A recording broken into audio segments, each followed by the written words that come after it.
Good evening, good evening, good evening, good afternoon, good morning, depending on wherever you are.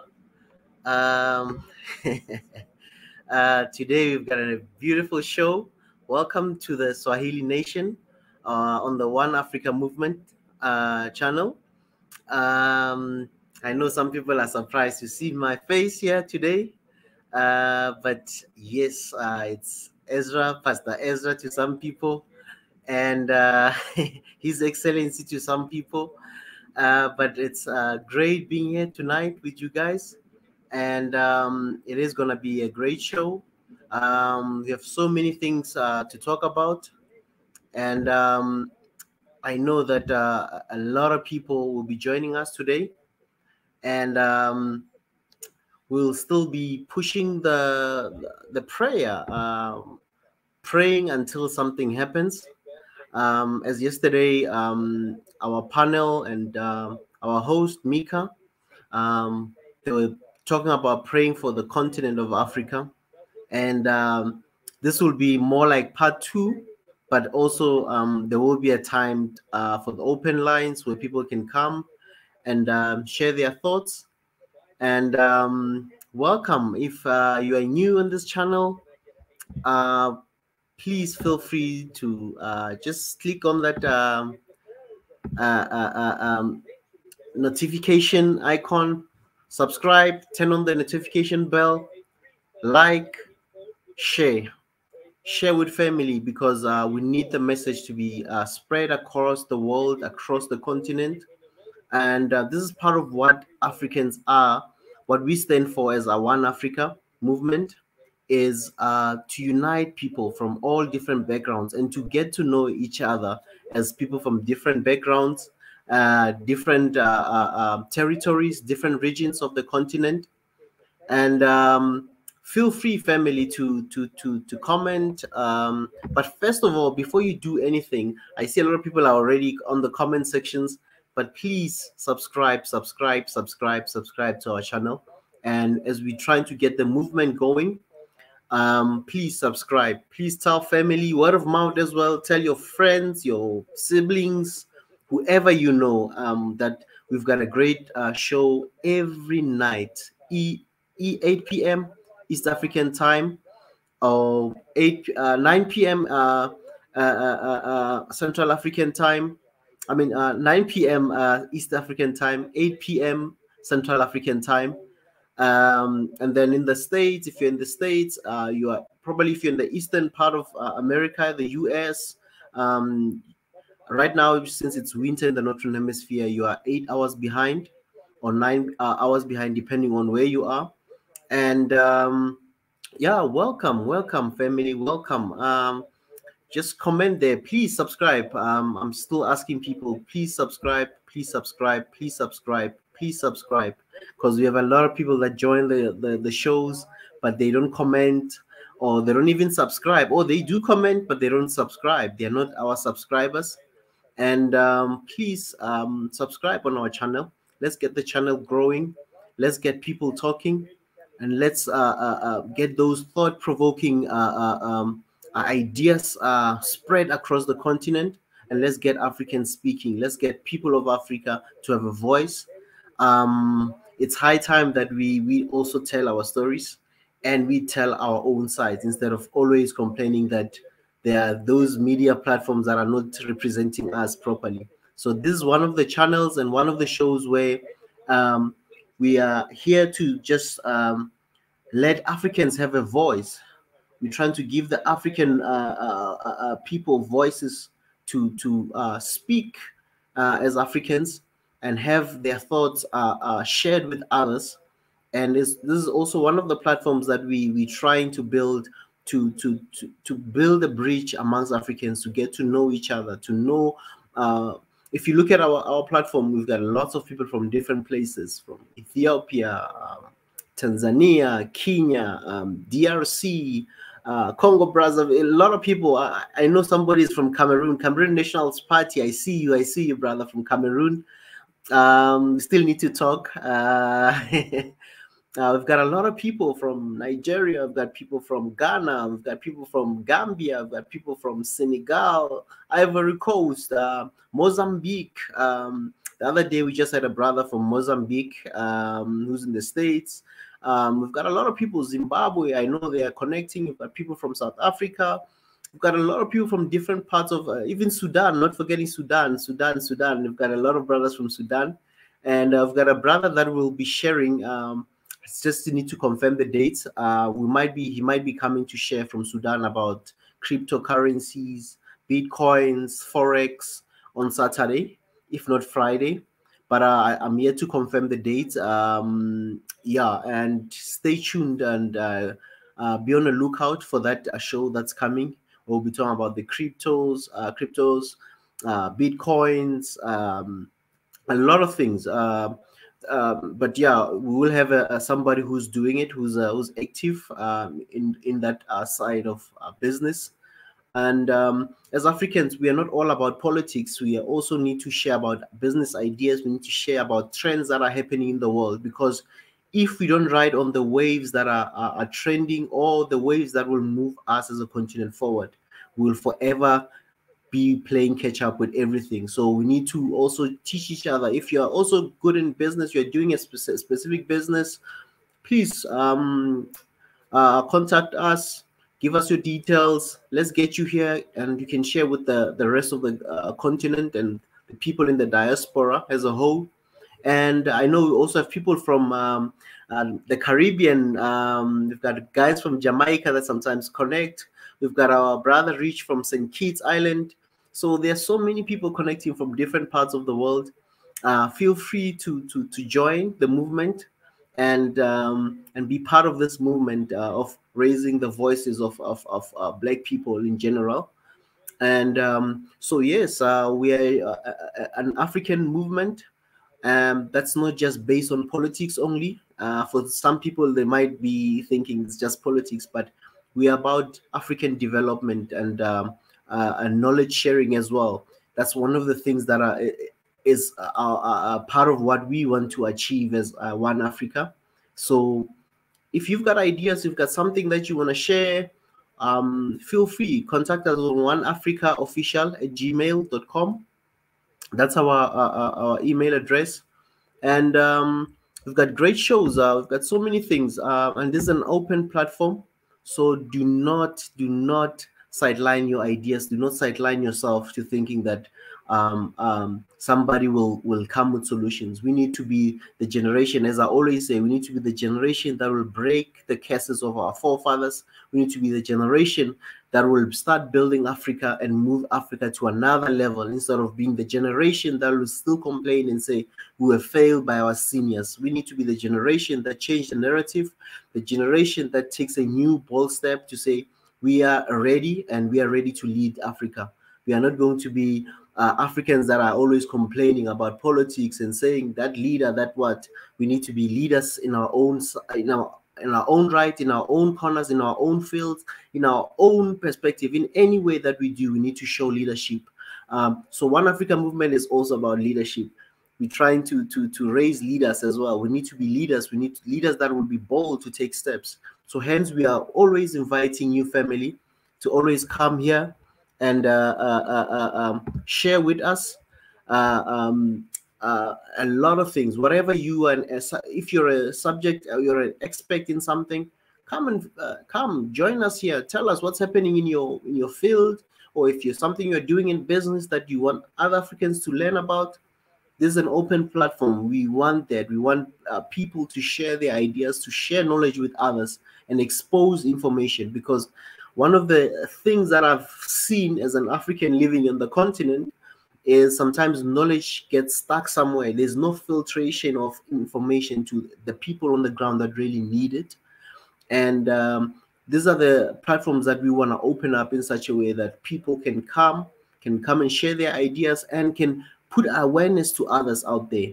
And again, if there's any issues, if you know of anything that is happening on the continent that is not that is of breaking news, of importance, also notify us, and we can have a look at that.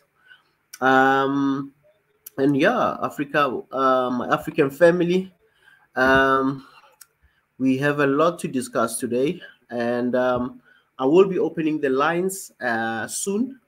But again, as you know, as a One Africa movement, that we always started with prayer in whatever way that you want to pray, either in your home language, in your own way. Feel free to join us in your own way, the way you speak to God. Take that opportunity as well to do that. And as our brother Mika yesterday said, we need to pray for this continent. No one, if you don't intercede for this continent, no one will do it. If we don't take any step, that's why I'm saying we need to be leaders in our own ways. We need to be leaders in everything. And leadership starts with us, and it starts with us and in our homes. Before we can go to the public platforms and try to lead people or show other people, we need to start in our own homes and in our own lives as well, managing our day-to-day things, specific small things. That's where leadership is shown. On a day-to-day basis, we need to look at what we do. Is it moving us forward? Are we trying to be productive in our own sides or in our own ways? So those are the things that we need to look at as Africans. And it is quite interesting to see a lot of Africans who are ready, who are hungry to lead this continent and lead in different fields, in different environments. So this is a challenge that I will be putting out there as Africans, that we are not going to outsource all our problems to anybody else. We need to start now to do things for ourselves, and we need to always look at what we have as people, and try to build on that. Because there's always something that we have as people. We should not really think that we don't have anything. And also, one of the things that I always challenge everyone in my circles as well, even in myself, is to also look at how we think. Let's look at our thoughts. Let's look at our thoughts. Let's look at our thoughts and be careful of what we think. If we think as Africans we are poor, we will be poor. Definitely, we will be poor. We will never see even the slightest opportunities around us. So this is just a challenge for today that I would love us to talk about, the mindset of Africans, and also breaking the stereotypes, breaking the barriers that are putting Africans, before they can do anything, there's already those voices that have been repeated so many times, that you are poor, you're coming from a poor country, you're coming from this family, you're coming from this family, you're coming from this, you don't have this, all those things. We need to break those barriers and say we can do it as Africans. We are not poor. We are very rich. We are talented. We are blessed. We are gifted.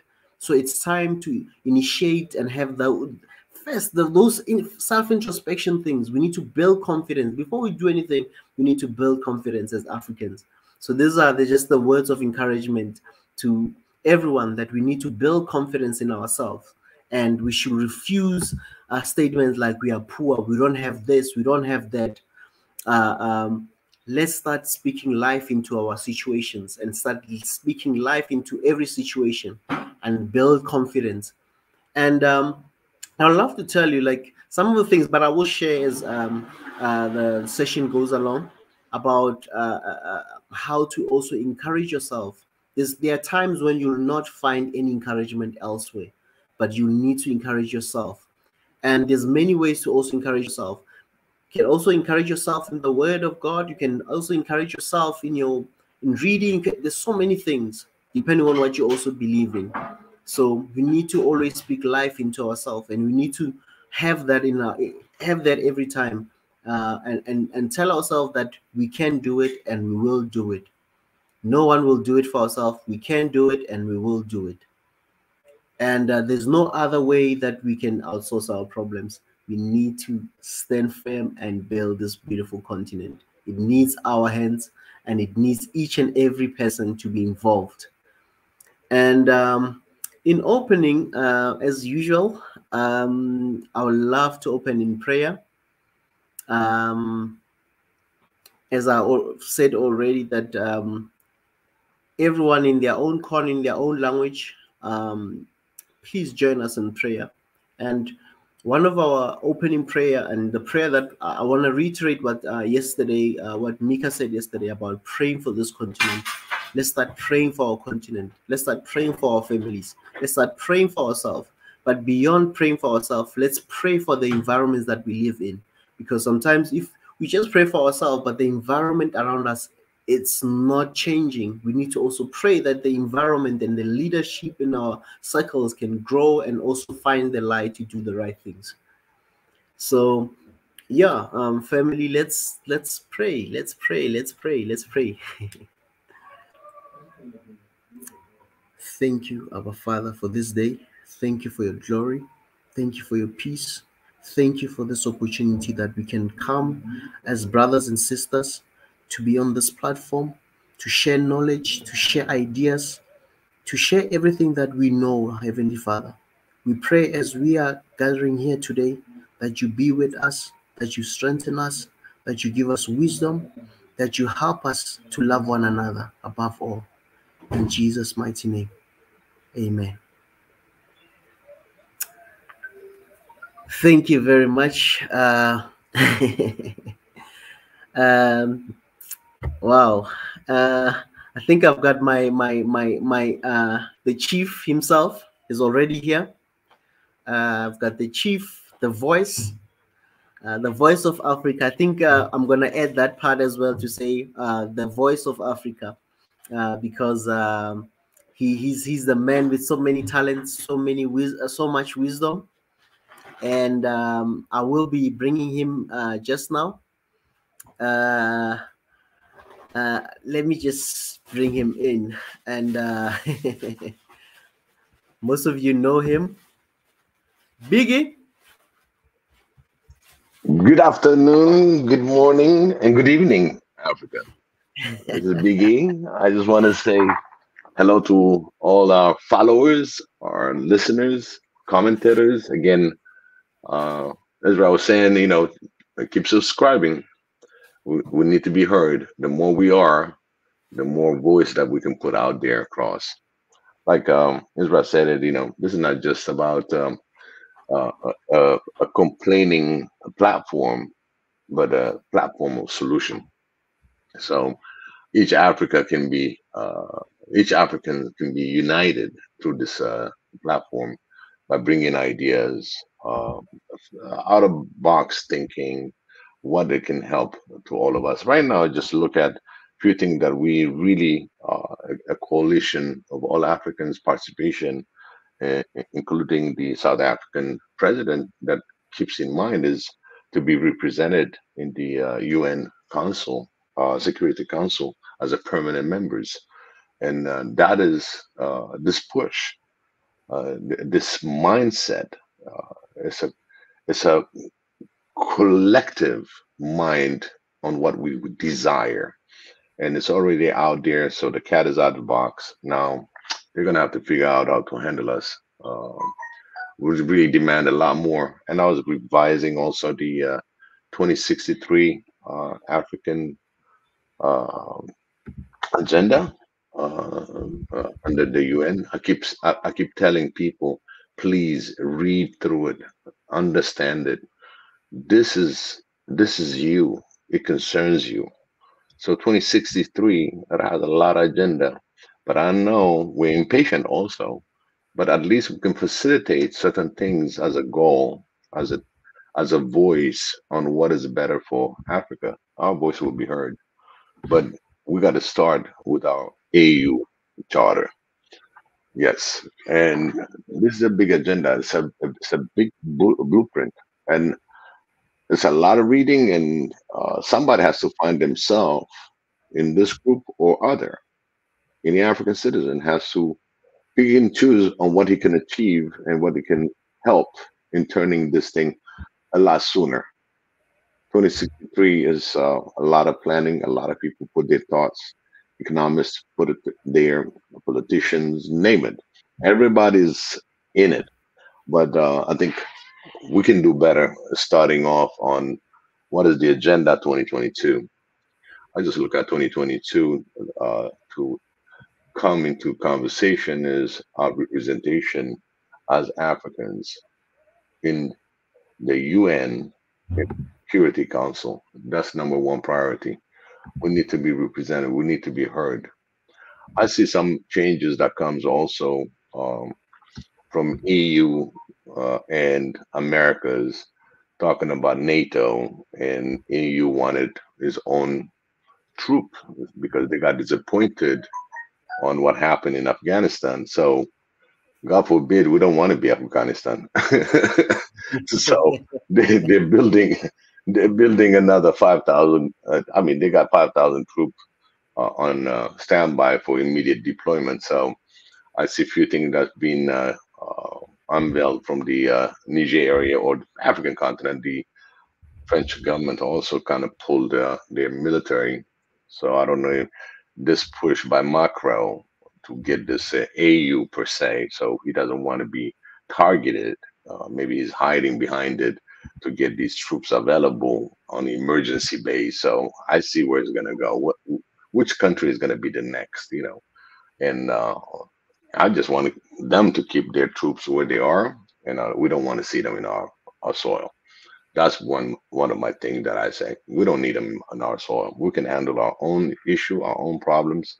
We've always been resolving them, even though they don't show the impact that we're presenting. But again, you know, Africa will prevail, and specifically now, Ethiopia is on the motion of bilateral discussion. The other thing that I would like to say also is what Biden had for the meeting that he held, and how we can decipher it. So it's a lot of things that's happening.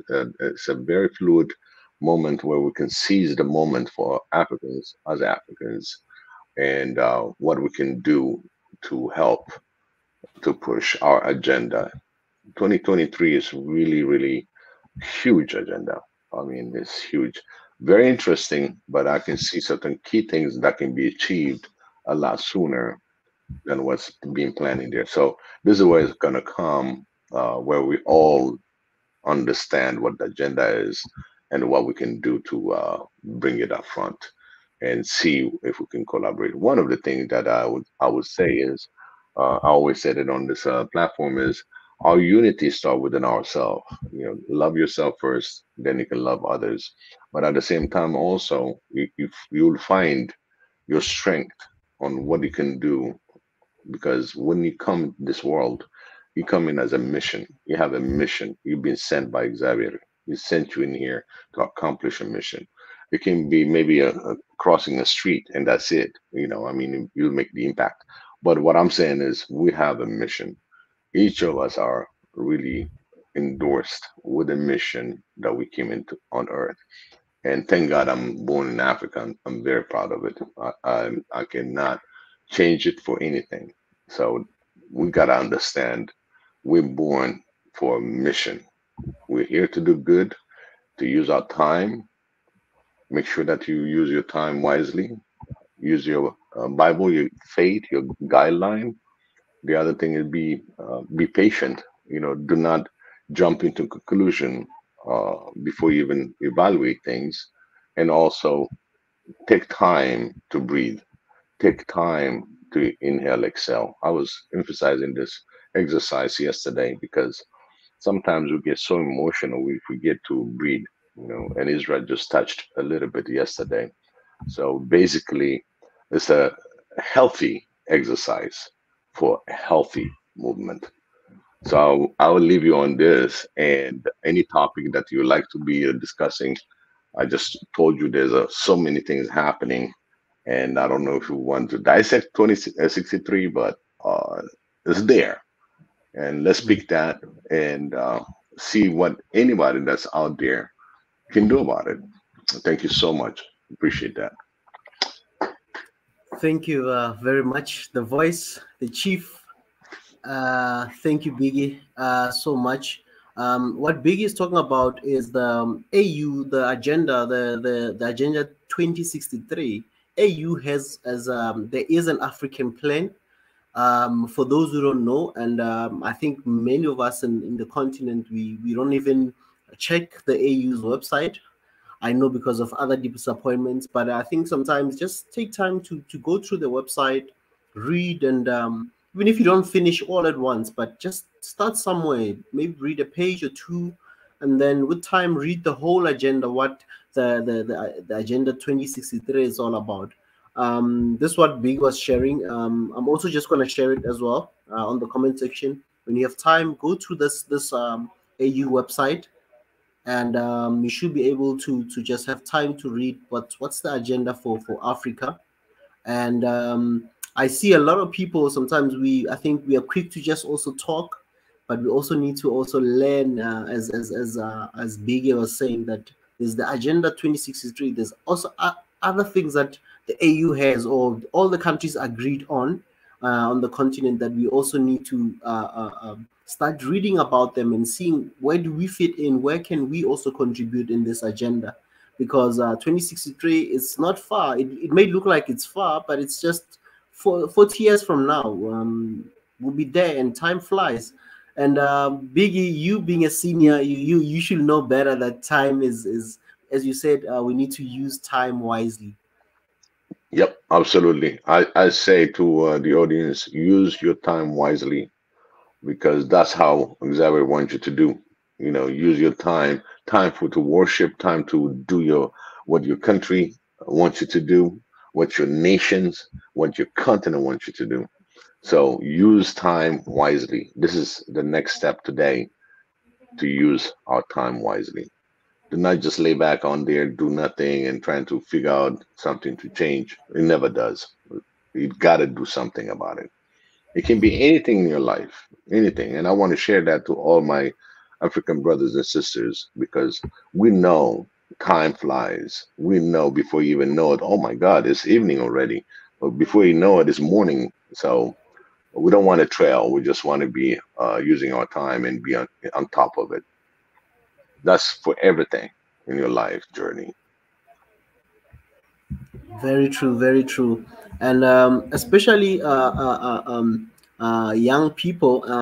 I'm also still young, but not really, really, really young.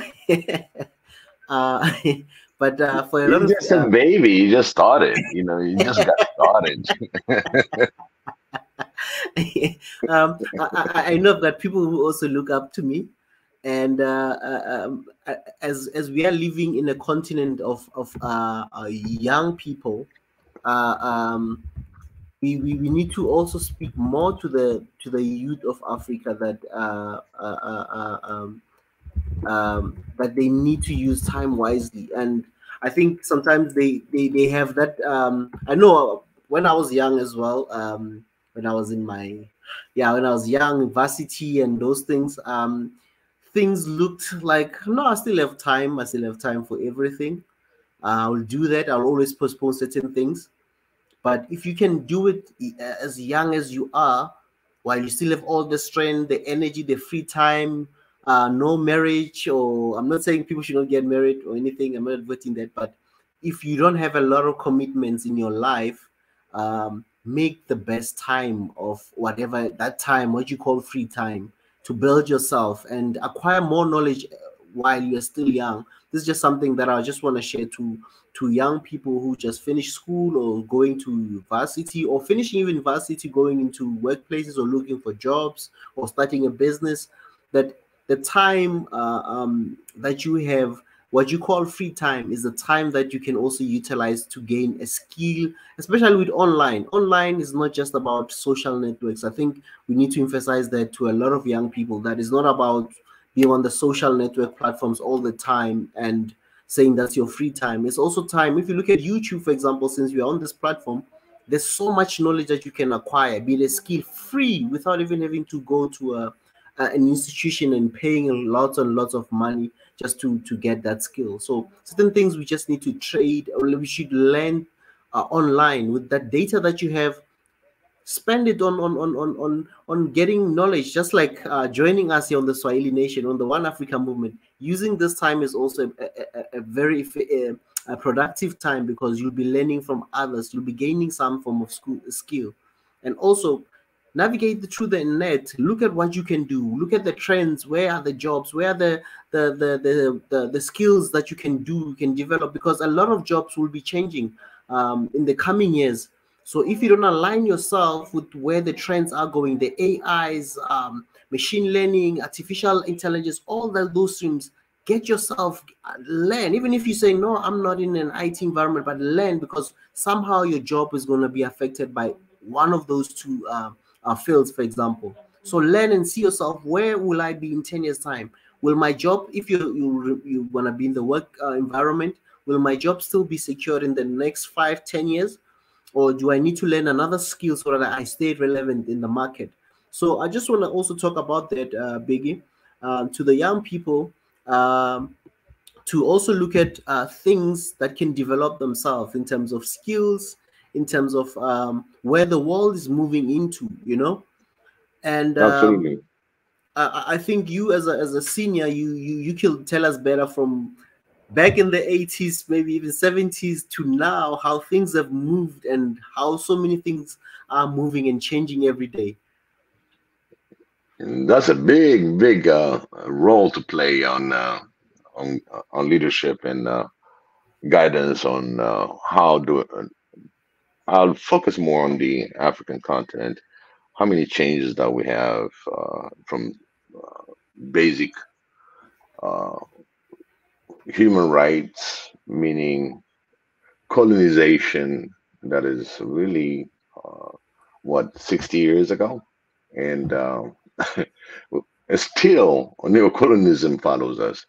So Africa really is improving at the pace that's been given to us, with all these obstacles, with everything that's been in front of us within the last 60 years. I think really sometimes we have to give kudos to uh, some leadership that really promoted the nation to come up front with technology, to come up front with independence of a lot of things, on really saying no to neocolonialism, but they always they will always push us into getting that done. So we come a long way, and I see all the leaders that passed us the torch, all the forefathers of the OAU and the Pan Africanism. They passed us the torch, and within the last 50 years, believe me, Africa really, really improved. Don't let yourself down because we don't have electricity. We will have electricity. That's our aim, that every single African household should have electricity and water at their doorstep. Again, it's not that far. It's coming. And as we push it, one of the things that they don't want us to have electricity. Now that you have electricity, now you can read more. Now you can explore more. Now you can get a lot more ahead. Now that we are really with the light, and you don't have to go miles and miles away to get water. You got water at your doorsteps. That's right there. How to use time wisely. That's where it kicks in, when you use your time wisely, because now you have electricity. Or even people that have candles, they run out of candles, and this it's not there. So their reading time is limited uh, from the daily work. If you look at in the farming area, from the daily work, and then come and pick up some few things to read about, it's very, very difficult because you don't have these utilities available. So the progress in Africa is moving, but we want more. We want more. And there are, one of the thing is, there are a lot of things that we don't want. We just call it no more. So we need more, but at the same time, there's no more movement. So we have to really be careful on what we want, and not to have an opening to other disasters. So you list your no more and what you want more. For me, basics, utility, people to have a clean water, because our water that is in Africa is very sweet. We have good water. It's just it need to get the filtration. It need to get better so we don't die out of bacteria and viruses that's come along with it. So that really is a health issue. So health is another thing that across Africa. So far, if you look at the way we fought Ebola, the way we're fighting cholera, it's a collaboration of all Africans, and uh, it's a big milestone to be able to control these disease. Now we have this COVID, and we've been asking to have to do our own labs where they don't denied us the ingredients, but we need our own African labs and all the foundation to really put into our healthcare system. We identified how our health is affected because of certain basics that we don't have. And one thing is water. Okay. And water that you drink certain part of Africa it's not filtered. It's not. It's just came in natural, And then trying to teach how to filter the water. The basic is to boil the water. That's one thing that eliminated one of the major things that eliminated cholera pandemics in Africa is by boiling your water and have a clean water. So there's a lot of things that Africa took step, Africans took step in their healthcare. So just to sum it up, you know, we are there after 60 years of all African that's been colonized, decolonized, now trying to fight with this neocolonialism, and now we are here now today, being able to have this platform to talk about it because we didn't. Israel, I would have never met you if it wasn't for this common goal, right? So Exactly. the world starts shrinking. The world starts shrinking, and Africa is huge. I mean, is huge. It's not what they show you on the map. It's huge. Okay, and once we understand how big we are, and we got a lot of intellect abroad, the diaspora, that can accelerate this 2063 agenda because they're there, they are available. It's just to make sure that we promote them to come home. It's like the Ghana president. So this is how I look from the 60s, all the way to 2021. And now we got this pandemic, and this pandemic, we're gonna fight it together.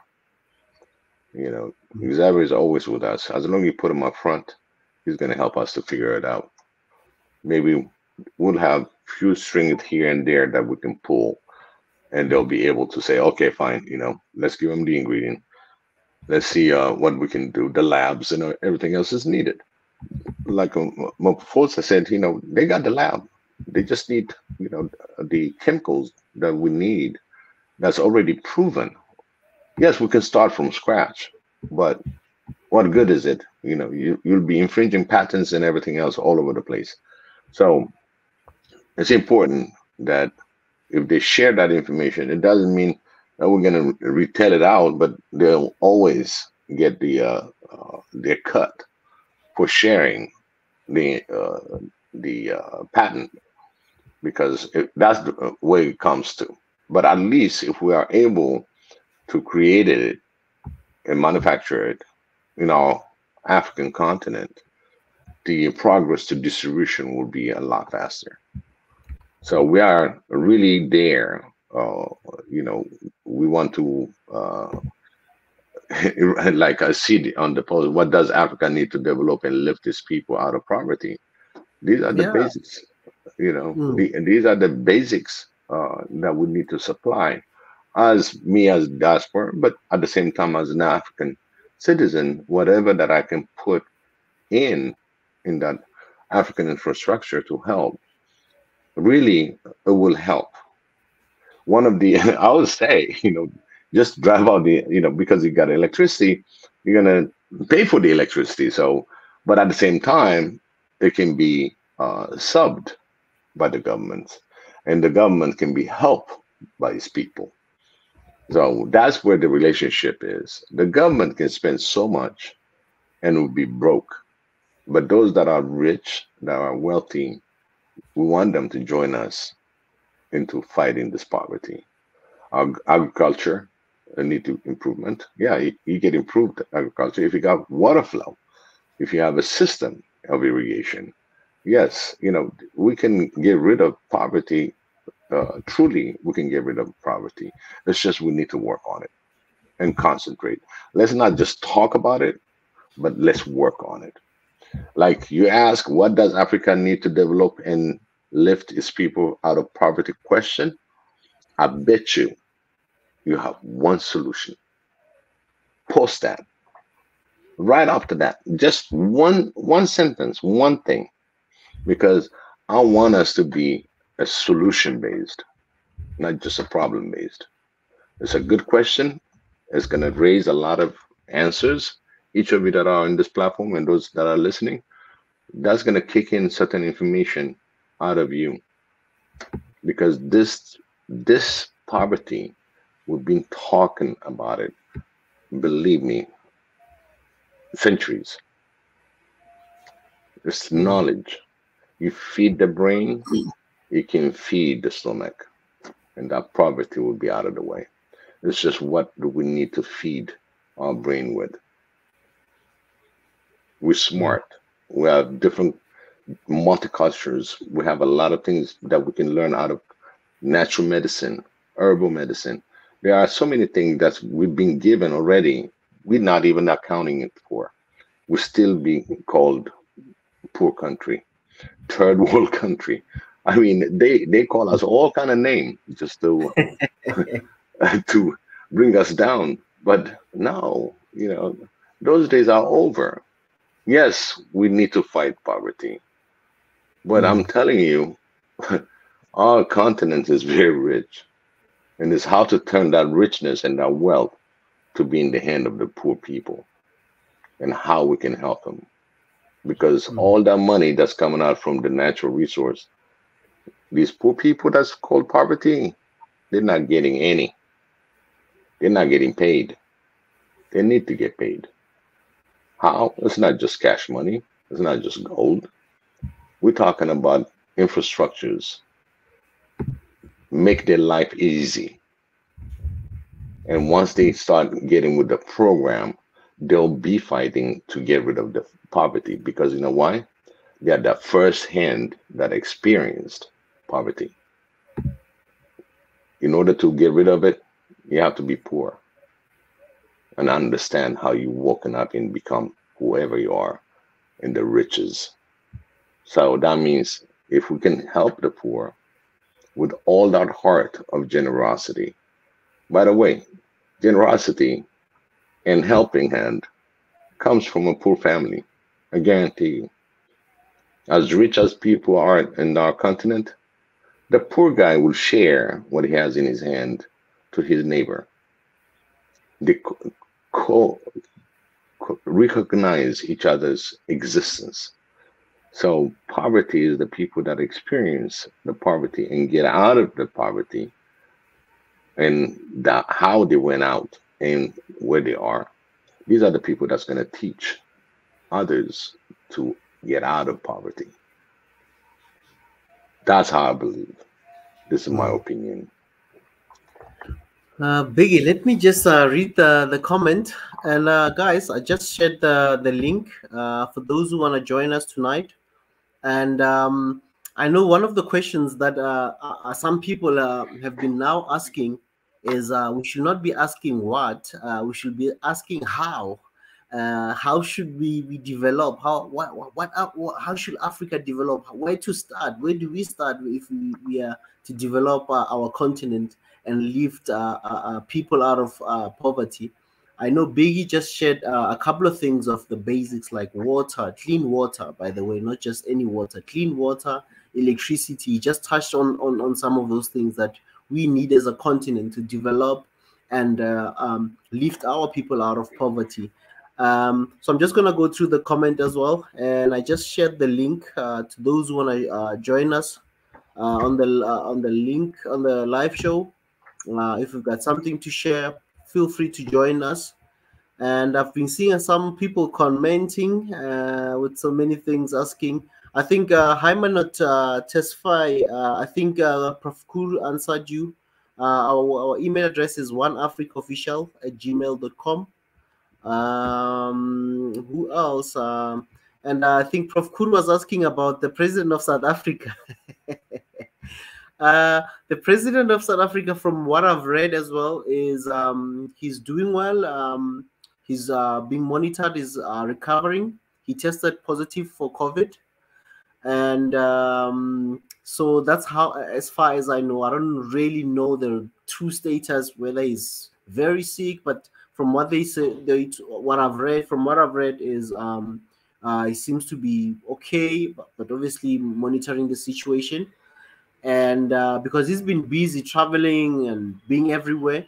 So, but yeah, so far, as far as I know, he's being monitored.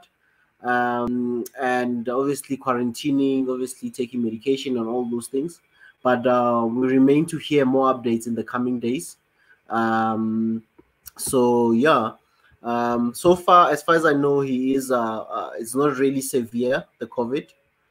And again, I've been seeing another brother, what's his Cameroon Nationalist Party. Brother, please, I'll love that you. It'll be a pleasure. It'll be really nice to hear your voice, because I've been seeing you, a brother from Cameroonian Nationalist Party, to hear your cries. I know it's also another country, Biggie, that we might have maybe not spoken about, but I know there's been a lot of things happening there in Cameroon. I know Cameroon has sort of divided into two, like more French-dominated part and the English-dominated part. Cameroon Nationalist Party, if you want to come and share about Cameroon tonight, even you can come in and speak to us, and also contribute to the topic at hand about how we can develop our continent and our countries, and lift most of the young people, because we are a young population. We are the youngest continent in the world. From what I've read is that 40% of Africans, they are aged between 15 years and younger. So you can imagine if we're having a 40%, this is a generation that's coming. And if the generation that is ahead of this other generation, we don't pull up our socks and make means and systems and put systems in place for them to build on and build and take over this continent, then we're going to have a problem. They'll inherit what we've inherited, and it will be really sad to see the same generation, the generation that's coming, also still battling with the same issues that our forefathers, the ones that brought independence to our countries, they're still going through the same things. So we need to work very hard in terms of, as a continent, to get this ship going. And there was Cameroonian nationalists. I see you're commenting a lot. It says Cameroon stand up, no more colonization in Africa. Come through, join us, brother. Who else? Let's see. I see Prof. Kuru is also busy tonight. Prof. Kuru, he's no longer just Prof. Kuru, Biggie. He's now also Uncle Kuru. That's his other name. Uncle Kuru, I like that. The family, he's a new uncle. He's the family just grew now. He's now also called an uncle. Awesome. Yeah, he just commented about God love. So I see that. At least I see him in there. He's still commenting, listening. I know a lot of people are busy. In the African continent might be a little bit on on the afternoonish, evening time. So I understand, but even that, even your comment that you're listening, that's awesome. That's really, really nice. That's good. So Uncle Kuro, yeah, he texted. We have actually a few things that's been coming in. Yeah, action is the only way forward. Let us learn how to take action. Absolutely. Absolutely. Here's a message from Kuru. So that's definite. Yeah, the action, is needed. And again, coming back to what Kuru was saying is about the love, God love, love God. And that part, I just looked at it and yeah, but people have to understand what love is first. So we got to define love. You know, everybody will see love differently, different experiences. Okay, because even in the Bible, God loved this world that He created, and He gave us His only begotten Son, and that was our Lamb, and we've been washed through His blood. Okay, so really, God is teaching us about love, the relation that He had between Him and His Son. And when you look at it, people see different when it comes to love. So that's what I said yesterday. I want everybody to really come down and understand what love means, each of us, in our heart. And then if you got love, you have God. Xavier is there because He's all love. It's pure. Exactly. I see our brother Yanatan. He's also a very our member. He's also a member, and family. Please feel free also if you want or if you can join the membership. Join the membership, our YouTube membership, and also be part of this movement and support this movement. Yanatan says Africa needs to expand its manufacturing and industrial sector. We can't just be a source of extraction of raw materials, but also a place for production of final products that use those materials. Wow, what a Of point. course. Again, it comes back to the one point. Yes, that's what I said. We don't want to just keep giving them the raw material. First, we're going to help ourselves. Okay. First, we help ourselves. One of the things that we've been blocked is to get access to industry base. We're very limited on how we can build this industrial part where we can produce our own final materials. Okay. We got the raw material. Let's say you get the raw material from Ghana. Okay. And then you send it to Egypt. Okay. You guys got the manufacturing to do that, build it. Egypt has something else, and the other one has something else. Each raw material can be used within the African continent and produce the material that we want. But unfortunately, again, like I said, we don't even have a continuous electricity. We don't have a continuous understanding of just to communicate, because of the lack of electricity and other energy supply. We got alternate energy supplies, like you got windmills that can have the electricity. You got solar panels that it can produce. But do we have all that?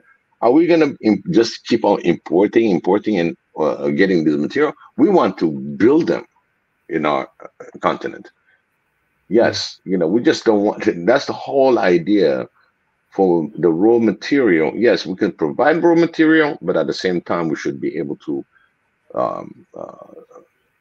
build our own material that we need. So that means you need manufacturing industrialization. So that they don't want to see. because the minute that you're talking about industrialization, oh, they're going to use coal, non-renewable energies and all that. We're going to get into a lot. They want to can us on that. But guess what? There's a lot of alternative way of having industry now. We're not limited. The knowledge is there. The ability is there. It's just how to tap into it and bring it on. We got the satellite that we launched. You know, do you know that we're Yeah, I in know. space too? I know Yeah, about we're in this. space too. So that means, so that means there's there. You know, it's just a matter of collaborating. Hmm. Um, Sorry Biggie, about that. I just wanna welcome our brother here to Niger and Daude Till. Welcome, family. Yeah, thanks for having me and greetings to all of you. Yeah, this thing that has been going on the continent, you know, the last time I was here, I was talking about what was going on with the red listing of African countries due to this Omicron coronavirus stuff. And the South African president came out, you know, not finding it funny at all. And the Nigerian government, the Ghanaian government, and the Senegalese government didn't like that. Even the UN criticized it. Guess what? Today, it has been cancelled. They removed all the African countries from the list. So, you know, it's funny how people behave, isn't it? They cancel everything. So You're killing me, Naja. You're killing me, man. So go ahead. Yeah, people. This is because last time when I was there, I said if our leaders start talking like this, you can feel the power these people have that they have not ever been using. They don't talk. To hear the South African president sounding like so indignant and calling out using words that we use online here, it tells you that when we start doing this thing, they will start. Then they will start thinking, oh, it's not worth this trouble. You know, they don't. Anybody that is a bully, they always take into account the cost to them. And when they find that our leaders start speaking them, they back up very quickly. And I just hope they don't go to sleep. Because if they do that, then we are back to square one again. Because we can't have the standard be whether we are banned from put on a red list or not. You know, a lady took a video of a Nigerian flight a flight going to Nigeria from the UK. Only 2 people were in the flight. 2 people. Because who is able to travel with that kind of ban in place? Because it requires them to have almost £2,000 when they are returning back, not for the transportation, not for spending there. When you are coming back, you have to have £2,000 in your pocket at least for one person. If you go with a family, forget it. So now all that is gone because African leaders were not having it at all. And I think when we start speaking more like this, man, you are going to see changes start happening. And people will start backing them because no, all those Nigerians, all those South Africans, all those Africans that are able to travel now will be happy to see that. You know, I just hope they don't think that is the UK government that is the gracious one, not the African leader that fought for them to cancel that stuff. The Nigerian minister yesterday was saying it yesterday that, you know, by this time next week, they would have cancelled it because they knew what was going on behind the scenes. But it didn't even go up to next week because they canceled it today, completely today. You know, by tomorrow, 4 o'clock, all gone. So we just need to figure how to be able to exert ourselves and to see South African president all the way in the south with the Nigerian president, Ghanaian president. They were signing some deals last week too. Africans working together, my God, if they start doing that well, I think the power will just come. It will start showing and the differences will start emanating from the ground. Nigeria recently, they built their own homemade warship. I didn't even see that one coming. I was surprised to hear that the president is commissioning that. African countries are industrializing, but it's happening so slowly that Africans are not seeing it. And all these wars are helping to, you know, carry on the old narrative that Africa is at war, they're always fighting, they're always poor and all the rest, so that people don't actually see what is going on the ground. You know, all I do is follow some of the news that is going on. And, you know, in Nigeria, there's so many different things happening every day. In Ghana, the same thing. South Africa, I don't know too much about South Africa. I don't know too much about, Ethiopia. I don't know too much about Kenya, but in Africa, in West Africa, I know a lot is happening. You know, one Nigerian lady sold a company for 300 million. You know, the news came out a couple of days ago, and you know, some people were like, "Oh, it's a great thing she's selling the company." I was like, "Why are you selling the company? Why aren't you making a multi-billion-dollar company and start generating money like Google and Facebook and all the rest of it, Alibaba?" Those are companies what we need in Africa, because we have to start generating income that is just not only tied to resources that we are selling out of the continent. That's how we heal the divide, because we have been relying too much on resources, thinking that resource is going to be enough to get us the money that we need. History has proven that it's not enough. You need to manufacture something. You need to create value. So some of these people, they are not even manufacturing anything. I don't know what Google is manufacturing, and they just have the servers and all the rest of it, and you're able to search, and they have billions from this in the advertisements. The same thing goes with Facebook. These will make a lot of money just from creating what people want, and Africans just need to get into the same arena. And China played the same game very, very well, even if they were communist. Not to mention Africans that are democratic and capitalist. We should pick up the baton where the West left off and run haywire with it. And before you know it, the continent will be beaming. And our leaders, I really am beginning to have slightly more confidence in them. Most people don't, because they have not sat on the chair. It's easy to just criticize from the sidelines.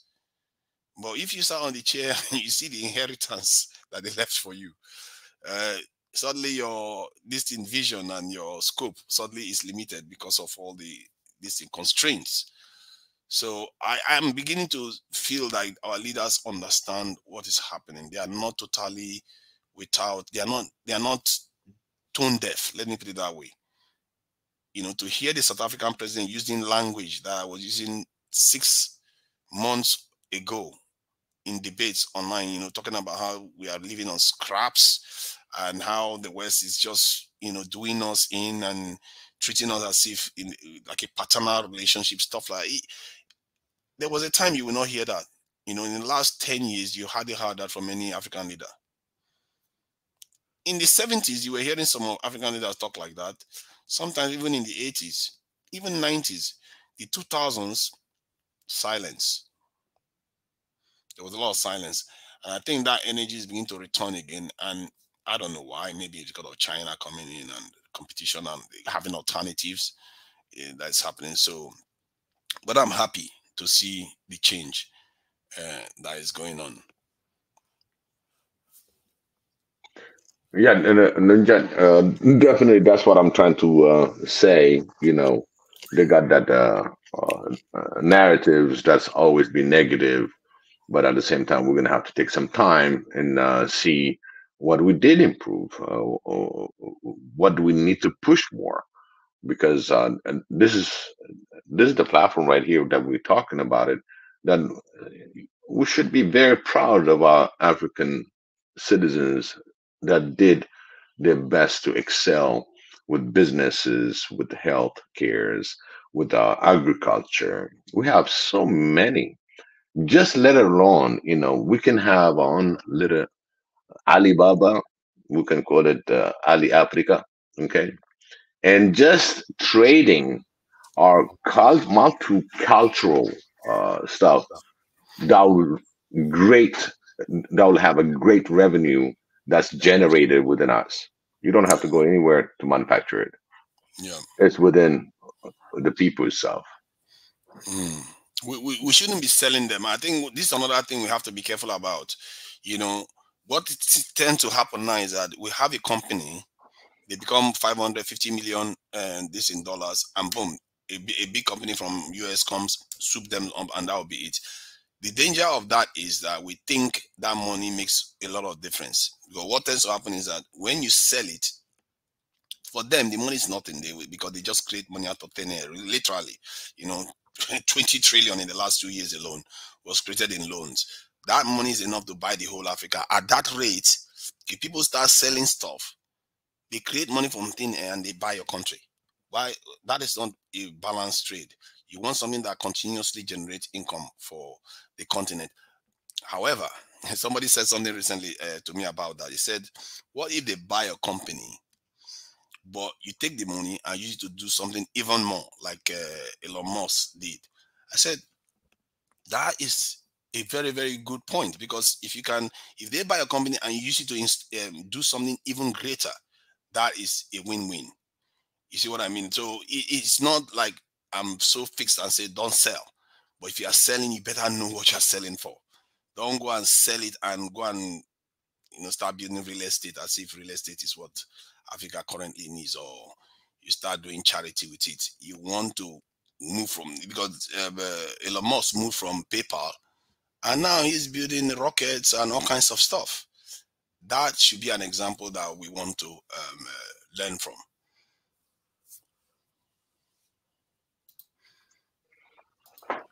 Definitely. Go ahead. Greetings. Hello from the diaspora. I was on this a couple days ago, and I had sort of the same discussion. Just a general question for you, or both of you on this, and everyone involved, who I very much so appreciate. What's your name? I'm sorry, I didn't catch Daude. Daude. Correct. All right, Daude.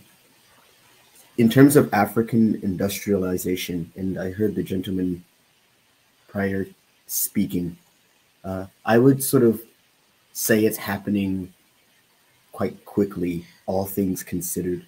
You have to sort of, how during colonization, when Africa was greatly deindustrialized, and of course, being from Mozambique, I always hear in 75, the Portuguese left. They took everything with them. They took the phones, they cut down the wires, they plugged the pipes with cement. They just made sure that Mozambique, Angola, these countries would never succeed on their own and have to maintain dependence on them. And this is similar in a way to a lot of African countries. Great book is How Europe Underdeveloped Africa by Walter Rodney. I would very much so recommend that. So as far as the industrializing process, in a sense, if you look at countries like Japan, you can say, sure, Africa is not industrializing near as quick as Japan did under the Meiji Restoration, or countries in Africa aren't, etc., etc. But if you look at the West, it took them a long, long, long time to industrialize. They had to go through about 200 years of slavery, and I would count that as part of the industrial process. If you look at the decolonizing in Africa that is occurring, it's been, as they mentioned, about 60, 70, 80 years since the colonial masters left. And the neo-colonialism, and I would say here, especially the psychological struggles within neo-colonialism, the inability for us to sort of look at ourselves yet with the type of pride that is necessary to where we are getting it. As you mentioned, Africa starting to stand up and rise with the voice, but the type of pride that allows us to do it to such an extent that says, if you don't listen to us, we don't care. We'll just be fully insular with ourselves because we have all we need. So a lot of that is still a strong impediment to deindustrializing. Yet at the same time, it has been such a short skip in a sense, and we're not necessarily going straight into manufacturing, but we're also, Africa's digitalizing. Like Ghana is doing remarkable in this, Kenya is doing remarkable in this, Rwanda is doing remarkable. So we're just skipping, in a sense, the industrial era, which a lot of these powers at our presence currently have had to go through. And so I'm wondering, the question, and there's maybe another part to it, is how, like, what is your outlook on what Africa is going to look like when this 2063 agenda is going to come about? Technology is going to be quite changed from what it is today. And we don't know how changed, but I'm going to guess it's going to be exponentially changed. And so also in understanding the industrializing process, you could say at the beginning, when African countries started becoming autonomous sovereign states, they would look to Europe for how to proceed forward. And now they're able to look to other countries because it's a multipolar world. They can look to China and say, hey, China, you uplifted 100 million people out of poverty in 40 years. How do we do that? But also, too, China industrialized at the very end of these fossil fuels that are, the extraction of them is so ravishing the planet. Yeah. And so there's an opportunity here for Africa to do it in its own way. I have a soft fear, if you will, that Africa is still going to want to mimic these other powers. But yet there's so much hope that it's just going to look at the state of the world and not try to be someone else who looks nice, who looks flashy, has the glitz and glamour, but try something new and try something different and try something that is much more sustainable, not just to the environmental, ecological aspects of the earth, but also to like the social, like the communal, all of those things, which is quite lacking, especially in the very individualistic Western society where I currently am. And I would say the growingly individualistic Far East. Like we have to reimagine those bonds that held humans together, and we can do that in Africa while reintegrating ourselves and sustaining ourselves in ways that the type of manufacturing that we're trying to acquire now, the type of industrializing that we're trying to acquire now as a continent, which is like in some ways great, because you're right. I love what you said. If you feed the stomach, it'll feed the mind, or excuse me, feed the mind, it'll feed the stomach. We need to reduce poverty. We need to get the children fed. We need to get, because the children are the future, and Africa is the future of the species. But how can we industrialize through this new digitalizing economy in a way that sets us apart, in a sense, creates our own, as you were saying, we want to create an own image of Africa. Well, to do that, we can't want to mimic others. Like Frantz Fanon, the great psychiatrist, would say, you can't look at the other and say, I want to be that. If you truly want to sort of be who you are, be autonomous. So I was just wondering your thoughts on that. Thank you guys so much. Oh no, like don't go. Okay, don't go. This is right in my alley. It's one of the reasons I was saying yesterday to. Hi everyone, by the way. This is Ezra. Welcome, Prof. Ezra, how are you? Good. It's like the points is so exciting. Like I just can't hold myself. Like I know he's making him in a very like landing the very nuggets of very important points in a very soft and very easy to swallow way. I'm much more radical. I'm much more crazy about some of the major issues that you outline, and for a number of reasons. And one of the first reason I am like with you on this, like reimagining what the world should be, rethinking what the world should be, is that because the world as is horrible. It's horrible for the planet. It's horrible for the world. It's horrible for the people who think they are on top of the planet right now. I mean, like it is like you look at the climate crisis, and the biggest impact of that climate. They say, oh, the poor people, but not. It's actually going to be the Western powers, those in the coastlines, those who have built infrastructures that they cannot extricate themselves of. They have this insatiable appetite for fossil fuel, and no matter what they do, they can come up with massage it with, oh, we're going to electrify. But you can't electrify sufficiently enough to extricate yourself out of it. You can't create enough amount of wind power to extricate yourself out of the need to use fossil fuel, because you're like 80-90% of the economy depends on it.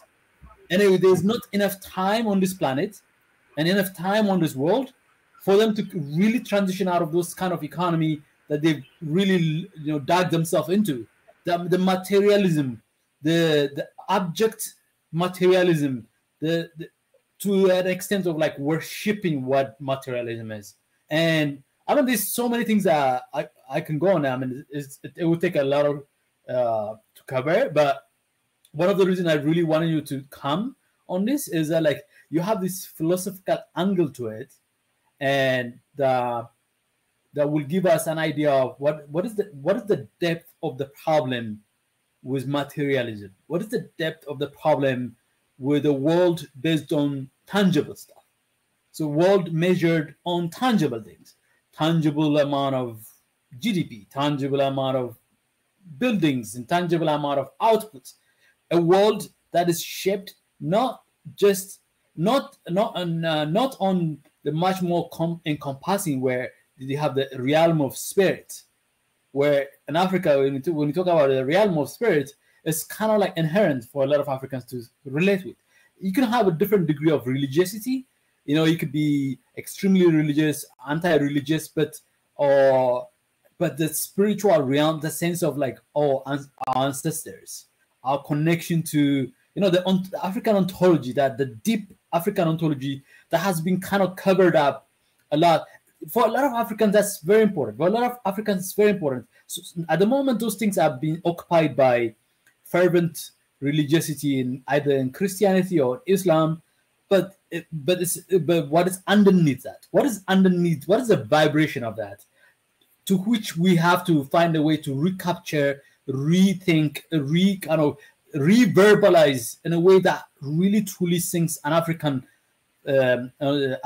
perspective to it, or the intellectualism, you can have a different degree of education in Africa, but people are highly intellectual in Africa, and then we have reverence for.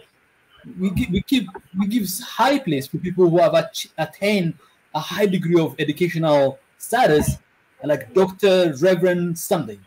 Now what is that an indication of? Is it an indication of the way we see education, the way we see learning, the way we envision information? What about the sense of like connection to from wedding to baptism to ancestral kind of festivals that happens across Africa, things that are not like mainstream stuff, but things that are like important in African communities across Africa, like small communities here, like from Mursi tribes in Ethiopia, who have very unique cultural innuendos that are like considered uncivilized in Western perspective, but they have been preserved for hundreds of years. To let's say to the Gas of Ghana, where they celebrate the beginning of the New Year in September, the traditional New Year in September with fanfare and food fest and all of that, to like places in Yoruba land, to in Bantu land, to across Africa, from Sahel, everywhere you have these things that are like underneath the surface. They're not mainstream, but they keep communities together. They're knitting communities together. What are these things that we need to understand and appreciate in order to kind of reimagine the kind of Africa that we believe, and that's more like that is built on inherent qualities of the continent as opposed to imposed from outside. I don't know if I'm making sense, but to you, but like that, we need. I'm not a philosopher, but I have a sense that there's something there. There's some kind of ontological narrative that needs to come to the surface to kind of be the thread that weaves through economies, cultures, faith, religion, society, politics across Africa together. And that African waving style of color and beauty. So in this inarticulate way, what I'm trying to get is what are the vibration that we need to pay attention to. Yeah, Okay. Go ahead. Yeah, if the question was about you mentioned how the Chinese got out of it and other people did it, and given the circumstances we are in the world right now, how is the best way for Africa to progress? Is that what you are trying to get at? Niger. Yeah. Yeah, Can you hear me? Patty, can you also? Yeah, I can hear you. Can you also just answer this one? Since you're talking about China as well, from the comment from Yanatan. I don't know if you want to add something to it as well. Okay, let me just have a look. Every other region, including China, industrialization was directed in from shifts from an agricultural based economy to an industrial one. This is not the case for Africa. Yeah, I. You see, one thing you have to understand with economies is that when we describe them as becoming industrialized, there are so many other aspects that go into this industrialization process. And Africa is doing something that is generally not, I'm not sure it's quite usual, actually, to the way Africa is doing it right now. Most nations, it's like every child. Most children, when they want to walk, they crawl and they walk. Sometimes it's hard to dodge that process. No matter how much you try, your child is special or stuff like that, but the process can often be the same. The reason why that is because in this world, at least the way I look at it is that everything has been placed there and you have to go through certain rituals to get to where you need to get to. Mm-hmm. And if you don't fulfill them, good luck. You're going to encounter resistance. So what you see with China is that Russia, US, all of them, they had a level of security that came with it, that it meant nobody can prevent them from further industrializing. If you look at China, in the 50s, they developed their nuclear technology first before they started talking to Americans at all. The same thing goes with the Indians, the Russians. After the Second World War, the Americans had the nuclear bomb then, but Russians went immediately and developed theirs, and before you know it, they too are in the Security Council, and everybody, the New World Order had its place. In the UK, we all know the UK has been powerful for a long time, and same with France. So when you look at nations that became industrialized, they tend to have a level of security that prevents others from disrupting their progress. If you look at what is going on in Iran right now, you see why they are rattling their cages with Iran right now, because they want to prevent them from getting to that point where they can be unstoppable. If you can't get past that point, you drop backwards. And there are examples of this. If you look at Iraq was going forward, they blocked it. And now look at where Iraq is. If you look at Libya, the same thing. A good example, if you try to get past it and they block you, you go backwards. And this is where Africa comes in. Africa is facing a situation whereby they have not gone through the other processes the others have. And that concerns me. That concerns me, because if you don't have, if anything, we have almost the opposite, really. We have so many military bases on the continent. And the big difference between Africa and most of these other nations I mentioned is because Africa is massive. And I'm not even sure whether that is a good thing, because they are so different in different regions, it can lead to easy divide and rule tactics. So we have a challenge here, and our African leaders, you see, when I put it this way, you begin to see the kind of problems our African leaders face. Now we have South Africa, we have Nigeria, we have Ghana, we have Kenya, we have Ethiopia. Ethiopia was moving quite rapidly, actually, and this is why they are trying to disrupt them now. You see, this is the thing. They always find a way to try to disrupt the process of industrialization. And one of the easy ways to do it is when you don't have security. If you have security, it's going to be harder. That is what Iran has got. And even with Iran's security right now, Iran has missiles that even Western submarines will find hard to dodge. This is one of the reasons why they've not gone into Iran. People think Iran is just slouching and that they are just being merciful. They want to go through the process. Naja, just to stop you on Iran one. At the beginning of that revolution, where Iran, the process Iran began, it was so fragile, almost lost it. And they used Iraq to actually crush it, but Iran found a way to squeeze past that initial phase. Yeah. I don't know if you remember that. No, I remember during that period. I think, to be fair, I'm even surprised it succeeded. Yeah, the revolution succeeded. Yes. But I think there was a bit of a distraction going on. You remember, the Middle East has a lot of different interests going on, with Iraq being one of the concerns that the Americans had, and even then they were friends with Iraqis, to be fair.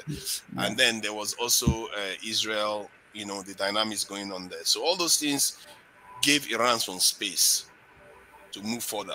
Remember, the Americans were the first to create the nuclear technology in Iran. They were the first to build the facilities, the first facilities in Iran. And when the new regime came, then the Iran went to Russians to help them complete it, obviously, because Americans won't parley with them anymore. And so that is the dynamics there. The point I'm making is that Iranians are strong now. If they want to fight Iran, Iran is not like Iraq. Iran is not like Afghanistan. It's going to be more, and it's not like Libya, because clearly they have not set a good example. All the countries that try to disarm, look at them today. Why would Iran follow that path? That would be madness to follow that path. Because if you look at North Korea, that they didn't disarm, North Korea did not disarm. They are still standing. If they had disarmed, you find that their life will be messed up right now. And that tells you something about this world. The West, they talk, you know, sweet about everything. Like, oh, we want peace. We want everybody not to have nuclear weapons. We want a nuclear-free world. While you're in your cabinet, you have whole load of nuclear weapons. As a matter of fact, you're building a new set of them. And you're telling everybody not to have it. It would be total madness for anybody to listen to that. Because you have to have your own head to count and know that, okay, these people are not telling me this for my own good at all. And Africans need to figure out a way to build their own defenses. Let me challenge you a little bit on this one. Okay, I know, like, the notion that you are pushing, that there's a set of path that has been followed that seem to have worked for Western powers, that seem to have worked for certain powers in the East. Okay, and are you implying that Africa has to follow that path in order to succeed, or are you implying also, like, I wanted you to be explicit on that? Are you implying that there may be a third way, a fourth way? That's a very good point, actually. Good question. You see, there are fundamentals of paths that you have to go. You have to have certain things in place. Like when I talked about security, security is just a term for being able to, you know, keep people away while you're trying to build your stuff. So, but we have to be like water from the point of view of defense. You go the path that doesn't offer you as much resistance to get to where you need to get to. So it's not about copying one country, because Africa is unique. We just have to have the intention of getting there. And when we have that intention, we'll find the most efficient way to get there, and we get there. Because we have, even our differences can be used as our strength, because we have 50-something countries. So nobody knows what the other country is doing. If you sanction only one country. The other one is still there doing what they want to do.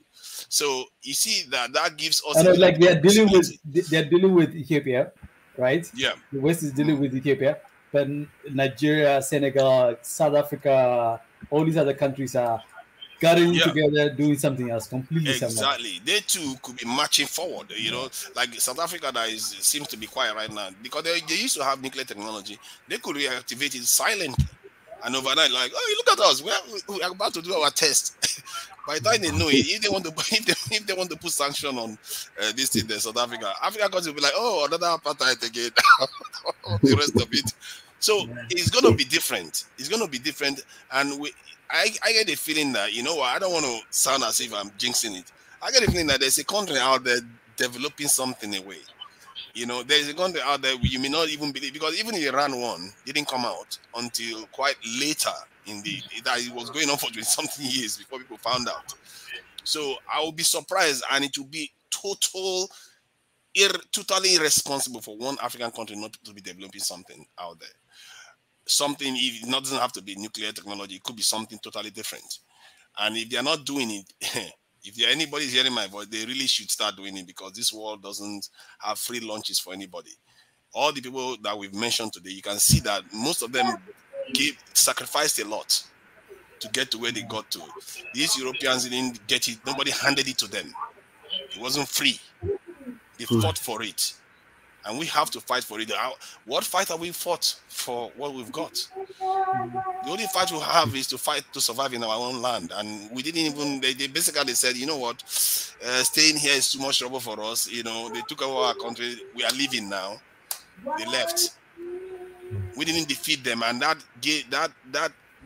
in a way is, I don't know what is even worse, because now they left. We didn't see them as problems. We didn't see what they left in place as a trap.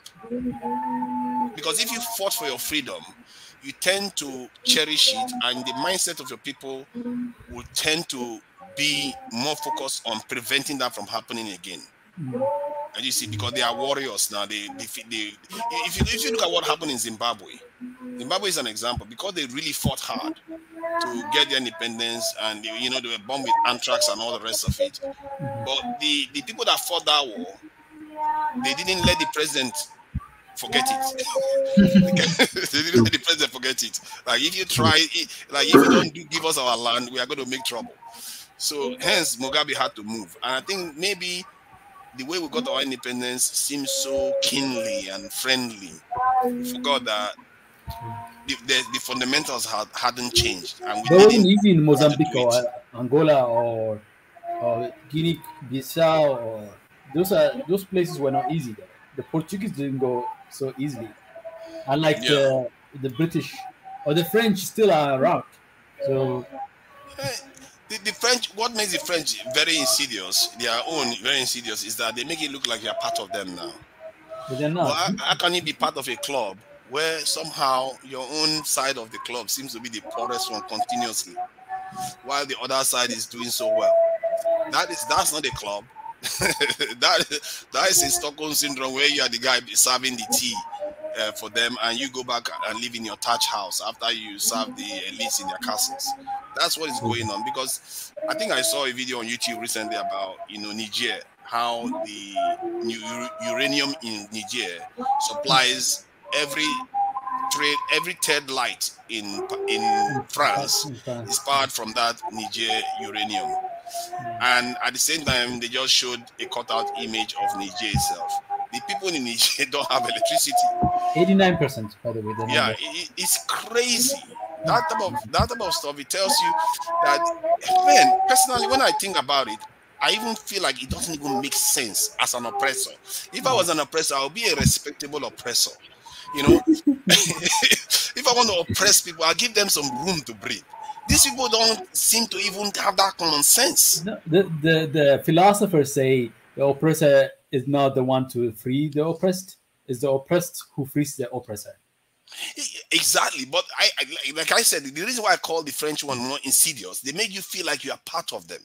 But when you look at it now, it's not. You are not, because clearly, look at you are suffering, and look at them over there. Yeah. They can't even be bothered for you, for even, like, say 50-60% people get 24 hours electricity. You keep them in total darkness. You keep their countries unstable. Yes. What is the purpose of all that? I don't get it. Like I said, Africa needs friends. No, but when I say friends, I mean people that are going to give us something that we can say, okay, now you have a friend. Niger, I think, like, what is missing also is like like when you want to build something, okay, before you think about this is how I'm going to build it, before you think about this is how I'm going to build something, you're going to have to lay down the fundamentals of what you're building and why you're building something. Why, like, so let's say you were building a new world order that places Africa front and center, where it gives Africa its due space and platform, and it transforms the world upside down in a way that is not of what we've experienced in the past 500 years. So that's it. So, but the question is, what are we thinking about? Why? That's why I wanted also our friend from Mozambique to really give that kind of like a crack at it, because I think that's also the missing part, where we don't discuss the rationale behind why Africa need to change the way it needs to change. Why? It's not the how we do it. The how part is obviously is a critical part of it. We've been doing that for the past 40, 50 years, probably even 100 years since the day, a lot of these young people, young Pan-Africanists like Marcus Garvey and all these Caribbeans who were philosophizing about Pan-Africanism. We haven't done that in recent time, where besides laying out the 2063 agenda of African Union, and we need to have security, we need to have, beside laying that, we haven't given, like they say that if you want somebody to believe in a religion and believe it as if there's nothing behind it, there's nothing other than it, you have to give them a hook. What is the hook? What is that? So I wanted to give it an attempt, but I also want our philosopher in the house to really take it. Sorry, let he will come, because this one, I think, how you said this one, you are really hot about this one. I think that question is, for me, is a very important question to ask, because Africa, if you look at most of Africa, how they became Islamized, at least some parts of Africa that became Islamized, it's mostly Africans that conquered Africans to bring the religion there, because the message was compelling. And Africa has to have a message. If we want to become, where we really need to be, like we want to be a superpower and stuff, we have to have a message that is very compelling for the world. Because we are not just only Africa, we are not existing in a vacuum. So, like for me, I've said it once, one of the greatest sins of the continent is this slavery thing that we got involved in, and we were doing it almost all over the place. We did this slavery thing, and we have to make Africa branded in a totally different way. It has to be totally anti-slavery. We have to make Africa a refuge for any people that feel like they are being oppressed or being enslaved. That is one. And mostly for Black Africans or dark people around the continent, at least around the world, I mean. So we have to do away with slavery, because some countries are still practicing it today, like Mauritania and stuff like that. That needs to go. What? And, really? I didn't know that. Oh, yes. Yeah, you'll be shocked. So people are still practicing today, yeah. So that definitely needs to go. And the kind of stuff you see in Libya is a no-no. That's that one I heard about. This is a new phenomenon. Okay, but that's a very good one. That's a very good point, though. Like, why, right? Why? That's one. Why? Okay. There are so many. There are so many. Secondly, you make it a continent where they never take up arms against each other. If you do it and it succeeds, others will follow, and they want to come to you. And then, in terms of taking in the whole world into account, we engage the world as if, when we are becoming stronger, we are not looking at targeting our own fellow human beings. We are looking at preserving life. And when we look at preserving life, it has to encompass a lot more, from the point of view of climate change, from the point of view of threats from the nuclear, the oceans, the space, name it. So you have to transcend the current paradigm where everything is about acquiring wealth, bomb the other guy so the other guy doesn't get past us and stuff like that.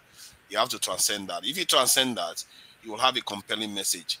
And religion is one other thing that we have to watch out for, because on the continent, I've said it before, and this is and I don't like sounding controversial in terms of religion.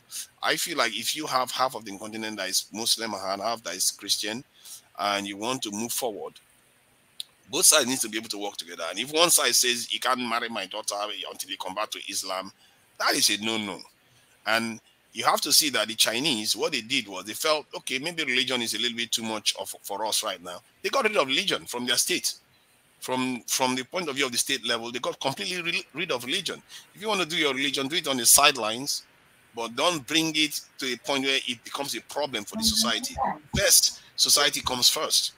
So we have to find a way to have the religions coexist without it leading to continuous segregation, because that could be a serious threat on the continent. And this is why the new vision has to have a whole new philosophy to it, has to have its own name, and has to have power behind it, because it makes a difference. You see what I mean? So I will just stop. Even our schools will be built around that. Our education system, like our or like communities will be built around those philosophies that you're talking about. Okay, interesting. Yeah, I just want to acknowledge Avi Matiku, just become our YouTube member. Thank you, Avi, for joining the membership. And at the moment, I just want to give Daudi another chance Yes. to add to his point about how we can develop Africa and taking people out of poverty as well. And coming on the second round, guys, can you also on the how part? I heard Niger saying convincing the society and other things that he mentioned, that not allowing one guy to attack the other and all those things. Now can we now come into the how part? Because somebody said how. The question is how, not what, because we already know what is the issues. But now, how do we develop it? So Daudi, can you maybe just take over, and then after you, I'll go to Biggie, then I'll go back to Niger and Ezra again. Yeah, thank you guys. You very great conversation and very big questions. And I know for sure I don't have any of the answers, but I'll try my best to give my own personal opinion. I think I'll start with the why and then go to the how. As you mentioned, we already know the what. A lot of the why is just dignity and just respect that an individual must feel, a community must feel, a culture must feel, and in certain cases, a continent must feel. I think there's a lot of, as you guys have mentioned, Africa is massive. It is absolutely massive, and it is most culturally and linguistically and genetically diverse continent within the human species that we have. And in an ironic way, when we're discussing sort of African unity, we're taking on the largest task humanity has seen. It's you look at other countries, and one thing that they have is a very homogenous language. In the United States, everyone speaks English. In France, everyone speaks French. In continents, you have sort of trade languages. In Europe, we all know French and English. You have the Mandarin. In Africa, it's very difficult because you have many languages, and it's very hard to get a group of people together who, as you mentioned, have different languages, different religions, different backgrounds. But at the same time, if you can do it, it presents the greatest diversity. You know, in the West, they always talk about how diverse they are, which again is very ironic because Africa is the most diverse. And like the cooperation within the continent would just blow the West away. And just to say, one of the reasons as to why there's a sort of persistent humiliation of Africa, because I remember that was a point previously, and I just wanted to touch on it a bit. Like a lot of it is it has to do a lot with racism and sort of the beginnings of the Enlightenment in Western philosophy, when everything was turned to a science, you know, away with intuitiveness, away with any sort of faith-based, away with any sort of, everything has to be structured. And sort of Christianity became scientific as well, in a sense. He was introduced this idea of race. And here I say the West, the greatest tragedy of modernity, this epoch of modernity, was the creation of race. Like slavery, every people group had slaves. Like there's a ton of slaves, and even in the Northern Hemisphere today, they just go by different names. But it's a lot of the father of capitalism, Adam Smith, said wage labor is slave labor. Because in capitalism, you're not supposed to be getting a wage. You're supposed to be an entrepreneur and just go out on your own and do things on your own. So when you're getting a wage, that's like antithetical to capitalism. And so that's a very strange.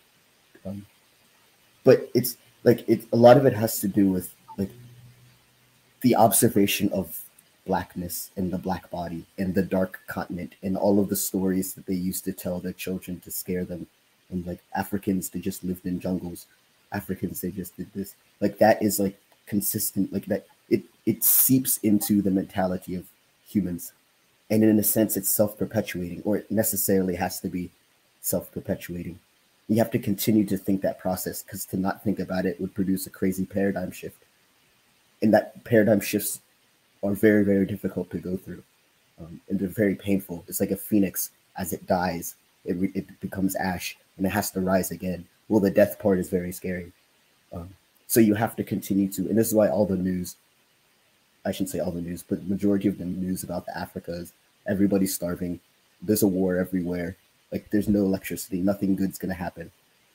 When it's totally not the case. And the vast majority of news from the continent is great, but there's just nobody to say it because you have to keep the narrative. I would also say there's a second part, which is the feared backlash. Like hypothetically, if the next century is the century of Africa, and Africans just rise to the top, sort of like restructure the hierarchy, if you will. And I hate those terms because it's all vanity and vexation. But if Africans rise to the top, like they're in their mind, are they going to do, and you hear this in America all the time, in anywhere where people ask about reparations, are they going to do unto us what we've been doing to them? You know, is the African going to turn this race thing around and we're going to be on the bottom? So you can't have that reversal. So you have to keep the continent in the subordinate position. Also, too, dependency. If you create dependency amongst a person, it's almost like a master to the slave. Here's the slave master dialectic. You create dependency. It makes you feel really good because you're like, oh, I'm over them. I'm better than them. I'm accepted in the places that there aren't. And that's like those, it's like a three-pronged spear, or like a three-pronged attack that's upon the African. And this is why I say it's absolutely imperative to do away with what they think. Like, sure, they can have their ideas, their archaic ideas about humanity, about the species, but let's recreate our own ideas. And I think that's very, very important. And I always say the greatest slavery is the mental slavery. The chains are in the mind. Like we could care less what Asia thinks or Europe thinks or North America thinks if we think good about ourselves. I would say another thing in terms of why we must go through it. It's almost like we have to have hope, and that hope has to have a purpose. And so like there doesn't need to be an end, you know, but there has to be sort of the internal drive, that internal structure to want to uplift those around you. And even going into just sort of like how the species interacts like tribally, culturally. And as I said, this great tragedy called race, it creates this desire, this wantingness of the individual who's in that subgroup to try to help uplift that subgroup. Like if you look at humanity, Western philosophers love to say humanity is a herd species. And I will say, no, we're a hive species. Like we're much more like ants than we are a herd. Like we create for the colony. We build colonies, and the individual experience in it almost is less than the communal experience. Like we sacrifice for the hive, we do for the hive. And so like it is that sort of like drive within us. And I would also just, as a person from the diaspora, I think one very fertile place for knowledge and just for like a connection is South America.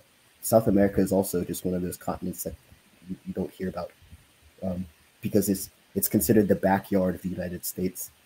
One thing that Niger would say, which it just reminds me very quickly, and excuse me for this tangent about the idea of decolonialization, in a sense it being worse, the fact that they left, and the fact that we didn't, as Africans, just like win a violent, if you will, struggle over them. And I would say, well, as in America, the indigenous, I wouldn't say that they feel the fact that the colonial settlers stayed would be preferred than if they left, if that makes sense. And so like I would be very like looking at other cultures, like they would much rather the Europeans have left and they could have the North American continent back, even if they were to be set back like the African is, than if the Europeans being stayed and they have just small reservations and are still under the most brutal humiliation that one could imagine. So like I would, and just to the South American point, one must remember that the second largest population of Black people per country in the world is Brazil. And like there's a huge sort of diverse, fertile soil, a huge amount of diverse, fertile soil of knowledge, and people there in South America, Brazil, Latin America, all yearning to reconnect. The Caribbean, you have Haiti, you have, and like this is where the economic ties should be made. Like we shouldn't be scampering to the EU. We shouldn't be scampering to, but we should look west across the Pacific to South America. They're doing something philosophically that is just, I think it's the vanguard of sort of thought when you're trying to integrate spirituality, trying to integrate the role of religion within societies, and like recalibrating what these Abrahamic religions are, Christianity, Islam, and Judaism, because they are very prominent. I think that's really, really important. And I think they're developing too. As I mentioned, very little comes out of it, but they're developing too. And just to create those ties, like the world could, like the global South could really grow if we grow together. But as well, we have to get away from, as you mentioned, the uber hyper materialism, the hyper consumerism of what the West has created. Because after they went through their industrial revolution, after they manufactured their goods and they exported all of the manufacturing to China and India, they became a society of consumers. And this is what we see today. The United States, 2% of the population, 25% of the carbon emissions, basically 25% of the consumption on the planet. We don't want to do that as Africans. We can't do that as Africans. And like, they're almost like husks in a sense. Mm-hmm. But to be a consumer is to be a husk. Mm-hmm. And if we want to be vibrant, we have to do something else. We have to try to develop something so alternative that it almost is unrecognizable from into a consumer's culture, because that's where I fear we want to go. As I mentioned, we're humans. We love to mimic things. We love to mimic other humans, especially other humans who we deem are doing better than us. But that's really foolish, because you lose yourself in that mimicry. And then you just become a second-rate, an offhand version of someone else. And so, like, be very, very, very wary. And that being said, I don't know where Africa will go. I do know historically Africa has had some of the greatest kingdoms the species has ever seen. Like, Africa has the most history the species has ever seen.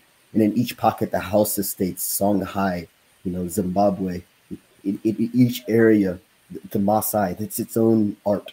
They create their own art. So we're in this great new epoch, or we're breaking into this great new epoch of digitalization, where we are able to connect in ways that historically would have been absolutely impossible. So there's a lot more opportunity here for a unified sort of tapestry. Can I interrupt you and then Please. Pull a thread by asking you a question? I want to ask you a question. So the question would be like, is this the time? Are we at that time? Like, you talk about like all these great ideas of like, shifting the paradigm, right? And you lay out the rationale behind it. You lay out the opportunities ahead. The thing that pulls you, the pulling factor there. But like, are we in that moment, in this moment in time? Are we like the next 10, 50, 100 years in the context of the world, in the context of Africa? Like in the way you laid out, are we at the right time, or are we too early or too late? Great question. I would never say it's too late. I would say that we are in a very important century. I think this whole century is going to be very, very crucial. So the whole 100 years for Africa in the direction that Africa wants to go. I also think I don't want to put I want to look at it more as a river. And I think I had made this metaphor in the last, but we're not just breaking away from something old. It's not going to be a clean break by any means, but it's going to happen it's gonna look, it's gonna feel, it's almost like time, how we were talking about time. When you're in it, it can feel kind of slow, but you get it over, like it finishes, you're like, wow, that was very quick. And it's going to be, some things happen over here while some things are set back over here. 2 steps forward on this, 2 steps forward in Cameroon, 1 step back in Kenya. And it's going to look disjointed. But it's almost like when you're growing as a child, you go through a lot of growing pains. Like your body hurts, your arms are longer than your legs. It's weird, it's awkward. But at the end, you come out this fully mature organism. And I think this is what Africa is going to go through in this century, because it's almost like falling in our lap is this technology to overcome what we thought previously unconquerable, which is just self-sustained development. So to be clear, what is the wrong kind of growth? What is the right kind of growth? So we are in that growing stage. We are in that transition phase. But what would be, I think you've hinted it earlier by saying that if we try to grow by mimicking, there's that danger to it. But I think like it would be good if you could just pull a little bit deeper, or pull that thread a little bit, so that it becomes a little bit like, simplify it in such a way that it sinks in. You know what I mean? You get what I mean? Yes, I'll try, and I apologize, and I'll move on to the next speaker. But this is something that I'm just like, it's still not very clear in my head, so this may be more of a jumble. So there's a very, like, we have to look towards previous modes of development for ideas. In a sense, we can look around us for inspiration. We can look to the past for things on what to do, and ideas of what to do and what not to do. Mm-hmm. But we have to find a way to sort of reintegrate ourselves with the ecology of place, or with the immediate ecology around us. We have to way to find sustainable, sort of democratized energy sources. So instead of having the big issues in the West of how they have one corporation controlling the majority of energy sources, we can find a way to have one village control their own energy sources. And this is what renewable, like solar panels, wind farms, what renewable energies give you. Because then these small individual, these small communities can allocate their resources the way that they seem fit, and where they don't have huge government oversight, usually paternalistically telling them, this is what you should be doing. So that is a very, very good way to uplift on the ground, like the grassroots of these of people, giving them energy, and then through that they can find a way to, like, the youth will find a way to, they'll get together and they'll find a way to make things work. Like, we're very adaptable creatures. I have no idea what it's going to look like, and here this is where I sort of come to the end of my what will that be. And I put so much faith on the youth. If you just give them the foundation, if you just give them the environment in which they can just go, then they will, in their own, decide. You know, I'm sorry for that. Like, no. I actually, like, as an educator who has worked with young people, and I've seen it work miraculously.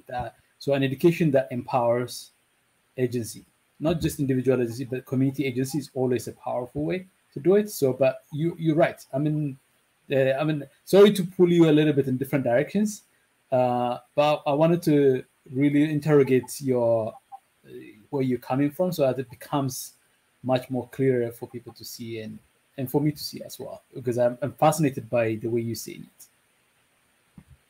No, thank you for these questions, and I'll move on to the next speaker. But I very much appreciate the population of Africa. This is why I'm so excited about the future.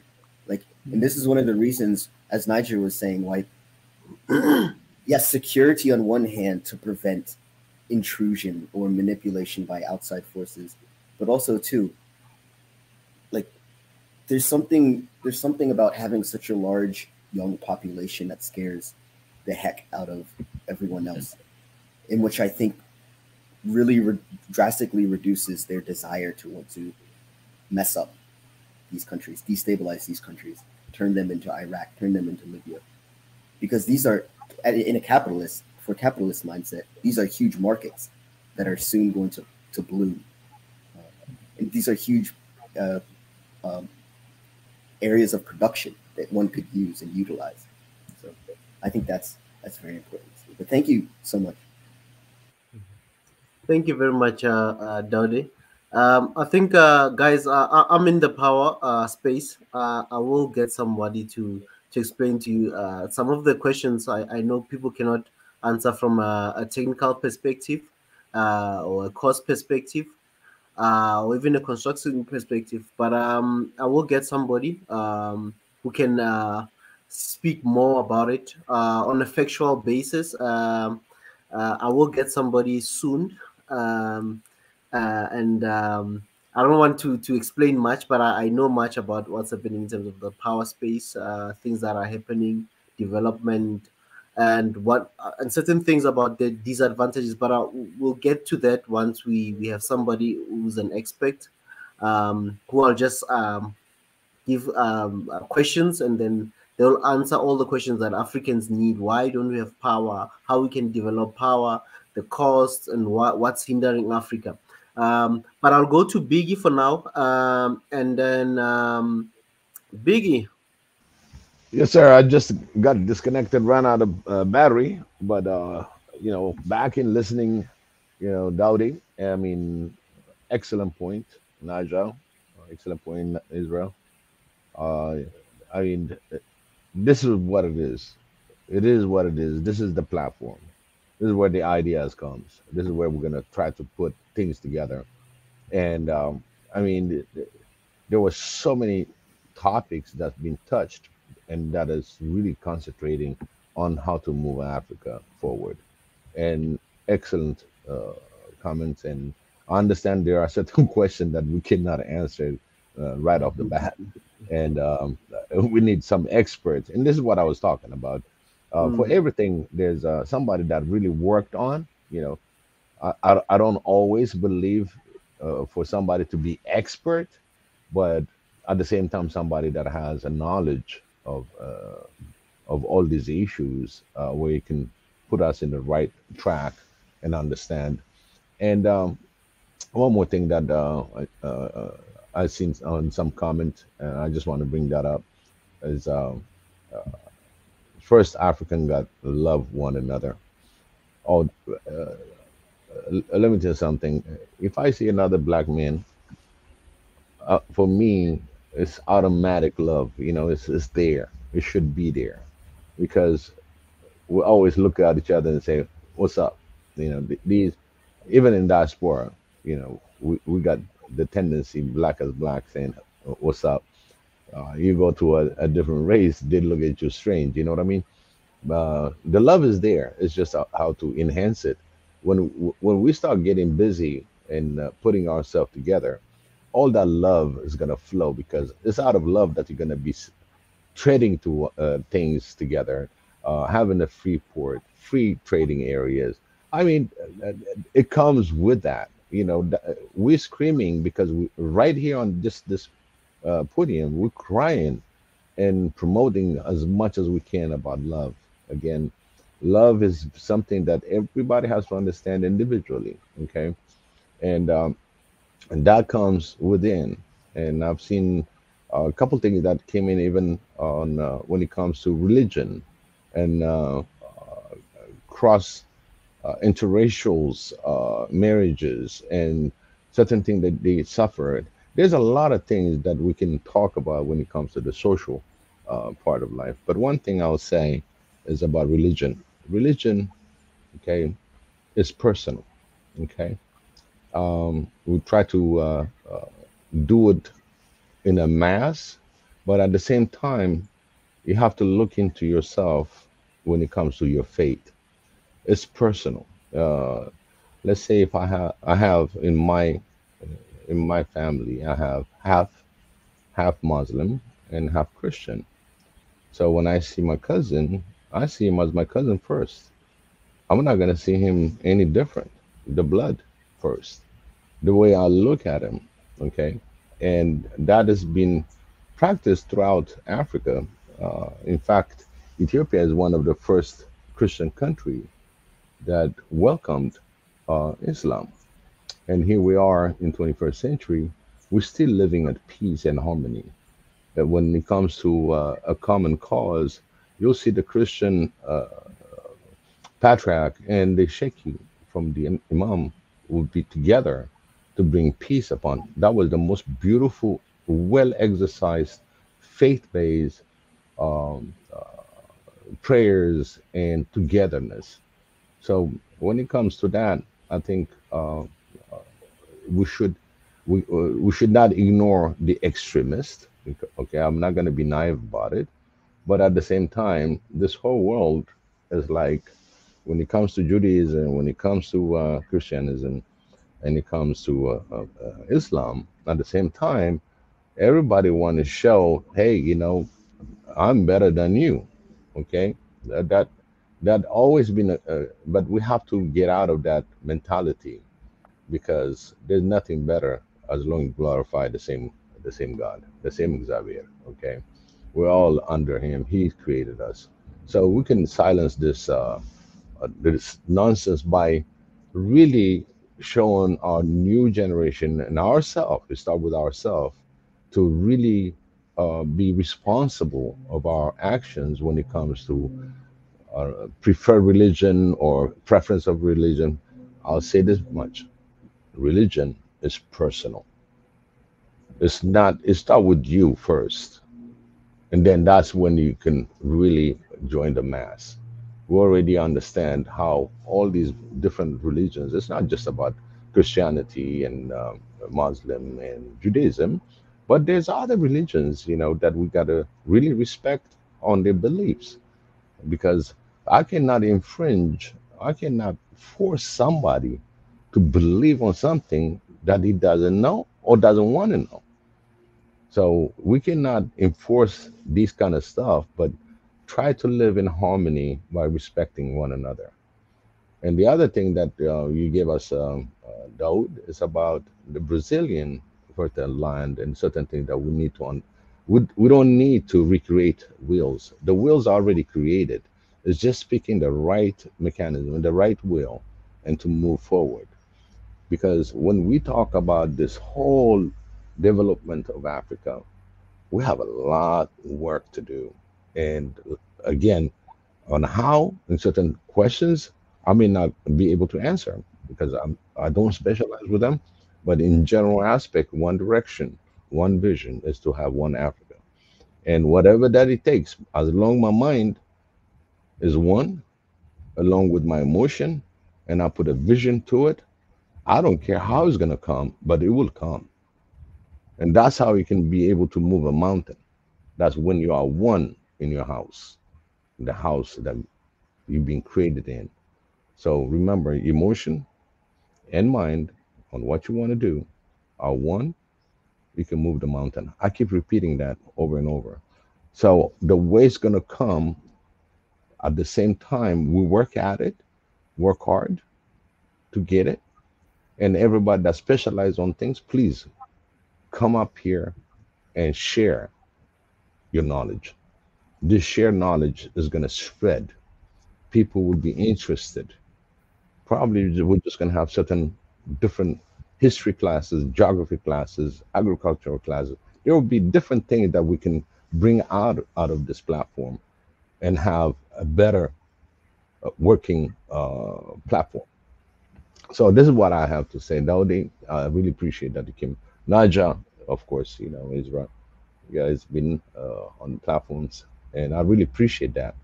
So this is the type of conversation we want to carry on. Really great conversation. I enjoyed it. It was really it tickled certain places where oops, I'm stuck because I cannot have any comment on it because I know I cannot talk about it because I don't specialize in it.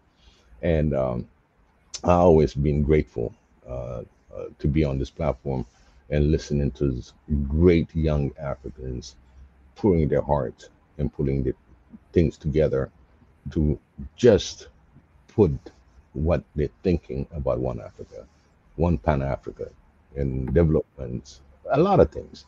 So I'm very grateful. Thank you. Thank you very much, Biggie. I'm gonna go to Niger on the how part. How can we do this? How do we start? Where do we start? How do we do this? Since we know the what, and so how from your side, what do you think we should be doing? I know Yeah, some of the things you already raised, but yeah. yeah, I get where you are coming from, because the how is often where a lot of people tend to start. Often you hear the common statement, "Oh, education" and stuff like that. I tend to believe in more practical things, and this is why when I came the last time, I said you have to look for the most efficient way to pull levers of power, and because right now we are dispersed on the ground, we are not like everywhere. The numbers are not. We've not reached the threshold where you can just go as a mass movement to a point. So if you want to move things, because like I said, African leaders, I don't think you need to push them too much. The last time I was here, I said something about, the African Union has a peace and security council. And if you want to create an environment where you can have development, you have to have order. You have to have a level of security. All the nations, have even been thinking about that, all the nations that have become advanced and the ones that are trying to become more industrialized now that the whole world is turning against, if you look at what they have, is order. You can't have a situation whereby there is no accountability and people can just criminals are running the show, or people that embezzle money are the ones running everything. You're not going to get things working properly. I've seen Russia from when they fell from, the Soviet Union, and the country was run by mafia and all the rest of it. But by the time Putin came to power, did away with all those things. Within 4 years, Russia was back on its feet again. But before that time, they were going around the world begging for money. The Boris Yeltsin used to come to Russia, Washington, to ask for money. Otherwise, they would sell their nuclear technology. Literally, they were blackmailing the American, and the guy was a drunk.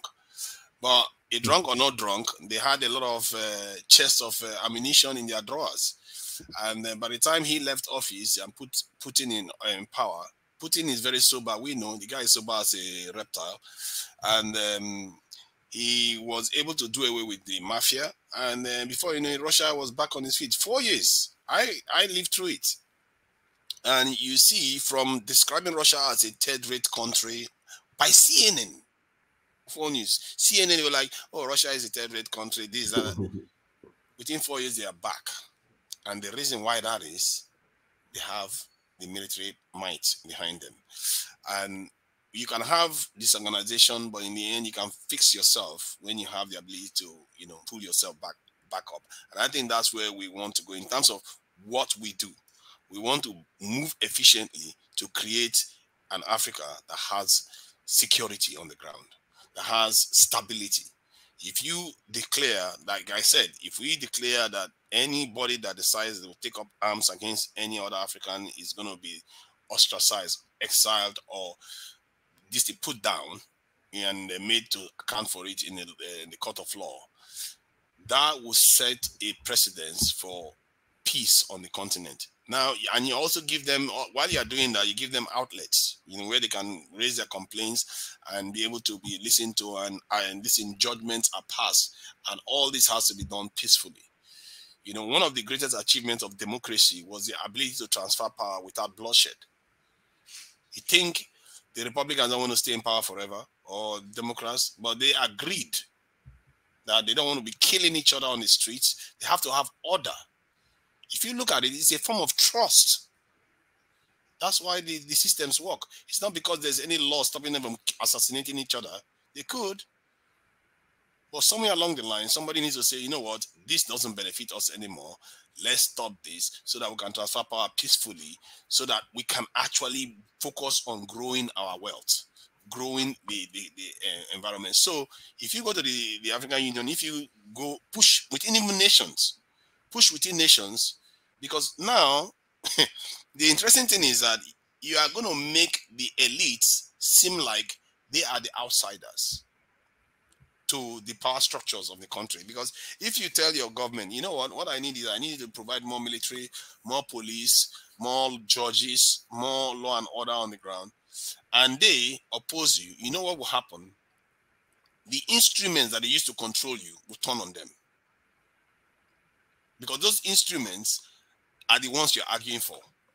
You're arguing for them to become more stable, for them to have dignity in what they do. If they need to be paid more, pay them more. Do whatever you need to do. Because if you want to grow at all, you have to do that. Once you have that environment in place, then everything else will start falling in line. If you look at all the countries that are more advanced, that's more settled in Africa today, they're the ones doing best.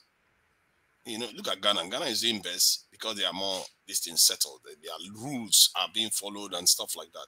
Kenya is doing well because of that is happening. You know, Nigeria is doing well in spite of the anarchy. But let's not get into that. I don't know how that one happens, but it's like we're just darting from one end to the other. But you need that level of stability to move forward. Then after you've done that, now you start selecting quality leaders.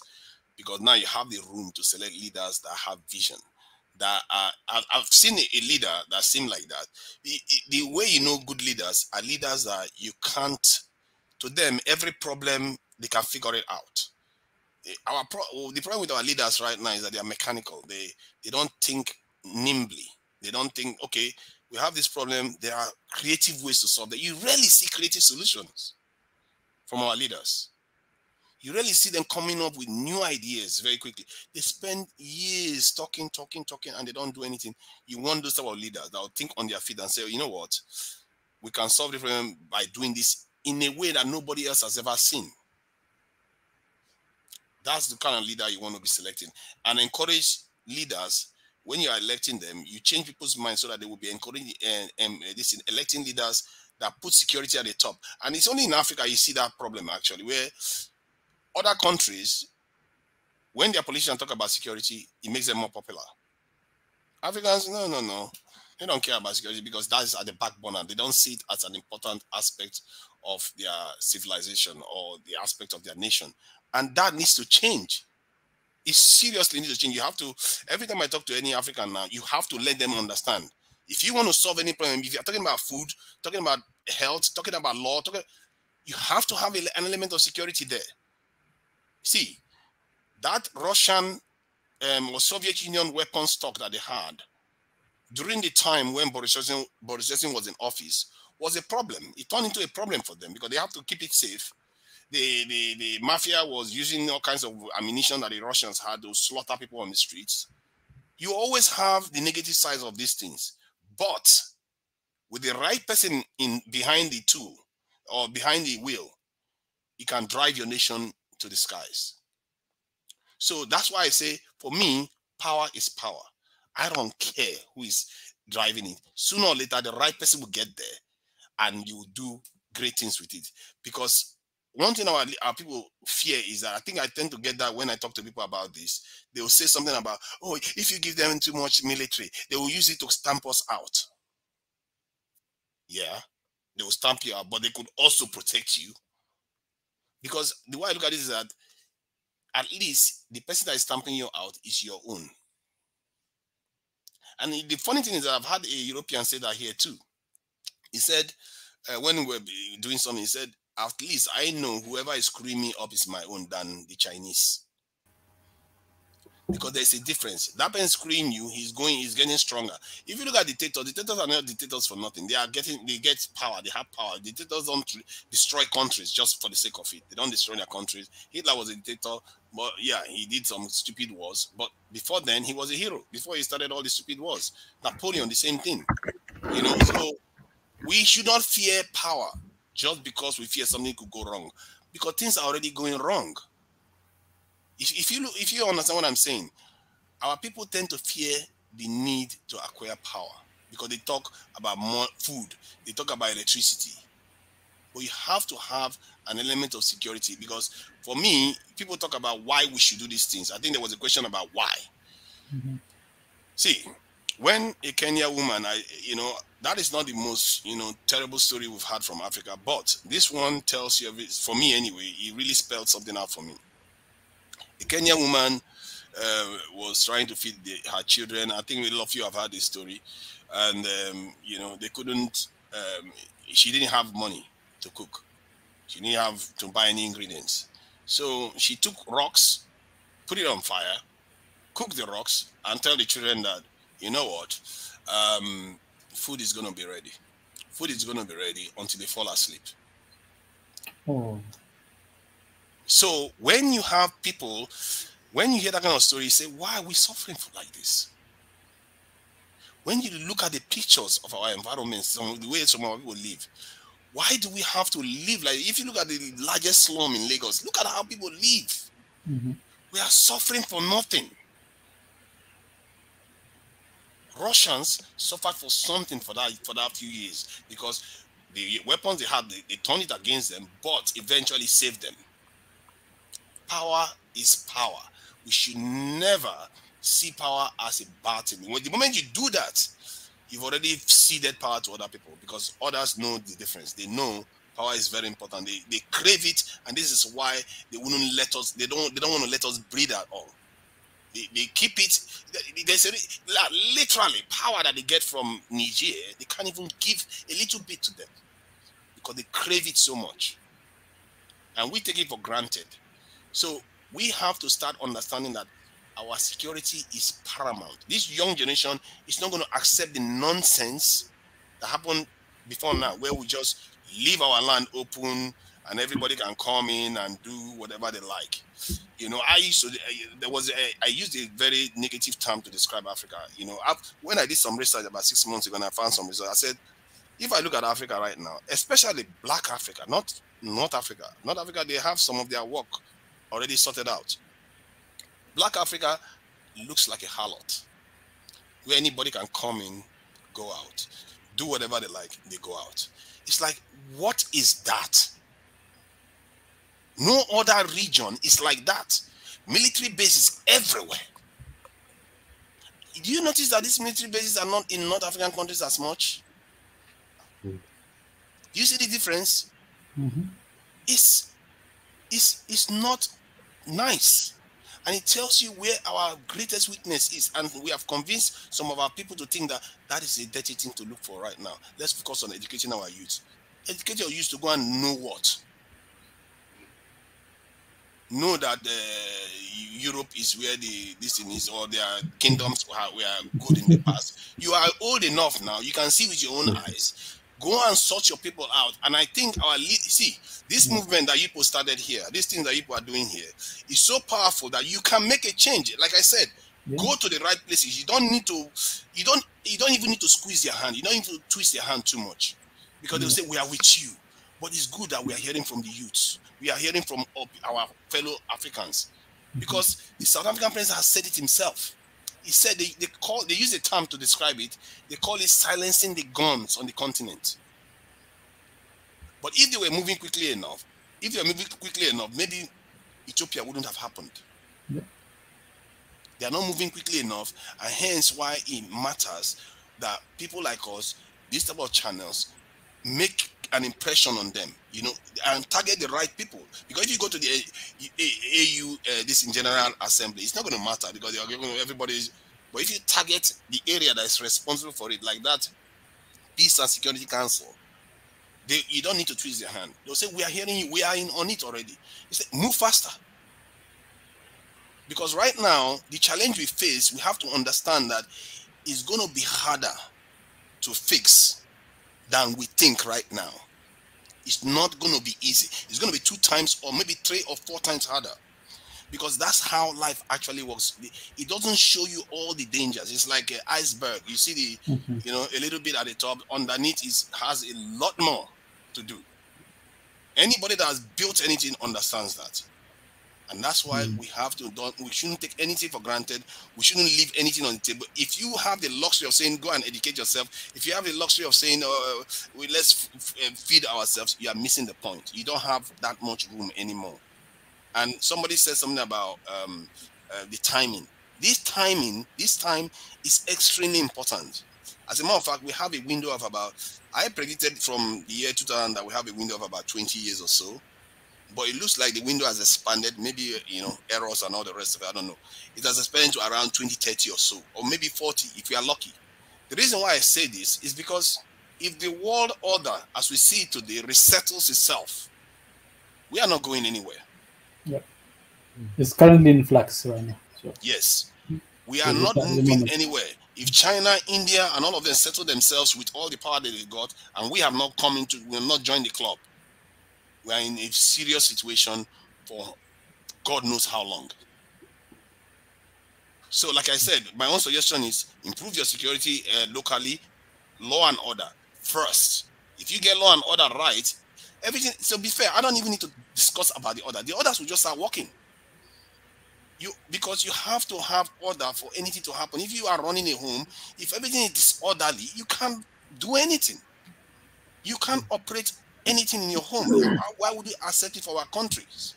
Every country that has done this had that. Iran today has it. North Korea has it. China has it. US, they have it. All of them have law and order. You have to have a very, very strong security background and a strong law and order this in background, because law and order is how they penetrate your country. They encourage us to have democracy. They encourage us for our system to be lawless because politicians escape and they are not accountable. But what we are left with is what we have now. We are easy to destabilize. We shouldn't let that happen, because if you have law and order, you are harder to destabilize. You are harder to penetrate as a nation. They will have to, make their way through so many hoops to get there. We have to make it difficult, and sometimes all we have to do is just start reaching out. If we tell them that you should not attack each other anymore, that's in a way you're improving law and order.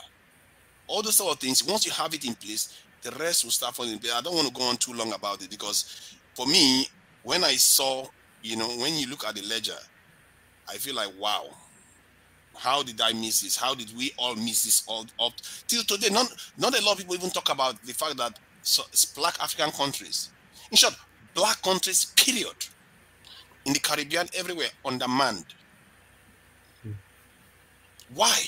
Is it like a secret society where they decide that we are not going to do it? I don't know. No, somebody tell me, because I don't know why. Is it like a secret society? They decide that when you go to other countries, That's true. That's true. you go to other countries, they all have more Naja. security officials. Naja, there is secret societies. That I guarantee you. It's really no. Look at this example of Mauritania that practices slavery today. Mauritania still practices slavery, and they are right next door to Senegal. Mauritania, a population of about 4 or 5 million people, they have more security operatives than Senegal, that has over, I think, almost 30 million or so people. Why? Because the people that are running this in Mauritania are basically Arabs. But the population that they oppress, most of the population is black. But if you go to Senegal, where all the population is black, people running the country are black, but their military posture is very reduced. I'm not even, if you go to North Africa, it's crazy. North Africa, look at Algeria alone. Algeria has 700,000 soldiers. 700,000. And they're a population of about 43 million. Guess how many Nigeria with 200 million people have? 250,000. What is wrong with us? Even Egypt is highly militarized. In fact, the president is a military man as well. So military. It's like a conspiracy where they decide that they're not going to tell their people, they will just downgrade their military. It's like weird.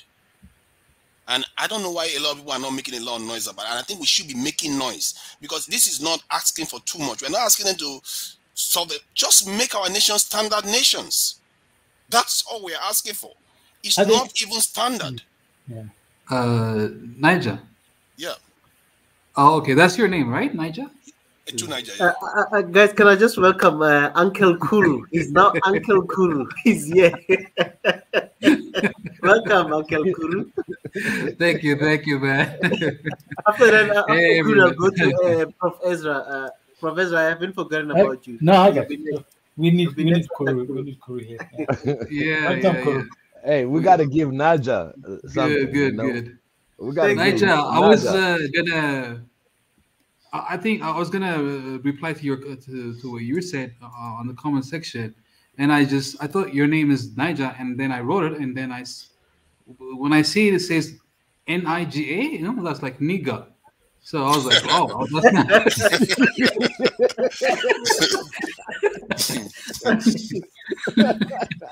not that's not good. All right. Yeah, you have to put two first, two Niger. So that's how I put it. All right, man. So yeah, man. Because I want to say something because of the things that you were saying. I'm like a lot of times I hear you talk about the military. I mean, that's really very important. We all know that, but I think my suggestion is like I think now is the time that we need a very different way of thinking when it comes to military. Because the military. I mean, the way we approach this thing is because of all the global thing that is really happening these days, because of the rise of the Chinese and all the Eastern nations. The way we have to approach this has to be a very collective approach. That's just, I mean, it really calls for a new way of thinking, in my opinion, because nowadays it's not. I mean, for example, like you can take Pakistan. Pakistan has a nuclear weapon, for example, right? Just for a disclaimer, we're not talking about it having a nuclear weapon and stuff like that, guys. So just to put it out. And but the one thing is take for example of Iran. Iran, because of its activities, right? It's nuclear power activities. Like you can see all the pressure that is put on Iran. That's really obvious. And the thing is, if we really want to have a military might, like who's gonna allow you? See, that's the first thing. They're not gonna allow you. They're not gonna sit there and just get, oh, go ahead, like have all this whatever you want, because that has a cost. That has its cost, right? But are you saying they're going to stop us? Not allow is different from not stopping. No. Like there's a limit to what type of military that you're gonna have. I mean, we all know that. It's obvious. That's one thing. The second thing is, okay, if that's the case, then what's the solution there? The solution is... So wait, let me push you a little bit here, Kuru. Let me ask you a question. So are you saying that the pressure is going to... So there's going to be pressure, like the way they do it in Iran, so we should not do it?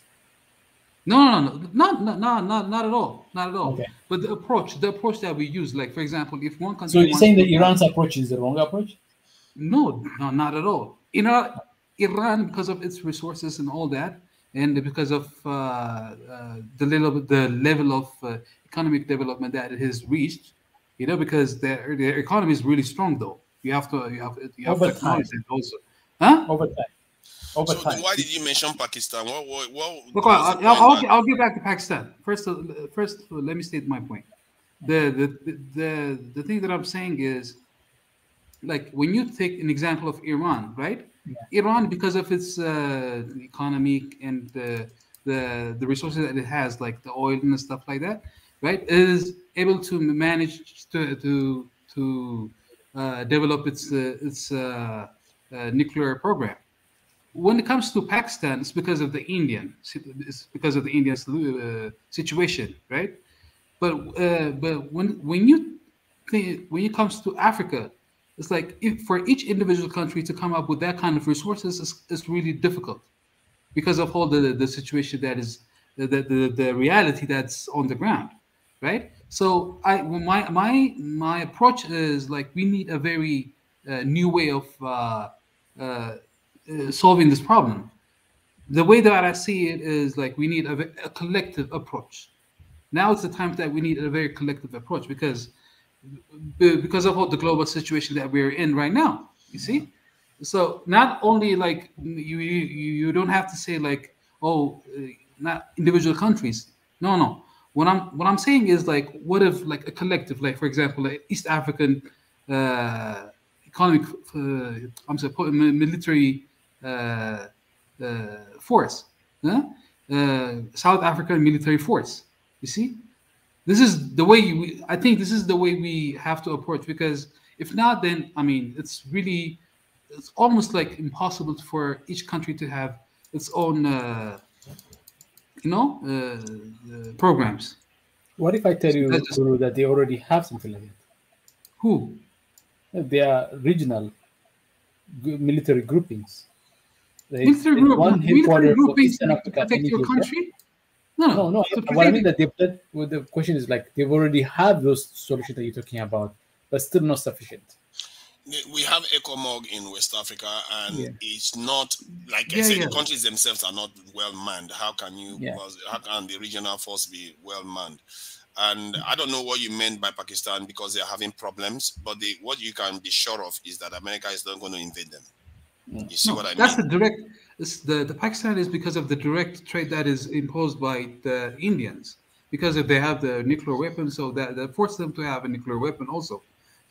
That's their. It doesn't matter from the point of view of being oppressed. It doesn't matter. Nobody can oppress you. Then it's harder for people to come and say, "Okay, I want to come and invade you and destabilize your country and all that." Yeah, but that needs resources. I think the Pakistani thing is an evolution of deterrent of Pakistani military force that was able to deter Indian strength before even the nuclear weapon.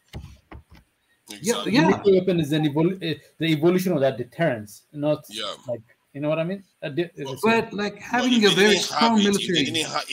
Can you believe that in Pakistan they didn't have that nuclear deterrent today? That Afghanistan war will probably be part Pakistan war too, and India would have like kicked their ass to pieces by now.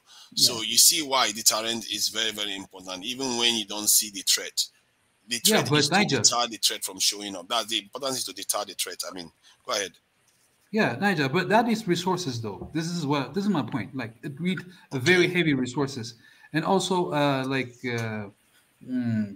Pakistan don't have a lot. In terms of what? Like Nigeria and Iran are similar. Nigeria has even more resources than Iran or Pakistan. But you're not allowed to use the resources though. You see, that's the problem. Everything is interlinked. I don't know whether you heard me. I did say that when you want to do it, African leaders are already talking the way you are talking right now. You talked about regional stuff. The South African president and Ghanaian president were talking about it, that they are thinking of doing things even outside the control of North Africans, because they understand that when they want to do stuff, the North Africans tend to have a different view of it because they are okay. You see what I mean? So they have a different view of it. So they didn't realize that the Sahel and the East African area seems to have a lot of problems. So they are trying to do things to address it on their own end. And when you talk about regionally, that's exactly what they are doing. And the continent-wide, they are also looking at it. This is why I said earlier on that you should go where you can make the heaviest change. If we feel as people that are here that this is urgent, then we drive it into these leaders and tell them, you know what, this is urgent. I know you want to do it, but you need to move faster. You see what I mean? Even even Kuru's idea of, let's say, so we have regional groupings, but they have to be manned and resourced too. Yeah, but you see, the problem is Israel. The problem is, like, why? For example, you can take the conflict that is in Ethiopia, right?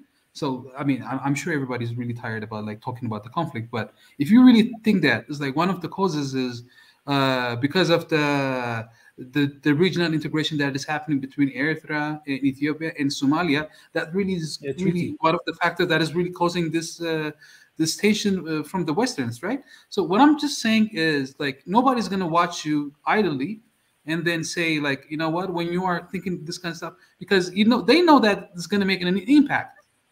But they know, of course, that's like they know. Like if you keep on working for Ethiopia, Eritrea, and Somalia because of that. Yeah, if this thing really happens, right? They know like what the consequence of that. What is going to happen after as a result? Yeah. I'm actually in agreement with you. Like collective coming together to shore up collectively is good, but like like the challenge I see in that is that we say that this is like we actually get like arrive at the answer, like the right answer, but not put in the necessary effort and resources to back it up. That's a very good point there. So This is that's the the time. challenge. So the collective part we have agreed. There's a lot of agreement in that, but they're not giving the resources. And people say, "Oh, we don't have economy," but we do.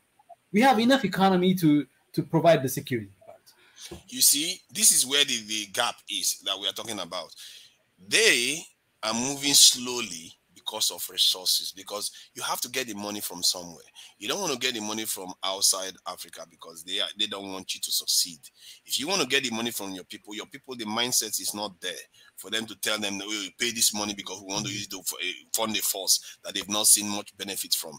As a matter of fact, anything African Union and Africa seems to be like negative in a lot of people's minds. So that's where this type of talk and organization comes in, where you pressure them, letting them know that we on the ground are aware of this thing that you're doing that is good. We can help convince the people to join it because we too want it for ourselves. We don't want to be poor. We don't want our children's children. We are still young. We don't want our children's children to go on and be poor. You can convince them, and when you talk to your people and you campaign in the country, this thing with the people, you let them understand that these things you have to pay for them. They are not free. No country gets them for free. Yeah. You have to pay for them. Other countries pay up to 2.5% or 2% minimum on average on defense, while Black African countries spend about 0.5% on defense. No, because of lack of resources. No, but like other countries have lack of resources too. Other countries have lack of resources. Yes. Let me explain this. If you only have 100, you're missing the point. Let me give you a simple example. The reason why you have lack of resources is because you're not spending that 2.5, that 2%. Let me explain this to you in a simple way. If you have a house, you go to work every day. It's like that, you know what? After I like locking my doors and, putting iron bars in my door, if you're living in Nigeria or most African countries, you know what? I'm going to open the doors, leave it open, go to work every day, go and make money, buy nice equipment, sound system and TV and computers, put them inside, go to work every day with your door open. What is the point of it? You will fail. Because you see what I mean? Let me give you an example. It's because you didn't spend money on securing those things. No, that's not. That's why you're losing them. There's another. I disagree with you. Kuru, let me come in for you. There's another angle. If you have only $100, okay, if you have 100, just put 2% of it. That the goal is the 2% is proportional to what you can raise. The percentage is proportional to what you can raise, not the resources that you don't have. The resources you already have managed to mobilize, allocate a certain percentage of it to security. Look at Europe. This same person might want to pay tithe of 10% to a church. Yeah, because even churches take 10% on tithe. No, but I don't know if you got that, like Kuru. Like it's not like coming up with money that you don't have. You already have the money. Just allocate the right percentage. Yeah, allocation. Yeah, but that's not the only thing, though. You see, I mean, it's not the only thing, obviously. Of course, it's no. This is what I'm just trying to say. I mean, do you think like most of for like our leaders in Africa, do you think like this is the answer is vain? I don't think so. Like they know like what's really. I mean, they know the situation. Can I come in, because I've been holding on this point for a long time, since earlier, and I think we'll answer your question. Okay, I think that I've been asking this question also to Niger, and also like the broader team here, about we never take time to really understand what motivates Africa or what motivates us. So like the source of motivation, and the source of motivation is essentially boils down to the rationale behind why. The why part we never answer. We've been moving on from one how to the next how, and to the next how, and to the next how, without really giving some kind of I'm sure some of you have heard the horse and the cart metaphor. So we always put the cart in front of the horse. We never think about the energy that pulls things forward, which is the rationale and the fundamental philosophical underpinning for which we are addressing the house. So the house are not in alignment with the reasons. They just one step forward, another step forward, but yet you don't know where you're going and why you're going that direction. So could I ask? Yes. Could I ask a question really quick on that point? Because this is this is something, especially in the Western canon of philosophy, they discuss all the time, and it's just what could we not say? And here I draw a lot from the people like, as I mentioned, Frantz Fanon, the existentialists, the Albert Camus type folk of we don't need an inherent why, or I say we don't need a why that comes before, but the why could be in the generation of movement, or the like we can say we can create a spoon without knowing it's a spoon, then after it's built we say, oh, this could be for eating. So it's the why doesn't necessarily have to precede the doing. No, or I think this is very important. Can I say this? Why for what? Let me give you an idea. Can you tell us precisely why you're asking about? Why build defense, or why do anything? Yeah. So that every day when the policy thinkers are thinking of how, right? How do we achieve this? How do we put this? How do we put this? They will always have something that puts them forward. I can give you an idea of. I can go back to the ancient time of Ethiopia, when the Muslims came under persecution. This is in the 7th century, outside, so they were in the areas today was considered Mecca. When they came so the Prophet would tell them, okay, there's a Habasha king across the Red Sea. He's a fair king, and he will listen to your plea and will accommodate you, and go there. And then those who were persecuting followed them, came all along to try to say, you know what, we are your trading partners. These guys are just following a religion where they don't believe Christ is God, or Mary is special. So they made a case in front of the court of this king. But a deeper and more close look at what was really governing the Aksumite Empire. What would make an emperor a great emperor, and why are they guided by those things? Was the thing that was in the back of the mind of almost every emperor that ended up being in that position. So by the time those tensions were brought forth in front of the emperor, whose well-known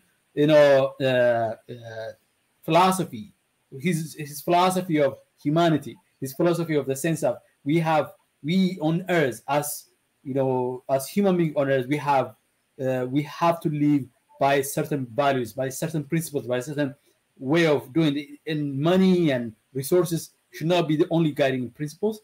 That was the thing that really guided the emperor to determine whether to give them asylum or not, even though there were differences between him and their faith.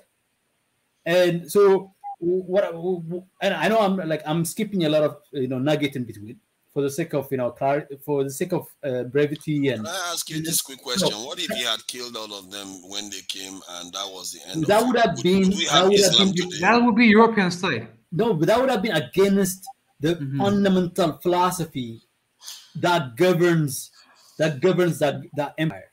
But that philosophy came back to wreck the whole continent. At least the northern part of the continent. Islam came in and took over the Islam that came from Ethiopia never went to other African countries to wreck stuff. I meant Islam as he survived, because the leader of Islam came to him and he let them go, and Islam survived and came back to Africa. That's so you have a wrong conception of Islam.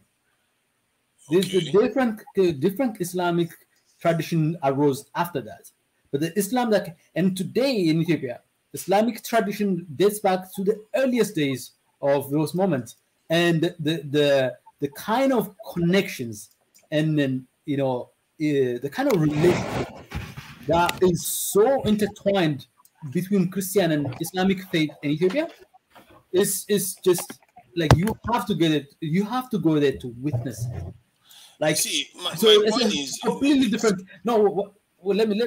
It's not about. Hey, the topic's not about Islam. The topic about built on reason, built on rational, is much more powerful than built on just as we go along, we build a spoon and figure out what to do with it, because that's what we've been doing all along. I think that our philosophy, the reason why I said that it doesn't have, I'm not targeting Islam on this one, because remember, even Jesus Christ came to Egypt. It seems like everybody that wants to rule the world, they have to come to Africa first. And after they come in, we give them shelter and all the rest, and this is where we are today. So, but let's not go into history, because it's a fact. These are facts. The point I'm trying to make here is that I guess these are facts. We give them shelter, and then the region comes back and kick us like crazy. Nigel, I've listened to you guys. I've listened to you guys. Let me land so that you can come. Let me land here.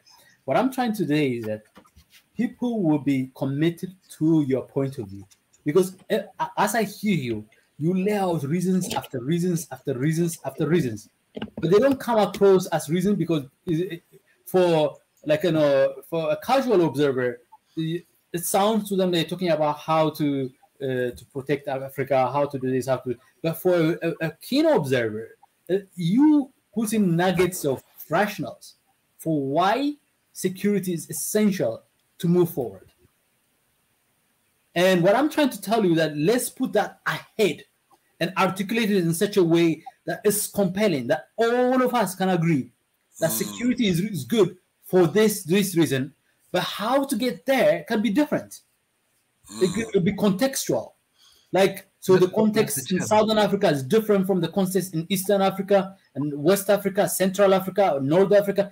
Each context, condition, history, tradition, attitude, attitude to war, attitude to bravery, attitude to protecting others, attitude to law enforcement, the rule of law.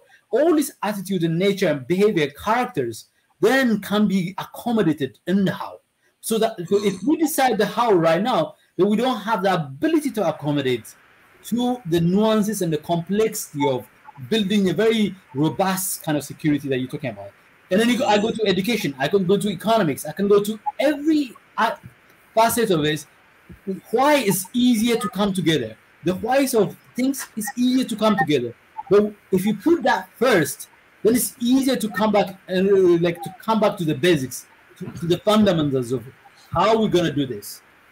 How are we going to recruit? How are we going to create collectivism? How do you create this? Then we can all have we are all in alignment with the vision of all of this, where it's taking us, why it's important to us.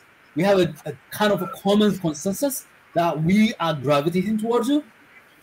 That force that is going to attract us to, and then we have a sense of we have a sense of flexibility and mobility to figure out the nuances. Ezra, can I ask you a question? Yes. Yeah, but don't we all have the same needs and want the same needs, basically human needs?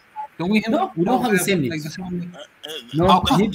type of point I wanted to make. I was trying to say that one thing we definitely all have in common is that we all live in a sub-economy, sub-secured states, and extremely we are not enjoying ourselves.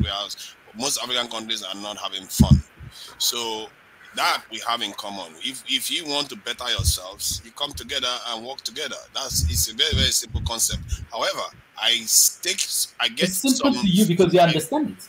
No, exactly. That's what I'm trying to say here, because if you look at Islam is not the reason why Saudi Arabia became powerful. It's the force behind it. It's not Islam that just came and conquered people. The force that they used to recruit people. I did say earlier on, we have to brand ourselves differently as Africans, because one of the greatest sins of Africa for me was slavery, and we have to brand ourselves, even if we are going to practice democracy. Niger, that's the point. We never spend time. So we've been moving from one failed approach to bringing peace and security and prosperity to the next, because we devote so much. This is human nature. If you look closely at human nature, we never take time to really kind of nail down the why? the essentials of See, why. the thing is that philosophy, what you're talking about is in the philosophical realm. If you want to have philosophy and you are in a boat that is drowning and you are with about 100 people on board, some of them Muslim, Christian, black, white, are you going to stand there and start discussing philosophy of how you guys need to save No, yourself? Nigel. That's where I'm Africa talking is about wrong. Let me us. interfere. I'm Let me talking about interfere. here. I'm talking about No, those of us who are not I sinking in the boat. Let me know, interfere, but we guys. are all sinking. If you Guys, don't know guys. that we are, let me just But- finish this point. It's Okay. very, very important. If we are all sinking in a boat, like I said, the window is, when it closes, we are going to have a new Berlin Conference arrangement that will not be able to break out of. See, what my point is that when you are sinking, you don't have time to be talking about philosophy right now. We've done that. You need the space to talk We've about done philosophy. that over the past 60 years. We've been not, saying that we are actually. sinking.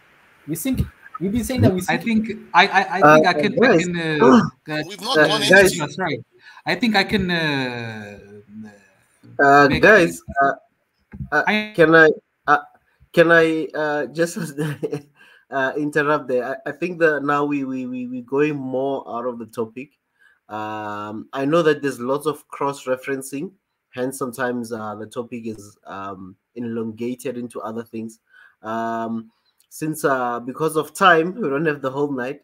I just want to give our brother Yaya Nore an opportunity to also voice his opinion, and then you guys can go back and finish your points.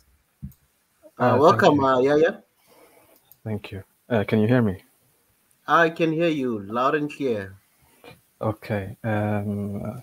I just came on. I don't know the topic, but I've been to this channel a couple of times, so I know you are about One Africa movement.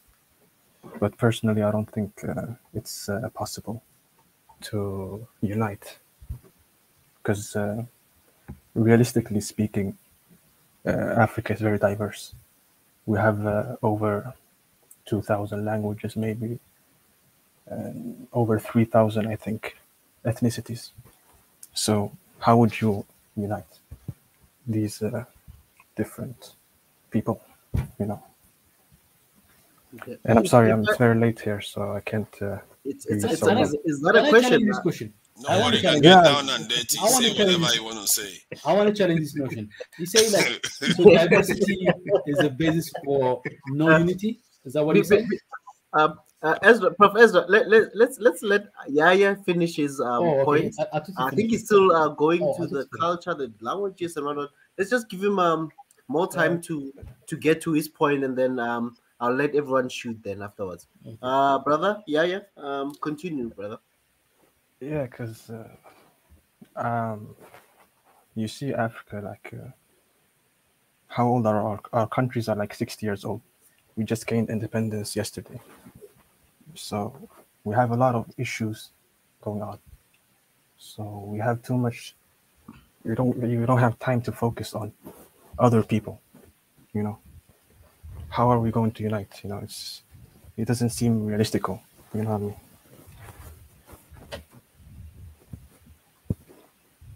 Can you hear me? Yeah, we're listening. We're listening to It you, looks brother. like he wants to have a, not everybody likes to talk too much. Maybe he just wants No, it's to a good ask the question. question. It's a Yeah, good I question. just want to hear what your I thoughts think- are. Oh, I think- are you can I done? answer? Are you done? Yeah, let me answer it. Let me tackle a part of it. The reason they have, see, another way to look at the problems that you're talking about, the reason that African countries are struggling with those problems because of lack of unity. Have you ever thought of that way? That African countries, I'm sorry, I small. didn't hear you. What? So you say like African countries are too busy dealing with the problems. Unity is a luxury that we cannot afford. Another way to look at it is the reason African countries are struggling to provide the safety and security they need to provide to their people is because of lack of unity. If is they cannot provide opportunities because of lack of unity. Like you have West Africa, you have Benin, like Togo, like from one side of the border to another side of the border, it takes you 45 minutes. Tiny small countries, and you have Nigeria with much more power, much more resource there next to them.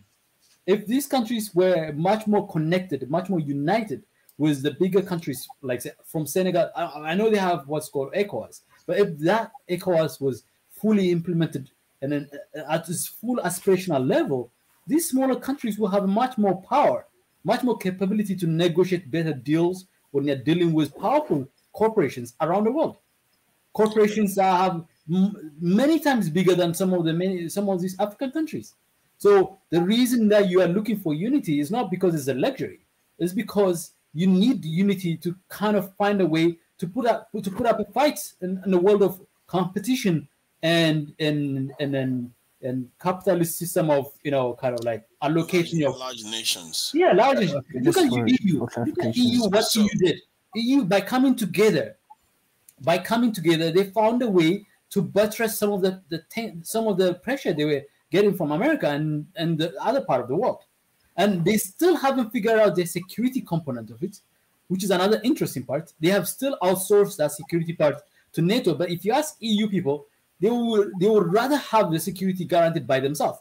But at the moment, because they don't have enough power to stand up to NATO, they can't overcome the NATO component of it. But in other aspect of their unity, the economic part of it, they are forced to reckon with. They are the largest economy. EU is the largest economy in the world right now, and then followed by US and China as a bloc. So because they can negotiate better deals with any power, they can tell Google to change its rule in EU.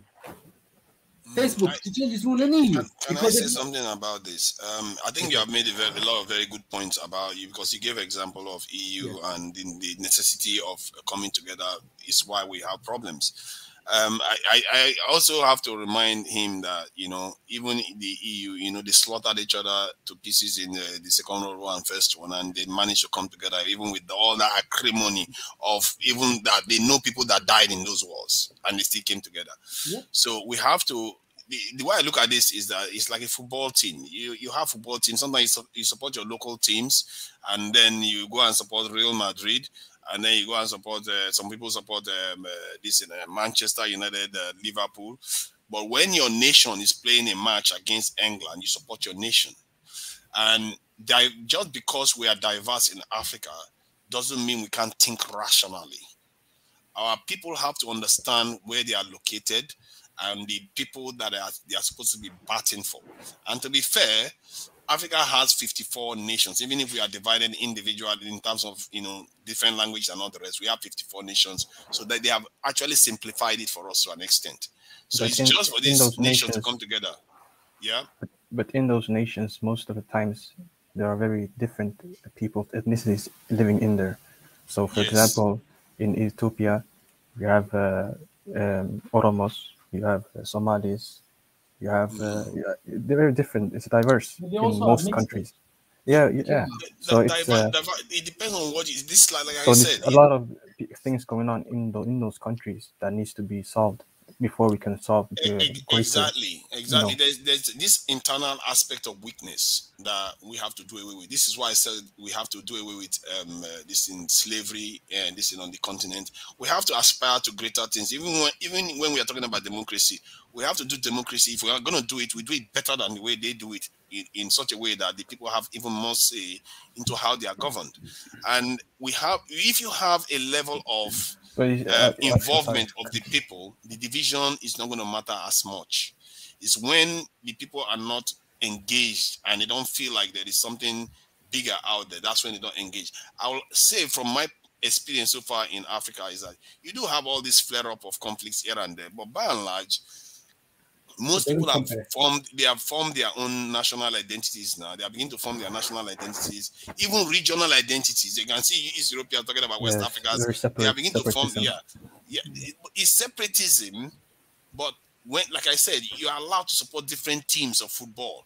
But when you get to a different level, you change your thinking, because you have to know where your bread is buttered. I think the issue of ethnicity is overplayed. And it's not as divisive as it appears.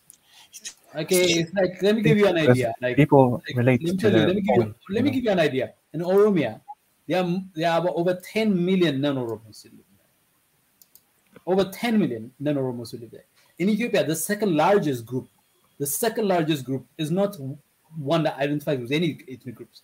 After the Oromo, those who identify themselves as Oromo in terms of ethnicity, the second largest group is those who identify themselves as mixed, somewhere between 29 to 35% of the population, and then so it's very much. And then you look at, you say Somali, then there's subclans.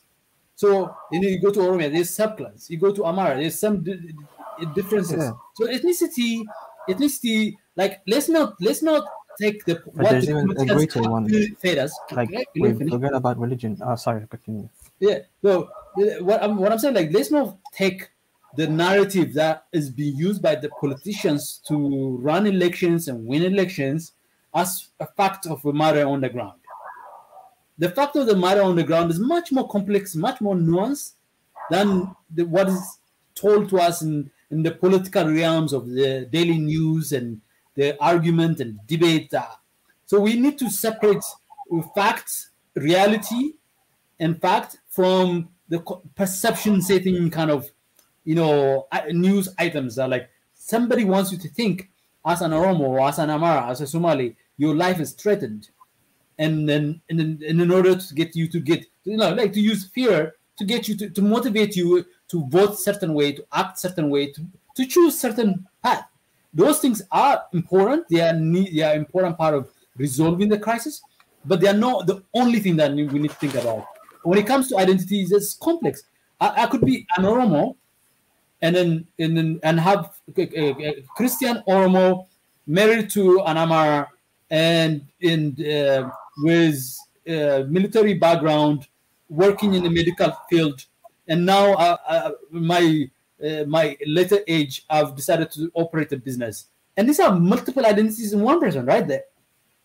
So, like, in reality, people live multiple identities. On a daily basis, people have multiple identities. There's not one identity that defines a person. It's not just a language that they are proud of, but they're also proud of something else too. They might have families that they're proud of. That's part of identity. So the reality and the perception, we need to find a way to square it up and really figure out a way to address it. I'm not saying ethnicity and ethnic issues are not there. They are there, but not as big as they are played out to be. And they are not as impediment to unity as you think. In fact, the fact that they exist should be the reason why we should unite. All these countries are like small fiefdoms. Like, let's assume Tigray gets independence. How are they going to be able to trade in the world? How are they going to be able to connect with the world? And then, make a case for themselves that we are powers that be. And so if you want to invest in our country, you're going to have to submit to us? No, you can't win that way. Even look at how Eritrea struggled over the past 30 years by pursuing, in some way they benefited from self-reliance, but in some way they had to struggle because of it. And they had to pay a price for it. So it's not, so by going it alone, in the way the world is, you are choosing to lose out on so you can resolve, like, by coming together as Africans. One of the things that we are going to be doing as Africans, a much stronger, much more robust unity for Africa, will mean that you don't have these powerful dictators that come in and place the race, ethnicity, try to oppress a region in their country and claim sovereignty, because the unit will make sure they don't do that. Like, if Abiy was actually doing what was claimed to be doing, and then you had a strong African unity, he would have been much more reprimanded, much more forced out of such path if he was in that. The evidence suggests that it's not that's easy. It's not that as suggested, the evidence that we've seen from the UN Human Rights Report suggests that there's a politics being played out here with regard to what Abiy has done in Tigray and not done in Tigray. But what I mean is that, like, with stronger unity, we can hold our leaders even more accountable. Look at the way in Europe, certain countries have certain tendency to oppress human rights, and EU can impose sanctions and pressure on places like Poland and Hungary to not go too far with their, right-wing, extremist character, because the union holds them back. but they have a certain benefit they get from the union that will be taken away from them if they pursue that path. So unity. I can look at it from many angles, and from an ethnic point of view, from any point of view, from a religion point of view.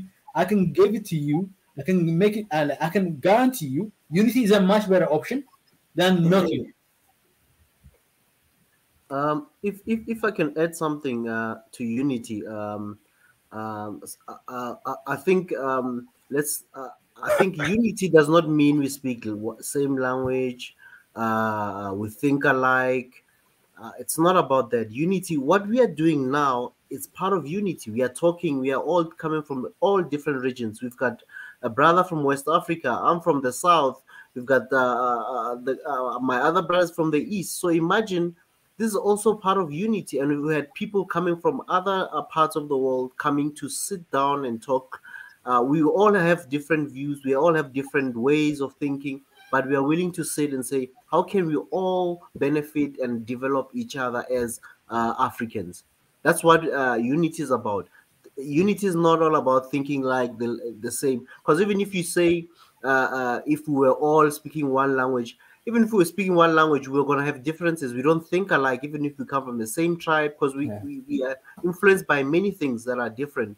But what matters is the common goal is to develop the continent. That's one of the main thing of unity. Not the only thing, but one part of. There are so many other parts, as Prof. Ezra has already mentioned some. And what I just mentioned now, that us meeting and speaking like this, there are very few platforms in the world that you'll find, or even in the continent currently, that where brothers from different places can now meet and just discuss matters that are affecting them. I don't know if I'm answering you, Yaya, but I'll give to I was hoping Biggie would say something. Your answer was good. It's I understood what your position was. It's, to be clear, my position is. Oh no, sorry. Go ahead. No, I just want to add to what Ezra is saying. I just want to demystify, because the definition of unity is something that is put everything together and like smash it and just put everything together. That's not the definition of unity. Like the very good example that Ezra has raised is the case of the European Union, right? The European Union they have the same currency, right? That, for example, if one country, for example, like Greek, when in terms of the financial crisis, when the Greeks have a difficulty in their the financial crisis, right? So who bailed them out? The European Union. So unity, in a sense, is having a common vision, having a common goal, right? So having a common system, a shared system among different countries. Germany is different from France. France is different from Sweden or something like that. So what I'm just trying to tell you is like having a common interest is what unity is. So if we demystify the unity, so that it will become easier for us to converse, to come up with different ideas and how to make that happen. So that's just what the platform is trying to preach. This is like having a common goal. We need, because of all the external pressure and the internal pressure that we're currently facing, that we need this more than anything at this point in time. Because if we don't do that, so we're in a very critical situation that, like, this, like Niger has said, like another the colonial era will come again. No doubt about it. Because that's just where we're heading. If we don't do it now, then that is the fate of our nations. So in order to protect ourselves, in order to create a connected economy, so that we can protect our economy, right? Protect our resources, to develop our countries, right? Because what we have, other countries have. For example, what South Africa have, probably we might not have. So if we create a connected economies, if we create a connected security, if we connected a common vision within the African countries, then that's That is something that will protect Africa, and also create a prosperity within Africa. So that's just like that's the main mission, and the main thing that you need to understand is unity is not mean like all smashing everything into one. That's not what we try to. Crushing identity. Yeah. Yeah, I It's understand. not about singularity. It's not about singularity. Sure. It's a very noble cause. I agree with unity. I'm not against unity. It's it just seems unrealistical to me. It is unrealistic if you look at it from the perspective of now. Exactly. Now, Yeah, like because as you look at see it from- reality now, it's true. I agree with you. It's Yeah, a lack of tolerance. The good example is take European Union. That's a very good example. That's a good example. Like each country is different, right? But they have the common currency, for example, right? That's unity. They have a common Common market. Exactly. Yeah. That's With already rules. they did that. No, I think let him go on a tolerance element of it. I would love to hear that. Me, Yeah. yeah, I was gonna say it's because of how we've been like from history, we have sort of. I think before colonialism, we weren't like united from the beginning, because we've always been like different, and it's when you start to tolerate your neighbor and you start to respect them, their dignity and their values and their differences, that's when you truly like get unity. And not you don't have to be together, but you can have tolerance, and respect, mutual respect. You don't have to like what I do, you don't have to like who I am, you don't have to agree with me, but you have to tolerate me and respect me, because that's the basic human right that you have to have like in a society. And that's what I believe, like that's what I see as Isn't it like, let me ask you, Pranjit, let me challenge you a little bit on this one, okay? Like, isn't it like okay.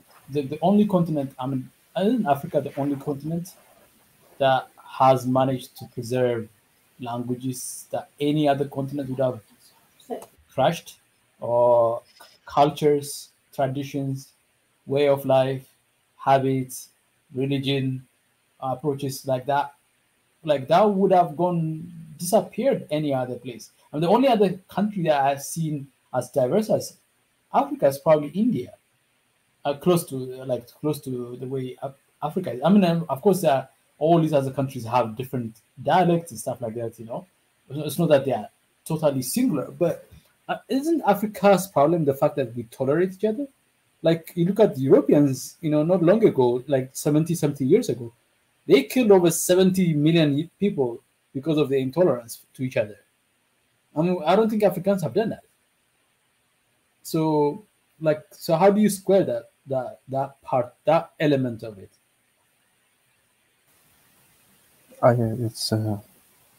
It's true. I agree. I don't disagree with that. Yeah, but I think that don't you think we are then okay? Like Africans can actually come together because we already have the degree of tolerance that other continents dream of having, without the education level. They had to be educated. They had to have laws to ensure, like, to hold them from acting on their animalistic instincts. We have done it without laws, without regulations. Isn't that something that is actually, and like, in the case of, for example, Ethiopia has over 80 different languages and tribes, right? And most of the languages are almost equally preserved. And I think, like, to the degree, most of the community languages, yes, they are common. They are common languages. There's some kind of area, like some areas that are, like, I consider to be requiring some further advancement and development. Like, I know of stories 50 years ago, 70 years ago, a few hundred years ago, where like Muslim majority area building churches for their minority Christians, or churches become being used to serve for Juma Fridays for Muslim small minority Muslims in the neighborhood to come and pray. So like these are evidence on the ground that exists. It's true. We had an element isn't that of something that you can tolerance, build on, as opposed to worry about that we don't tolerate each other? We do tolerate each other, but not to like, it's not universal. It's very like limited. Like I don't know how to explain it. It's not a thing that everyone shares. Yes, We don't have the same I agree with values. I Not everyone will definitely have agree. the same understanding. Yeah. I think like it's about talking about which side of the challenge are you looking at.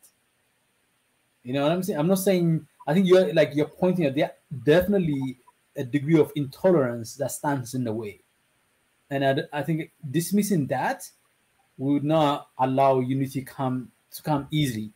Like you're saying like, yes, I agree. Yes, there's a whole story of tolerance and to talk about, but there's another side of intolerance that also stands in the way in Africa, right? And I think that's the part that you want us to focus on, right? Am I getting it right? What's his question? Are you saying unity is not possible? I'm saying it's impossible, in my opinion. Impossible, right? Are you saying that? Impractical. Practically, right? For example, okay, let me ask you this, my friend. What's your name? I didn't get your name. Yeah. Okay, so let me ask you this, right? If you look at the formation of countries, for example, take any country in Africa, one country. Like for example, which country are you from? I'm from Somalia. But Somalia, right? I live in Europe, Sweden now. Europe, okay. So Somalia, for example, right? Do you know that there are Somalians in Ethiopia also? Yeah, it's everywhere. Right? But when you talk about like the formation of a country, right?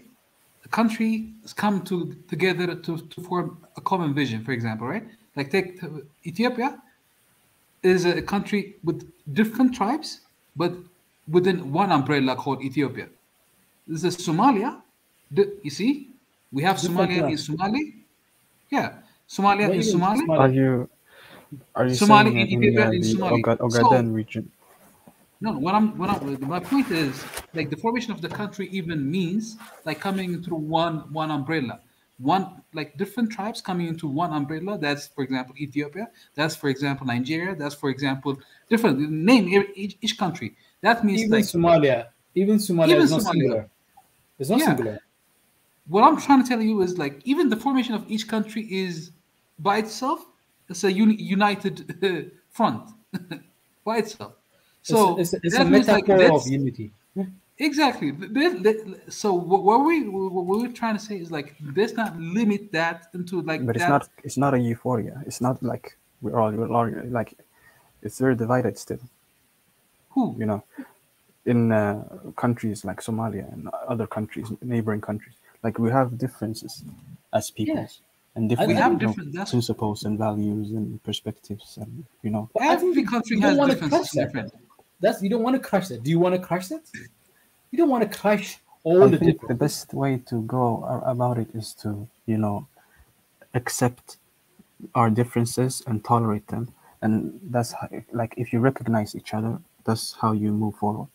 It's not about love or unity. It's about recognition. You recognize me as a human being, and then we'll be all right. Isn't that the essence of every human being? Like, isn't that the essence? Everyone, yeah. That's because I don't. It's not about. For me personally, it's not about like one place, one country, or one continent. It's about as a being, a human being, a person who's living, who's breathing. You have like because Africans, we're not only in Africa.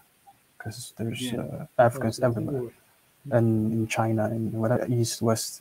So I'm in Sweden. So from here, it's like you don't look to people based on like their ethnicity, but you have like a mutual respect, you know. Well, they Like- do look at you. Swedish, they look at you. They don't tell Yeah, you, yeah. but they look at you. I mean like They people don't tell you. They don't tell you, people but they don't- look at you. But can I ask you a question? I'm Like, not saying I'm not trying to say that I don't agree with you that people in Europe may be racist and it's vice versa. And I understand that, but I'm saying it's like from my perspective, it's not about one place, like uniting in one place and focusing on something like a dream, like it seems. I think I don't know, you contradicted yourself. Like you said it's impossible. You said it's impossible, right? You said it's impossible, but you also gave a reason why it's possible. Exactly. I don't follow.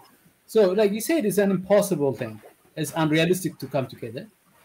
And but you say, like, to come together, they have to tolerate. They have to have a degree of tolerance and respect of humanity on the basis of humanity. Forget about ethnicity. But I Just never said that people will do that. I say yeah, but those things are contradictory in a way. No, it's not. It's not a contradiction. It's like because for it's me, possible then. It's my opinion that people should. It's possible do that. then. It's not that people will do that. Like it's different from should and No, would. but you're saying like, it was impossible, but you gave a reason why it's possible. That's why. Let me ask him. Let me ask him this. So how do you? Possible, but it's not. It's impractical. It's not something that we expect will ever happen. It's Because a people are very different. easy practical thing now, like to tolerate. Let me ask him. Let me ask him this. Toleration. No, like, but it's not for you. I can see that it's possible for you, but No, not it's everyone practical. is like-minded. People don't have the same values.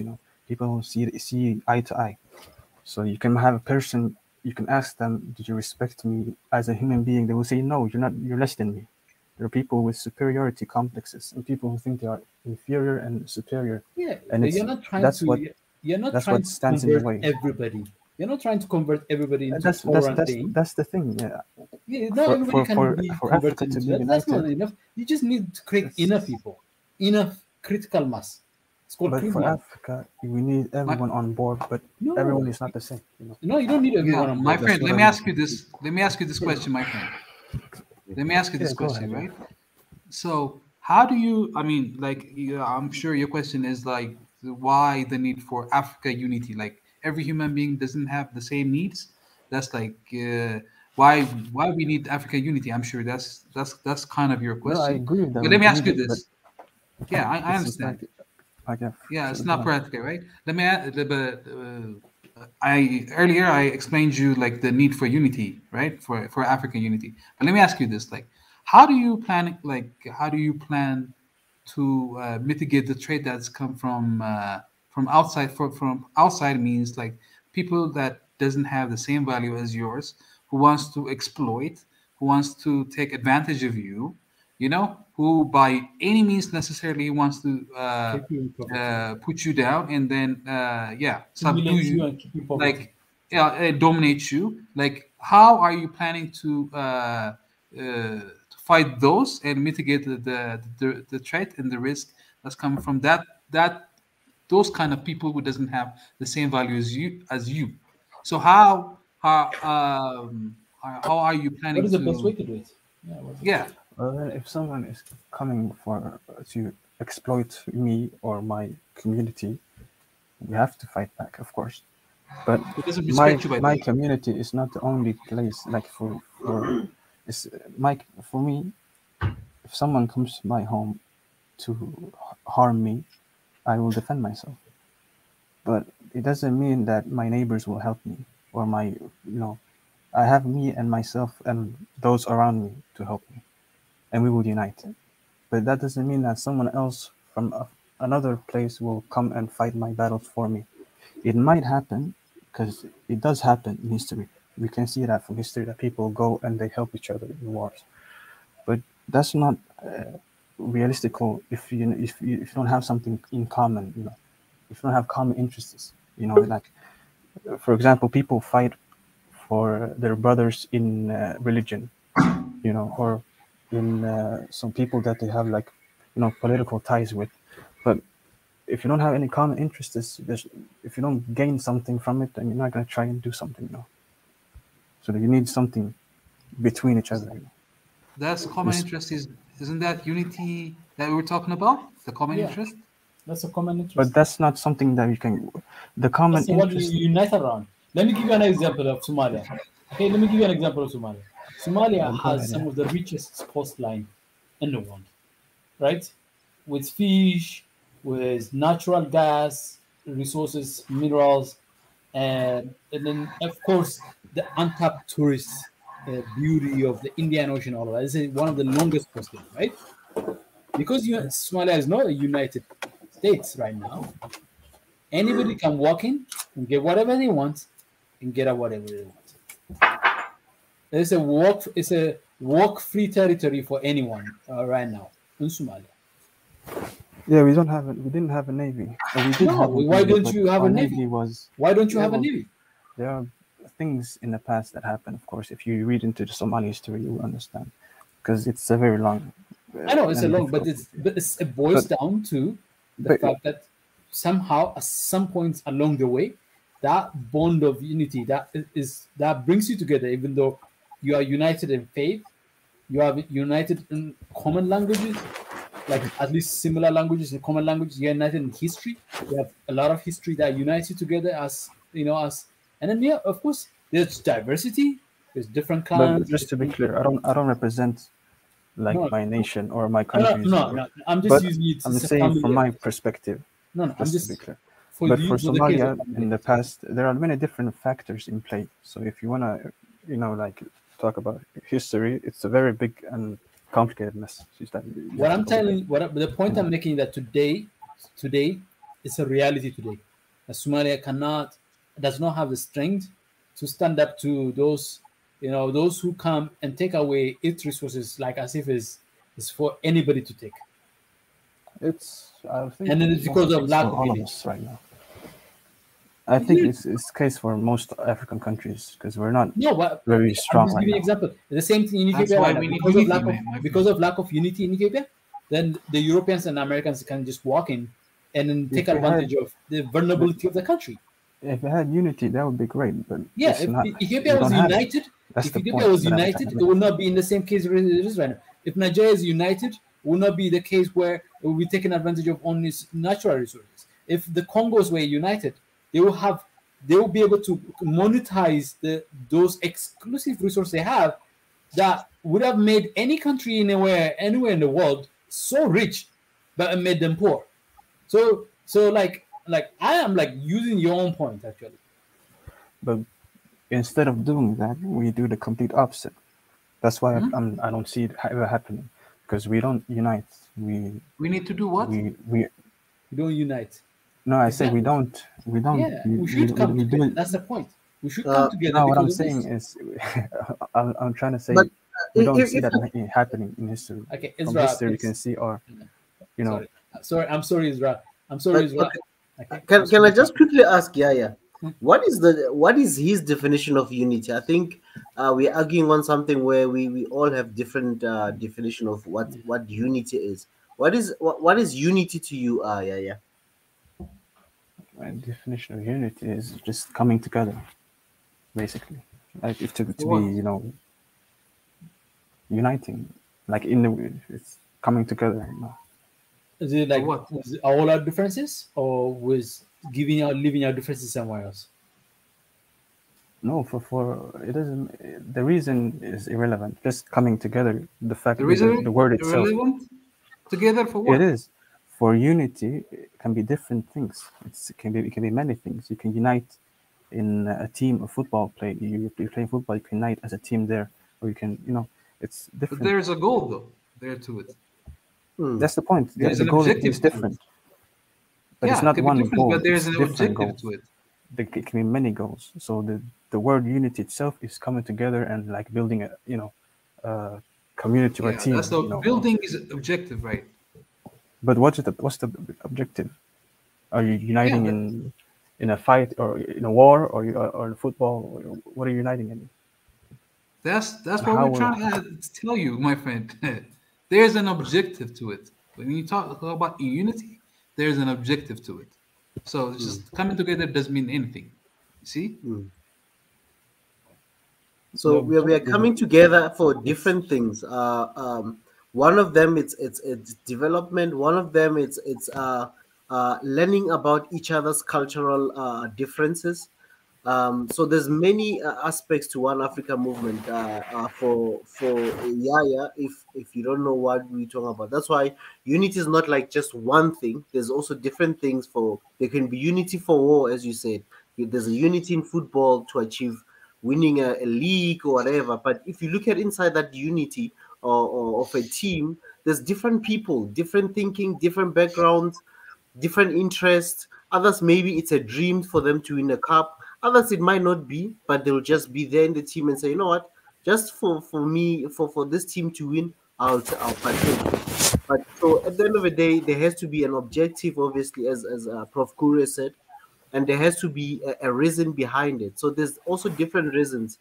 So that's why when I said your definition of unity, I think it's the reason you're arguing is because your definition of unity is something totally different, and I don't think you understand what real unity is. I don't have a reason to unite personally. My main point is I that think the way the he's reason coming. is Can not I say there. something? Can I say something? I think there's a little bit of dissonance the way Yaya is coming across. 1 second he's saying that you have to unite based on some kind of humanity and stuff like that. At the same time, he says, but there is no unity. And the point is, I never said unite. I'm sorry. Sorry. The point is, when we want to unite, the idea is that you are united for a specific purpose. Let's say in the case of Somalia now, to have a more prosperous society that is more secure, able to determine their own destiny by themselves. Like talking about the coastline, being able to capitalize on the benefits of all that. And when you belong to a group, a smaller group, and you see another group that has decided that, you know what, we are smarter, we are going to come together and form a bigger group to come for you. And you have neighbors next to you that you could combine with to protect yourselves, and you don't. Is that a smart way to exist? Because what will happen is that they will come and they will do whatever they like with you, and then you have the Africa that we have today. This is exactly how Africa was lost. We were standing on our own and fighting each other. As a matter of fact, most of our countries fell because one tribesman work with the white people to defeat the next tribe, and they take the other one to defeat the next tribe. That's how it happened. So you have to become immune to that. Whereby you have to understand that human beings are like an. But not to. Go ahead. Just to be clear, not all Africans. Many, I think most of them fought back. I think there's a minority who chose to do switch sides, but the majority of Africans. You're mistaking my point. You're mistaking my point. Like in Lagos, they fought back. They fought a very serious war against the British in Lagos. But after they were defeated, then they will use them to fight the next group. Because when you are defeated, you have prisoners, you have soldiers. The ones that are not complying go as slaves, and the ones that are willing to toe the line, they will recruit them into the next military to fight the next tribe again.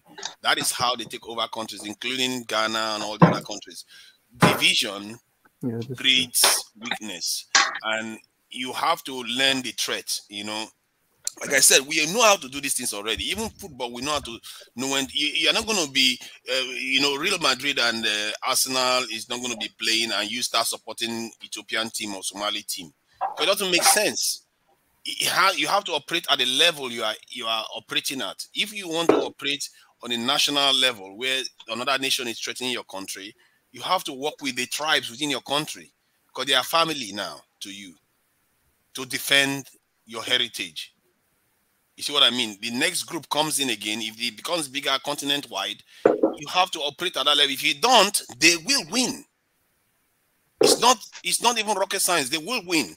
And this is why you can't leave anything on the table. You can't, because everybody in this world is trying to survive. They want to capitalize on the order. At least that's the old order. So if they are using everything they've got, why would you just say, that my next neighbor speaks Amhara or kind of language? I really can't stand them.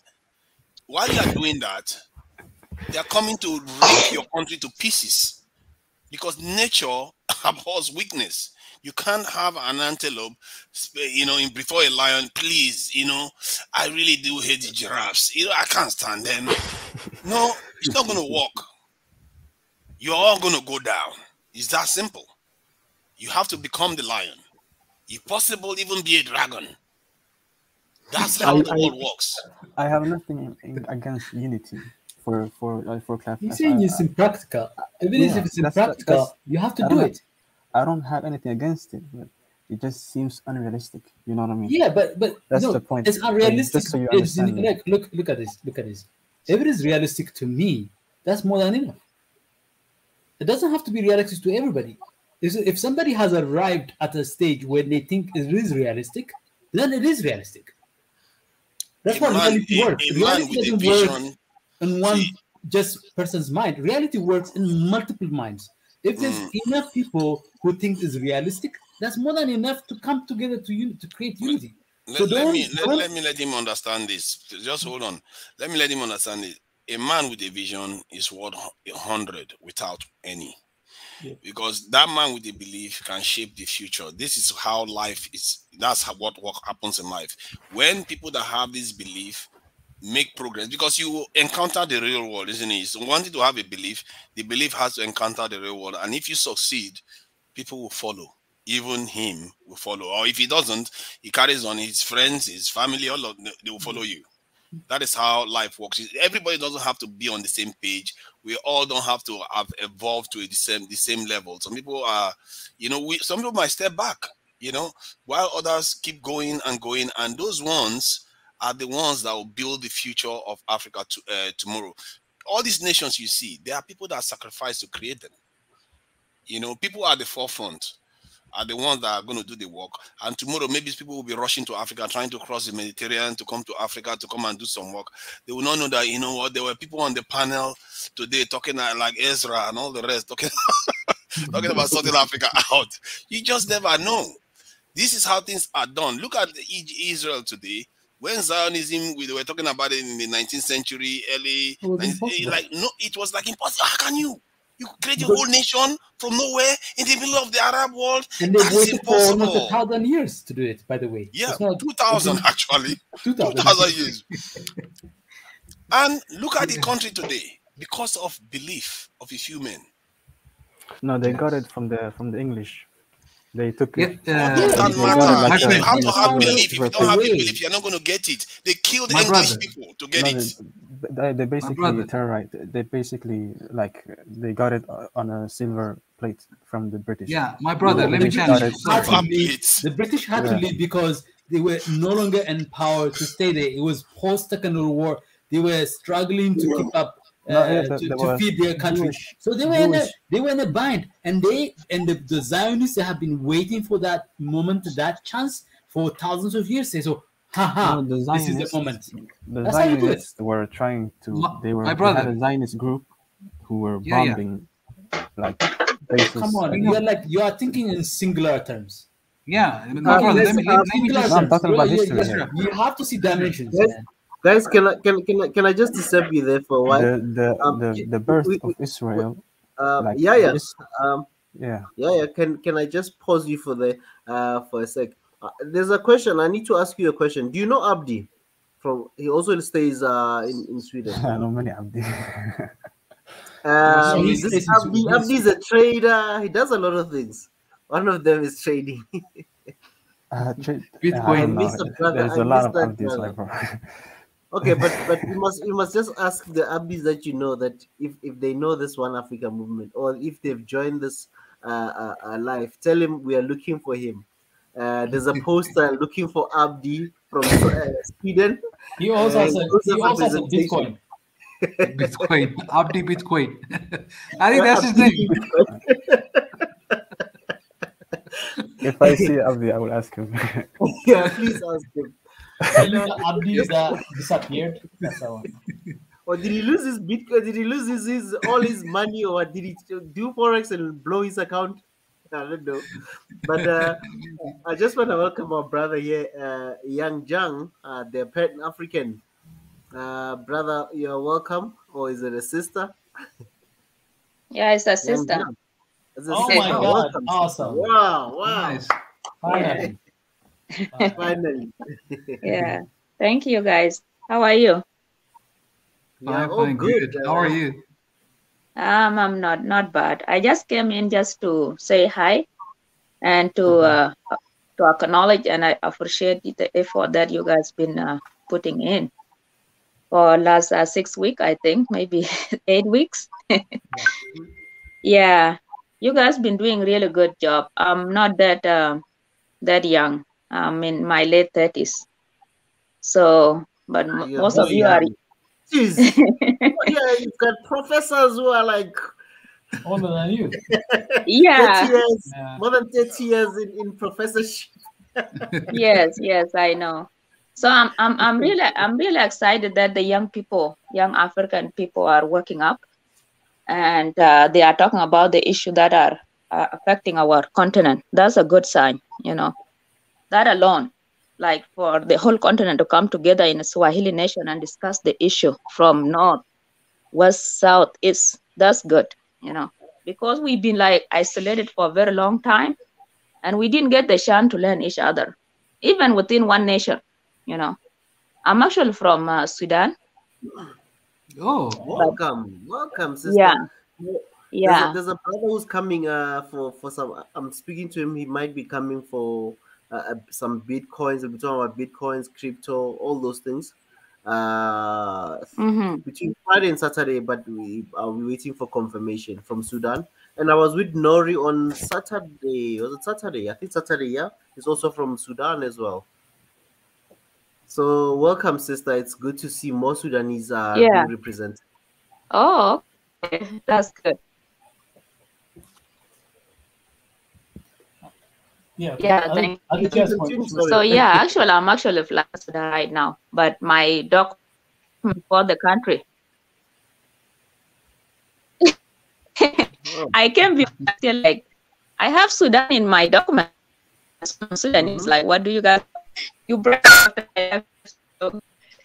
yeah, everybody, you know, about what is going on, like the social media, the YouTube, everything. You know, people have woken up because we see why we living the way we live, and majority of people who left the continent and looking from outside in, they know all these things that we are facing. They are not our own. We don't. We are being manipulated, brainwashed, and manipulated and used against each other. And now we kind of realizing it. But the thing is, like, even our like leaders, they are not like seeing it the way we see it. For example, the war of Ethiopia now is going on. The TLF leader is like PhD holder, you know, he's very educated person. And it's like, why are you allowing yourself to be, you know, why you allow yourself to be manipulated? You're supposed to know this upfront. You know, it's not a long time ago you just left the power. And if somebody say like something is wrong with the central government of Abiy, okay, let's find another way. You don't have to fight. We see what happened, like what went on since last year. When these things, it happened like I think before that, about the Nile water and the dam, and Egypt intelligent people coming to South Sudan, talk to our president, and they need the base close to Ethiopia. And the local people say no, you know, because they try to bring their army to South Sudan to attack from there. And maybe they bribe our government agree. And then when they go there, the first batch that went there to Hiriakol, Pagag, the local people say, no base. If you come here, you're not gonna sleep here, you know. So they have to pack and leave. And then they have to pack and leave and find another way. We have been seeing this happening, like everybody is watching it. And I was so surprised when they find like other Ethiopia to do that job for them, you know. Yeah. So when there's this Oromia popular singer that was killed, and people was like, oh, maybe it's this one is kill him and this and that. But it was the work of intelligence. So the Oromian government Oroman people will turn against the government. But that didn't happen. So they have to find another way. So we see this have been happening. I'm like, finally it happened. I'm like, wow, you know, because I know Ethiopian, they are like people who love themselves. They are very, very nationalist. They can't allow themselves to be manipulated. But when it happened, I'm like, we need to talk, you know. And then all the people, like the young people, saw it and they come out and talk. I was so relieved and I was so happy because I didn't want to say like, oh, this is happening. And even our government was like kind of, you know, try to support something against Ethiopia, which is very, very wrong. Like the South Sudanese people are standing with Ethiopia. They say like the dam is good for the entire region. We need the dam. We need development. Even us in South Sudan, we need the dam. But in 2012, we're supposed to build the electric dam along the Nile and in place called Numili, you know, in place it's supposed to be like a full of project. But the Egyptian government came and convened our government. Yo, you don't need the dam. We can give you free generator.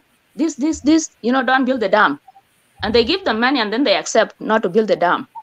And now when you go to Juba, there's generator everywhere, you know, and consume a lot of oil. We don't even have, yes, we have to import the oil from outside. We don't even have like refinery, you know, and it's costing a lot more than the money that the budget that's supposed to be spent on the dam, you know. So there's a lot of things that is going on. This war is like nonsense. It's not supposed to happen. I don't want to take side to say, you know what, I'm standing with the government of Ethiopia against the Tigrinya people and this. No, you know, it's not a benefit of anybody at all. It's not supposed to happen. And it was not made by local people. It was coming from outside. It's just we had been manipulated to say like maybe the TPLF thought maybe if they go back to the government and negotiate with Egypt, maybe they will rescue the dam because they are the one who started the dam, you know? Yeah. The Meles Zenawi was a government, was the one who started the dam. They spent a lot. They are the one who starting it. But when Trump started to be like, oh, we're gonna bomb the dam, this, and Abiy say, no, I'm not gonna compromise. So maybe the TPLF thought maybe if they capture the government and negotiate with the Egypt with better terms, they're gonna save the dam, you know? I don't know. I'm not gonna say like I don't want to judge. But either way, either way the result was either way the result was not good, you know, because innocent people die on both sides. Tigrinya people die, Amharic people die, Afar in Afar region people die, you know, and all these young people that went to the front line for what, you know? Because we the entire African people, so it's time for us to start standing up and say, you know what, you Egypt, you don't have to be like this bad brother, because Egyptian government has been like bad to the South Sudan, like to Sudan. I believe that's why the Sudan broke up, because of policy of Egypt. They have not been like kind to Egypt. Yes. I thought it was because of yes. religion. Yes. You were manipulating because of Egypt. Wow. It just gradually went further into separation, because I don't think the South Sudanese first request was autonomy, right? Fair, just autonomy, equality. In 1972, we're supposed to be autonomy within Sudan. But yes, so that happened for 10 years, and then Egypt come and say, no, you're not supposed to give them their own autonomy. We don't want them to develop and be like tough. We have to break they say we have to break the tone before it's getting tough. Let's just introduce Sharia. And then when they introduced Sharia in 1982, that's when the second war started. Because they introduced the Sharia, they were cutting people's arms, they were cutting people's legs, and, you know, accusing people for petty crime. And people say, no, we are not Muslim. Why are you guys gonna rule us like on Sharia law? We are Christian, you know? And the South Sudan is mostly Christian. Yes, they did it intentionally so that the war will start. Yes, it was intentional. The war start. It's not that they cared about Islamic law. They were trying to use it to subjugate a section. Yes. You know, and eventually we say, you know what, we can't do this. We have to come out and breathe, you know, But if you see like the people in Sudan, we don't even have Arab. Arab is only 3 tribes in Sudan, the entire Sudan. 69% of our population are Africans. Whether from Port Sudan in the east, Port Sudan, people are fighting now because they are bigger tribe. They are the same ethnic tribe with the Eritrea or, you know. Yes, they are bigger, you know. Those are African. We have people in the west, like in the Darfur region, they are African. We have people even in the border of Egypt. Didn't Sudan speak in like Arabic Yes, before Islam? we, Like yes, were we Arab, have people Arab in the before? border of Languages, Egypt. but they're not Arab. Yeah, we just speak. Weren't they Arab before, like before? Oh, they speak like we all speak Arabic, but we have our own language, local languages. So okay. yes, So the we have only 3 Arab tribes. Is a very small minority. That's what she's saying. very small. They are like Arab, 30% of the population. Arab heritage. Do you mean in the Yes. south area or in the Sudan area? They are in the center of Sudan. They came and live in Khartoum area. Oh, okay. Yeah. So when they came from the north, from Egypt, they came deep to the south, like to the center, and settled there, where Denka and Shuluk were living. And they even intermarried with local people. They are not even pure anymore, because when they came, they were long time. What time? Long time. This is ancient. they time. came long time ago, 600 years ago. Wow. Yeah. Guys, Yeah. Isn't it funny So- that we are the one who's killing each other, and they're the one who's providing the weapons, and isn't it funny? It is funny. So yeah, sorry guys, I take a lot of time. No. Okay. You take all the time that all the women should have come here to have taken time. Yes, So- there you go. But before you go any further, Yes. so I have another appointment in about 15 minutes, so I have to jump off. Everybody, I really Okay. but I will listen to you until like my meeting is at 2:30 here, so I have some time before that. But I'll be hearing, but I will be off I will just be listening to you on YouTube. Okay. But this is thank you Okay. so much. You are a family now. Please be regular. Be a regular Okay. member. We need Okay, more no. women. More women, and we need to represent because women are majority in Africa. So we want women here to be the majority eventually. I am been here like supporting you like on the common know. all the time, but I'm like, oh, this is for youth people, you know. I'm just gonna be listening and No. Yeah, and you must support them. join. I'm 41-year-old. I'm older Uh-huh. than you. Yeah. What the hell, guys? Like, So I think I've heard some things, as he said, that I didn't know about before, about the 600 years ago when they moved into the center of Khartoum, I think the capital of Sudan, and some of the ways, you know, the Islam, that the Sharia law led to some of the instabilities in that region. What sounds, it reminds me of what is going on in Nigeria, because there's always a suspicion that the Muslims want to move further south. And that's how, when you say they use that as a way of dividing us, because our people are buying into it. Our people are buying into this religious thing that they think, oh, if we follow Islam, it's going to be good for us. But you forget that, look at around you. You're decimating your brother's land, your forefathers' land. You're decimating for the land, for the religion of some other person. And look at those people that have the religion. Do they look like you? Can I say something? Are they doing better than you? Go ahead. And when it comes to Sharia law, it's only for Muslims.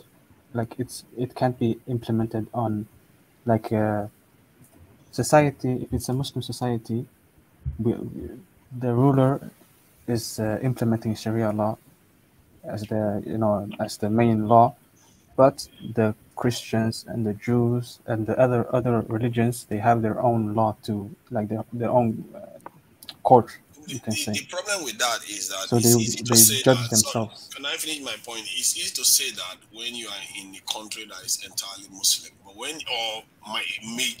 majorly Muslim, when you are in a country that is even 1/3 another group of people, remember the Muslim have to interact with other groups. So when the Sharia law comes in, the other groups are not going to disappear from the equation, because if they have a fight with a Christian, they have to be judged in the Sharia way. And when they take over the state, it becomes an issue. But that said, the point I was making, it wasn't about Muslim per se. It's because our people buy into some other person's religion and use it against their own. And this is why I said this: when you take up arms against your own, that is where the biggest sin is. Because you can have disagreements. We all have disagreements, even with our family members. But when you start trying to kill your own people, people that you share the same blood with, over religion, that the people that are giving that religion is not offering you any better future. This world is about scarcity and resources and greed. This is what runs the world. Islamic nations are not supposed to attack each other. But there are very clear examples in Africa where they did. Look at Morocco when they attacked the Songhai Empire and destroyed it. It wasn't because they were at war with the Songhai Empire. The Songhai Empire was an Islamic state, and so was Morocco. But they told the king not to invade. It's bigger than religious. They don't have a difference of religion. It's a difference of politics and other things. It's not the religion. The point I'm making is that, the point I'm making is that when they told the king, why are you going to attack another Muslim nation? It's the law that you're not supposed to attack. He said that one aside. Who cares about that? We need to go and get what we want, because those people are weak right now. We can take they don't follow. They don't follow the rules and in their religion. That's why. Hello. Anybody can make any excuse, but you don't take up arms against an Islamic state. It's not because they don't follow rules. Everybody can find an excuse to attack. You see what you are doing now? You are making an excuse for one nation when they have an override. There's a reason why they have that law. Don't attack another Islamic nation. Yes, if you go and attack another Islamic nation, even when he was told not to, he made an excuse to go in there and attack another Islamic nation. And the same thing happens with Christians too. And see, if we pretend as if this world is because of religion, that is the height of not seeing reality for what it truly is. It's not the religion's fault. It's the fault is at Naja, can I interject? Yeah, go ahead. Yeah, I just there's something that I want to emphasize about this people using religions. Religion, there's no bad religion and good religion. It depends on how people use it, right? For example, like you say, another Muslim country or Muslim empire attacking another Muslim empire doesn't mean like because they are not Muslim, you know, but because of criminality, maybe they were motivated by financial or whatever, or power. So people find the way to criminalize the religion. That's what we find out after South Sudan breakout. And now the same government that was using the people from Darfur to make the people from South to be like Muslim, now they are killing them. They are raping their women. Did you see Darfur genocide? And if you take Europe, for example, they colonized the whole Africa and Americas, and they use the Bible. So it's not the religion's fault. Yes, like Bible was used before to invade other people, So it depends on the person. It depends on that government, whether they want to use religion or not. Like in Sudan, in Sudan, when they try to Islamize by the southern tribe by the force, and Arab, not only Islamize, to Arabize too. They like, forget about your language, forget about your culture, forget about your traditional. You are Arab. And we like, are we Arab? How? We are not Arab, we are black. Look at, it was so funny. You are Arabs, really? So it wasn't about religion. Like some southern tribes are Muslims. We have a lot of Muslims, even in my family. My mom's side, they are Muslim. But they are Dinka at the same time. But when the government force come from Sudan, they will still kill them. They even kill people in the mosque. They didn't care. No. In Sudan, like the religion we have is like Sofi religion. Young John, sorry to catch you there. Because of time, I need to also give my brother Bambino time to log in. But before I give Bambino, I know Uncle Kuru needs to say something, and then because he needs to rush somewhere. I'm gonna allow Uncle Kuru to speak, and then we go to Bambino, and then we'll be wrapping up very soon because we already passed 4 hours. So, Okay, before Kuru Uncle says Kuru. something, Oh, before Kuru says Niger. something, yeah, I wasn't about the religion. I wasn't taking it out on religion. If anything, I was saying that the issue is that we have to see beyond religion and know whom your neighbors are, your brothers are. Religion came after you who have been around for hundreds of thousands of years. You can't turn on your own neighbors, because I see that often in Africa, where sometimes you talk as if religion is everything. Like, no, it's not. You've lived with But these that's people your next door to that's each for other you. Like for not hundreds of not thousands everyone of believes years. like No, that. see, but when you turn on your own because of religion, tomorrow religion might change, but you are still there. You have to understand that this religion we are talking about just came about after the fall of Egypt. Egypt was around for almost 6,000 years. After the fall of Egypt, he came, and other things are going to come in the future. So what are you going to do? Just because you are existing today, I believe my religion is everything. So my people that have been with me for ages, I can't recognize them as my brothers anymore because I'm following a religion that somebody brought from our people. So for our people, so you have to remember that, because what would your forefathers think that didn't witness that religion? They'll watch your people, his own children, tearing each other up. It's a matter of how you identify yourself. See, let me tell you something. There are certain sins you sin that you can't get away from. You wonder why we seem like as if we are cursed to an extent. Where your forefathers will be in their graves, watching their children fight each other over things that they don't even know anything about. And that bothers me. And there are people here in Africa that call themselves Arabs, but if you look at them, they are black. Because their forefathers, 600 years ago, one Arab guy came from Saudi Arabia, impregnated one woman, and they have children. And later on, they all married Africans, and they still call themselves Arabs anyway. If you look at the person, they are black, but they will still say they are Arabs. But the original Arabs were. Do you know what that means? Do you know what that means? When you have children, your own mother, you are denying your own mother. You are denying the blood that has given you life, claiming to be from somewhere else when you are not. Do you know what that does to a being? The blood that gave you life, you are denying it and claiming to be from somewhere else. Saudi Arabians, if they check your DNA, you are not going to be from Saudi Arabia. You're going to be from Sudan. But yet, these people claim to be from Saudi Arabia. You can say, oh, maybe some of them, they are people that are dark, but these ones are not Saudi Arabians.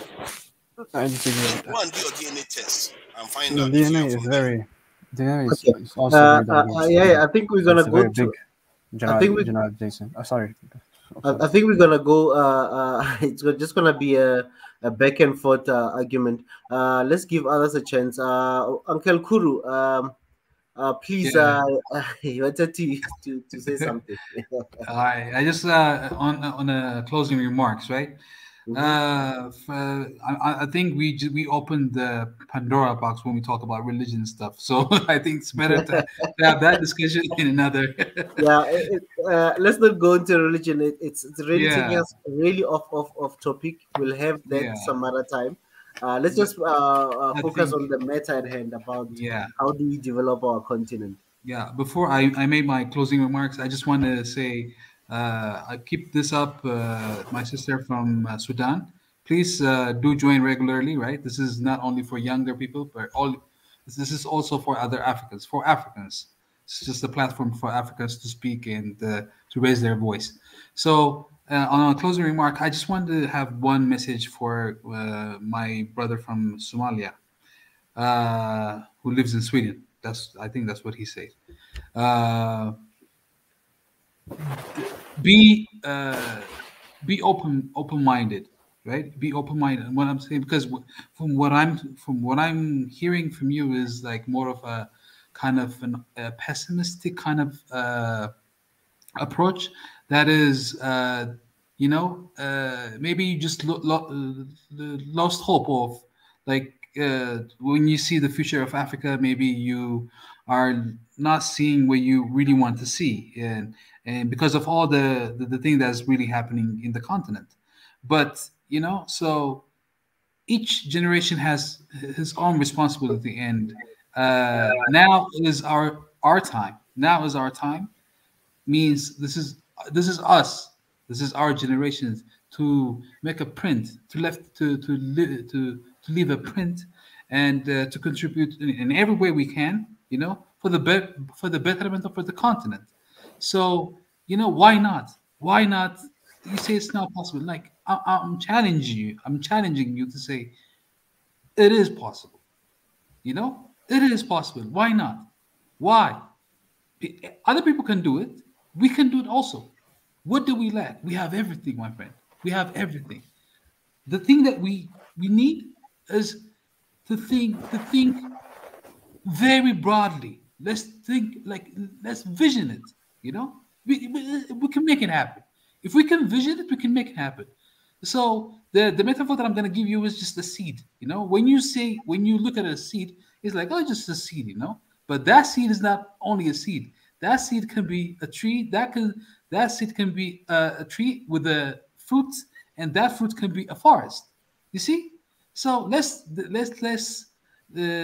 not be closed-minded. Let us be open-minded and see possibilities. We can make it happen. And it is up to us now. Now, the older generation, they did their part and they left.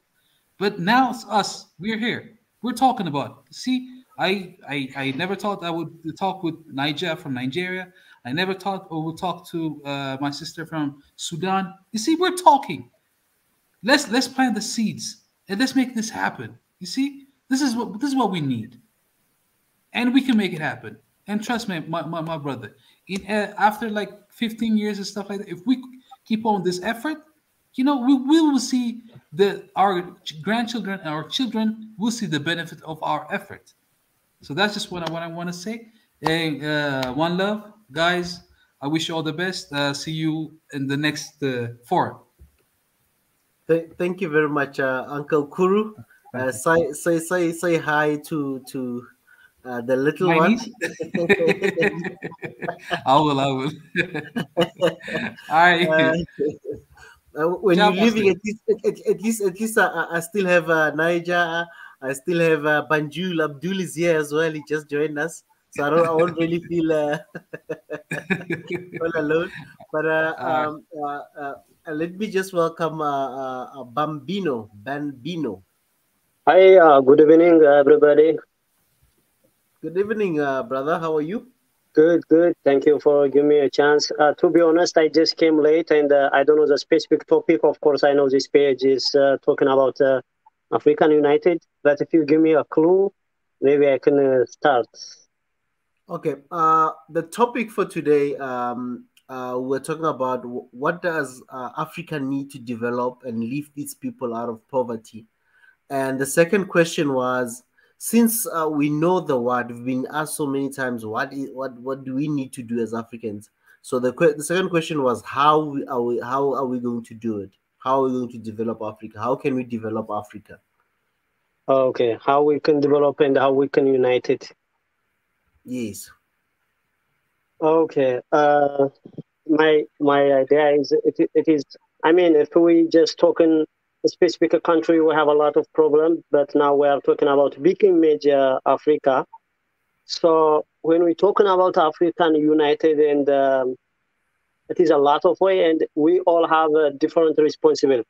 The African government, I mean, the leaders, they have their own thing. The people just like us using social media, we have to know each other, discuss together, and the activists talking together from all over the country and push the leaders to come together that, for example, now in Ethiopia as a war, a lot of Africans collaborating and supporting, but the government, the African government, the main thing first is safety. It's supposed to be build one African military, like collecting from each country. They have to establish the special force that maybe the country today it is a friend for us. Tomorrow they will invade us. Maybe so we never know. Today maybe they are our friend or they support us. They are with Africa, but tomorrow when they have interest, they will take advantage on us. So for that, the government need have to establish a strong military, which is not taken aside. Even that is, if something as a country messed up, that force supposed to be jump any country to stop fairly. Instead, United Nations or America's jump someone in African country, we have to build that. The people, just normal people, start the people relationship. For example, we need to start go to African restaurant and learn and taste our food. For example, I never been any West African restaurant, but I've been in Jamaica. Now I am starting to try everything and discuss. So, and we have to have the same currency as African, of course. But when we're talking about Africa like this, our own country, we're supposed to be honest what is exactly going on in our country. Someone is minority if it is attacked by the people who has a power. Some people, they not be fair there, but they talking about Africa. We have to be honest from the bottom of from heart, solve our internal problem and to unite it. But just if we say Africa united, for example, now in Ethiopia is a war, a northern part of, but on Oromia region, people is just for 4 years continually just killed without reason. No one is talk about that. All people just focusing about war and about supporting government and stuff. When some people say this genocide have to be stopped, they say, no, you are anti-Ethiopia, like that. So when people come talk about Africa, first have to honest their own country what is going on. I was trying, but my English is not good. I was trying to say a lot. Thank you for the time. I think that's it, what I'm trying to say. Thank you a lot, very much, Bambino. Join us every day. We always have different topics. I feel welcome to contribute. And I just want to welcome our sister, I think, Deborah. You're welcome, sister. Deborah. You mean me, or there's another sister? There's another one. Okay. Deborah. Okay. Deborah Daddy. Deborah, can you hear us? Can you unmute your microphone? Deborah. I think Deborah is not paying attention. I would welcome my brother Banju. Oh, hello, Deborah. Can you hear us? How are you, everybody? Yes, you're welcome, my sister. Thank you for my channel. I'm sending the message for every my family Africa.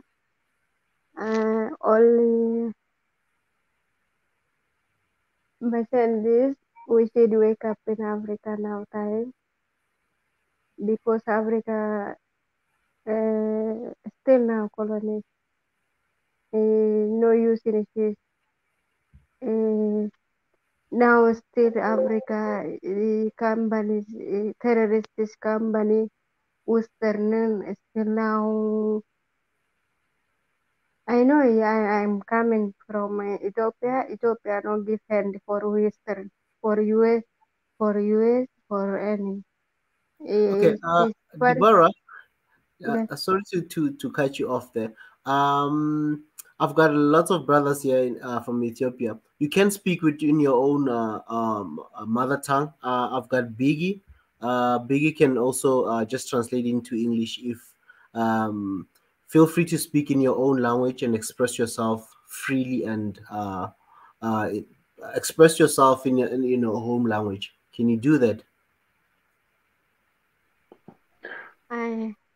ዲቦራ ኤፍሬም ነኝ። በአማርኛ አውሪኝ።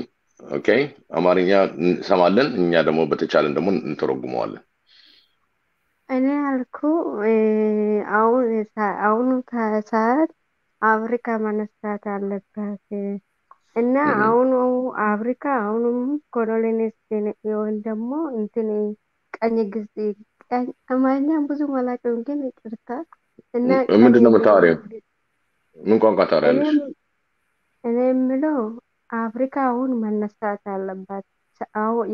አሁን የአፍሪካ ሰዓት ነው እና አፍሪካ አሁኑም ኮሎኒስት ውስጥ ናት እና ሀብቱን አትጠቀምም። የምትጠቀመው እነሱ ነው። አሁኑም ደግሞ አፍሪካ አሁንም ደግሞ የቴሮሪስት ካምፓኒ ናት። የቴሮሪስት መቀመጫ ናት እንጂ ውሃን ሁሉም ሀብት ሁሉን አትጠቀምም። እሺ፣ አንድ ጊዜ ልንገራቸው እንግዲህ። Okay, this is what she's saying. Okay, Africa to rise up. This is the against the colonialism, literally colonialism, and at the same time, we have also terrorist organizations that are still seated in Africa. It's time to rise up. This is what one of her things that she's saying. And Kati. እና አሜሪካና አውሮፓ አሁን ኢትዮጵያ መሰበር ይፈልጋሉ ወይ መመታት ይፈልጋሉ። እነሱ ደግሞ አይችሉም። እኛ እንደማይችሉን ማቃሉ፣ እነሱ ማቃሉ፣ እኛ ምናቃለን።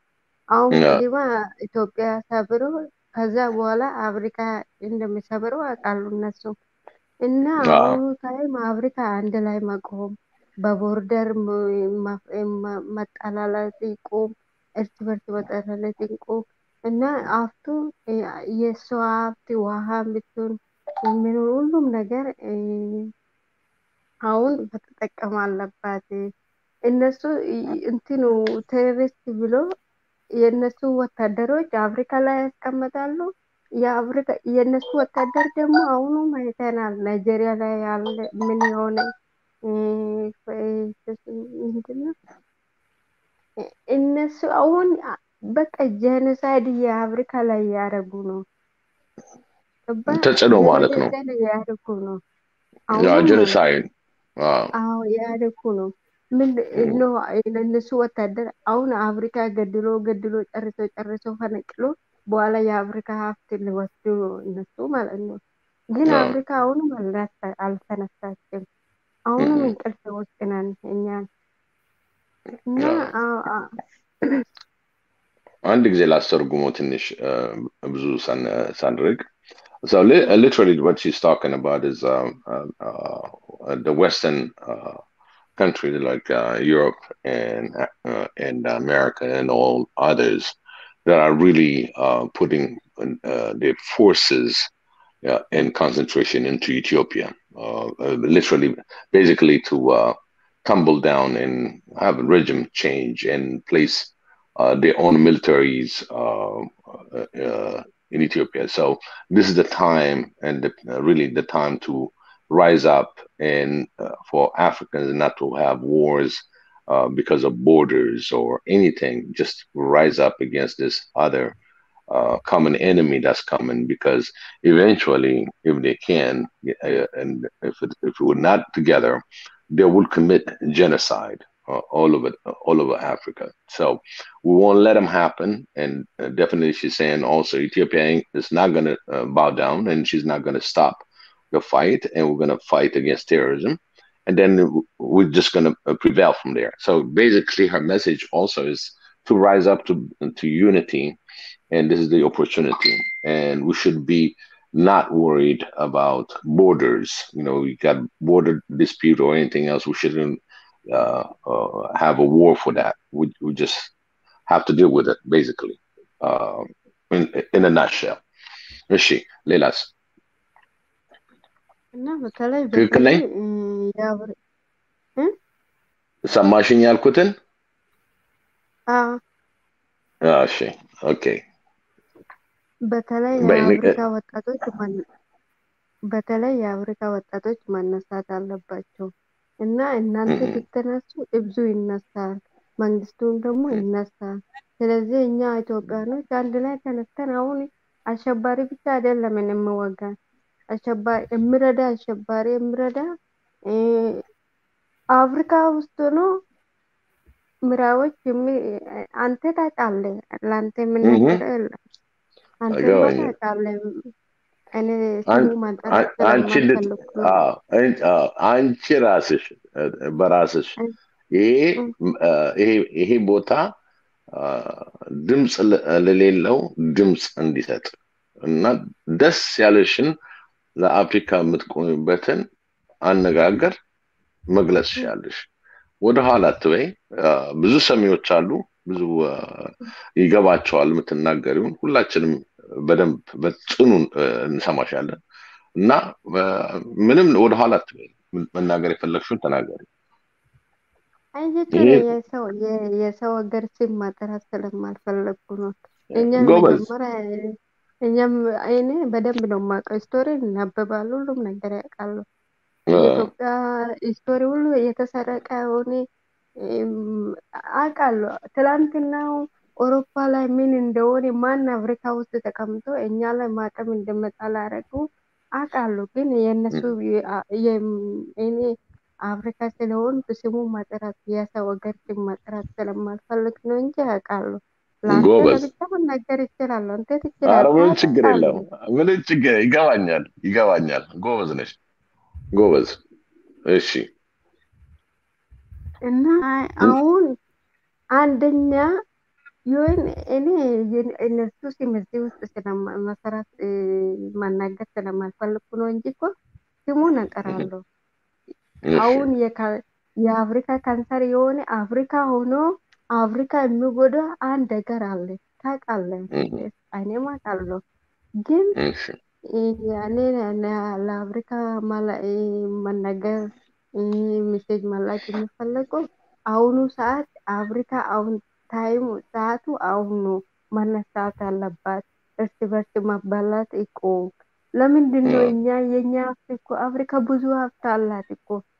እኛ ወርቅ እኛ ነው የምልከው፣ ዳይመንድ እኛ ነው የምልከው፣ ጋዝ እኛ ነው የምልከው። እነሱ ለምንድን ነው የኛ ሀብት ለምንድን ነው በምግብ የሚለወጠን? አፍሪካ ውስጥ ምንም እንትን የለም፣ ማብራት የለም። ውሃ ግን እኛ ውስጥ ነው የሚፈልቀው፣ ማብራት የለም። አፍሪካ አሁኑ የተራበች ናት። እነሱ የኛ ሀብት ይጠቀማሉ፣ እኛ ደግሞ በምግብ ለኛ እኮ ተመልሶ እኮ ግማሽ ላይ ወስዶ ግማሽ ይልካሉ ማለት ነው። በምግብ እየቀየሩ ነው። ስለዚህ ለምንድን ነው እኛ ሞኝ የሆነው አፍሪካኖች? ለምን? እሺ አንድ ጊዜ ልንገራቸው። basically she was mentioning on what the West is doing to just about our natural resources. They'll be taking natural resources. We don't have electricity. Literally, we have the water, but it's not where it's supposed to be. She's talking about the general aspect that we have to get the youth really to rise up. When the youth rise up, the government will rise up. And all that is going to be by common understanding as what you need to do within the country that you live in. And she mentioned there's some other African countries that might be blocking or hindering the progress of this One Africa movement. I'm pretty sure there's a lot of, this is my comment now, pretty sure there are other that really don't want to line up with it because they're very comfortable and they don't want no disruption on what they're doing. So I think she's talking in that same line of certain African leaders that are comfortable on what they're doing right now and making money and not really looking at the unity because, they're corrupt, put it that way. So she said in this platform, she doesn't want to mention any name of any country out of respect, because it's not the country, it's the leadership. So that's where she was explaining herself. Okay. Oh, she's so polite. Yeah, very polite. Tell Very her, polite. tell her thank you so much, because she seemed to have a lot of confidence in herself, Yes. and she's very patient too. Yeah, tell her thank you so much. Yeah. በጣም ሰሚያለሽ አይደለን? በጣም እናመሰግንሻለን። በጣም ይሰማል እኮ respectful ነሽ። ግን ትንሽ ሆነ Someone, oh, okay, she heard you. She can listen to, Okay. To what you said. Yeah, It's just hard for her to express Deborah. herself. Yeah, Deborah, and tell her that like Amharic is a beautiful language, and we're supposed to celebrate our languages, especially like our own. That's why this channel kind of attract me. Swahili Nation. Swahili is one of African language. Amharic is one African language. We need to promote those languages. You know, they are beautiful. Even just listening, I didn't feel tired. I never feel tired. Yeah, we need like one continental language and local languages, which is national, and then even go down to the state language. So at least African students should. Education is big part too, you know, of what we need to be done to undo what has been done to us, because it's the system that was put in the place, including the education system, that is hindering.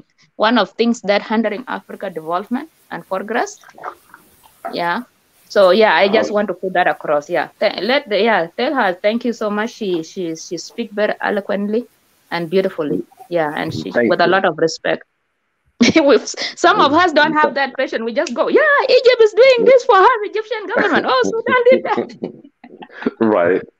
But she was very respectful. You know, she didn't mention, you know, she didn't mention countries, which is great. I think you really put an example. If we have a corrupted leadership, any nation, okay, I think when it comes to this podium, we don't talk about the nation, but we can talk about the corrupt. And I think that it's a good lesson from Deborah. I think Deborah, you teach us something already. I agree. That was very respectful, because we human beings, you know, when we listen a country in the negative way, everybody thinks about it negative way, and that's all you record, not really knowing the depth of that nation.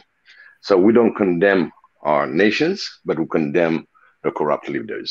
That I'm 100% behind her, and I believe this platform is with me. I didn't hear anybody commenting. You know. Thank you very much, Biggie. By the way, one more. I think she got disconnected. Okay. Yeah. So, Yang Jiang, just I know I'm not maybe saying your name properly, but no, yeah, it's good. Big is a very multilingual father figure as well. He can also narrate French. So, to our French brothers and sisters out there, do not shy away from coming and speaking your African language, or any language for that matter, Kiswahili, isiZulu, whatever language that you feel that you feel more comfortable in your mother tongue or your home language. And I'm sure we're bound to have somebody who can quickly log in and just translate what you say. So we want to hear as many African voices as possible. English is not our mother tongue, so people, when they feel that they can't speak English properly or they're not confident, come and speak your language. Somebody will hear and will translate for us. So people should not feel shy to speak their mother tongue if they are here, because we are here as Africans, and I'm sure there's many Africans out there who can translate the stuff. But because of time, family, I'm gonna give each one of you 1 minute. I know one day we will get to 24 hours. I've heard people saying they need 24 hours channel. That's part of us as Africans building our own media channels as young people, doing something for Africa. It will get there eventually. Keep supporting us. Please subscribe, like, share, turn on the notification. This is just one platform, but we're gonna grow into many other platforms, and it will be the 24 hours.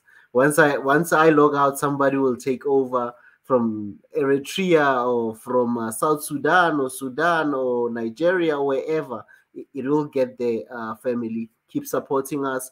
Keep joining and participate. Do not sit and watch us. You need to participate so that it can grow to that. I'm going to start with Yaya Nur. Brother, in closing, 1 minute from your side. Oh, no. Before I go there, guys, I'm sorry. I'm going to give each of you 1 minute, but I've got my brother from the smiling coast of Africa, Gambia, Abdul, Mr. Banjul Essence himself. I'm going to give him at least 3 minutes, Abdul. Abdul. Yes. Good evening. How you brothers doing and sisters? Doing good. We're doing good. Good. I came late, but I've been following and listening. Definitely. And yes, and it's about unity, correct? Yes. And with unity, I think we've always been stressing on that point, the idea of love and unity. I think that also comes with tolerance. If we're going to unite, we need to be tolerant of each other. We need to look beyond ourselves and our respective countries, because like I was saying the last time, these borders are not really real borders. They're artificials.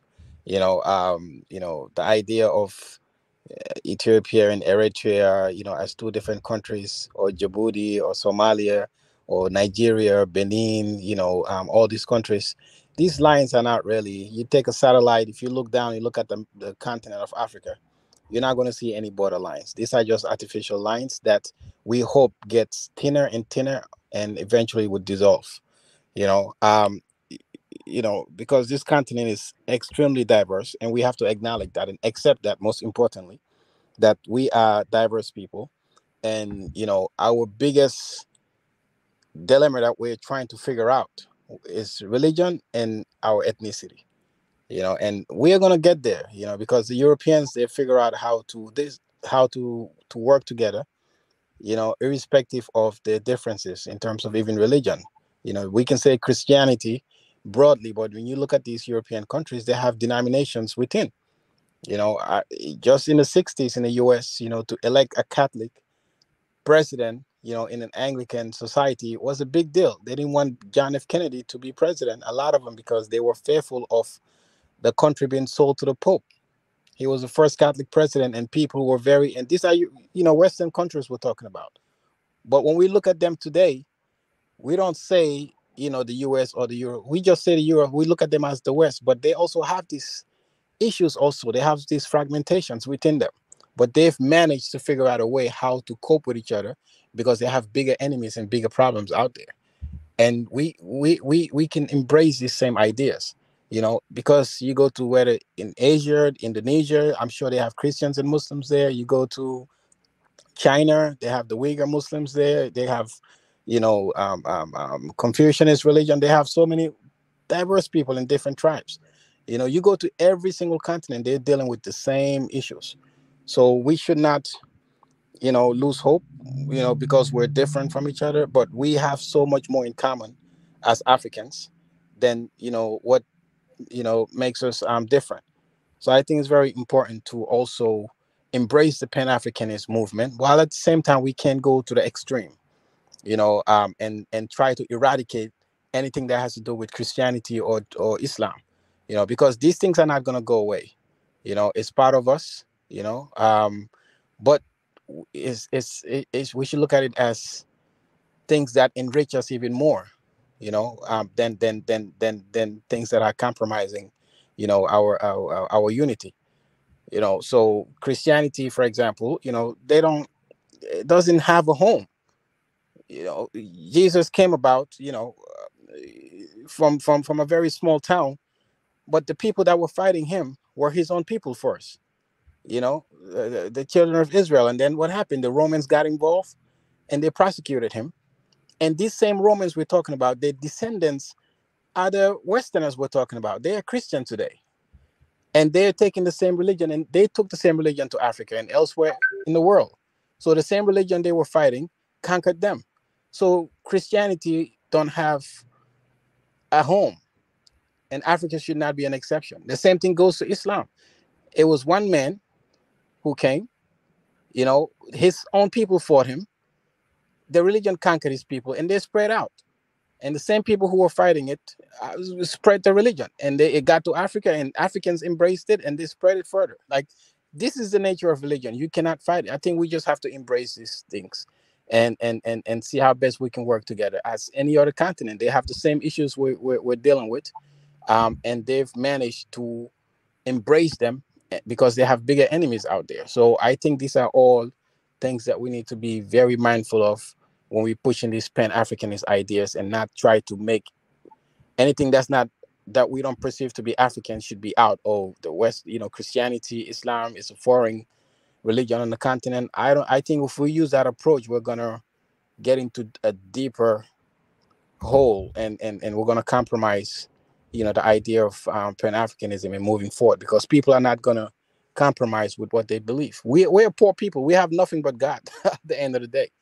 That's all we're holding on to. We don't have nothing in this world, and to look that's how people are thinking, you know. So we need to understand how sensitive these things are, you know, when we're talking about them, because a lot of people are listening, and you know, we have to always look at the minority.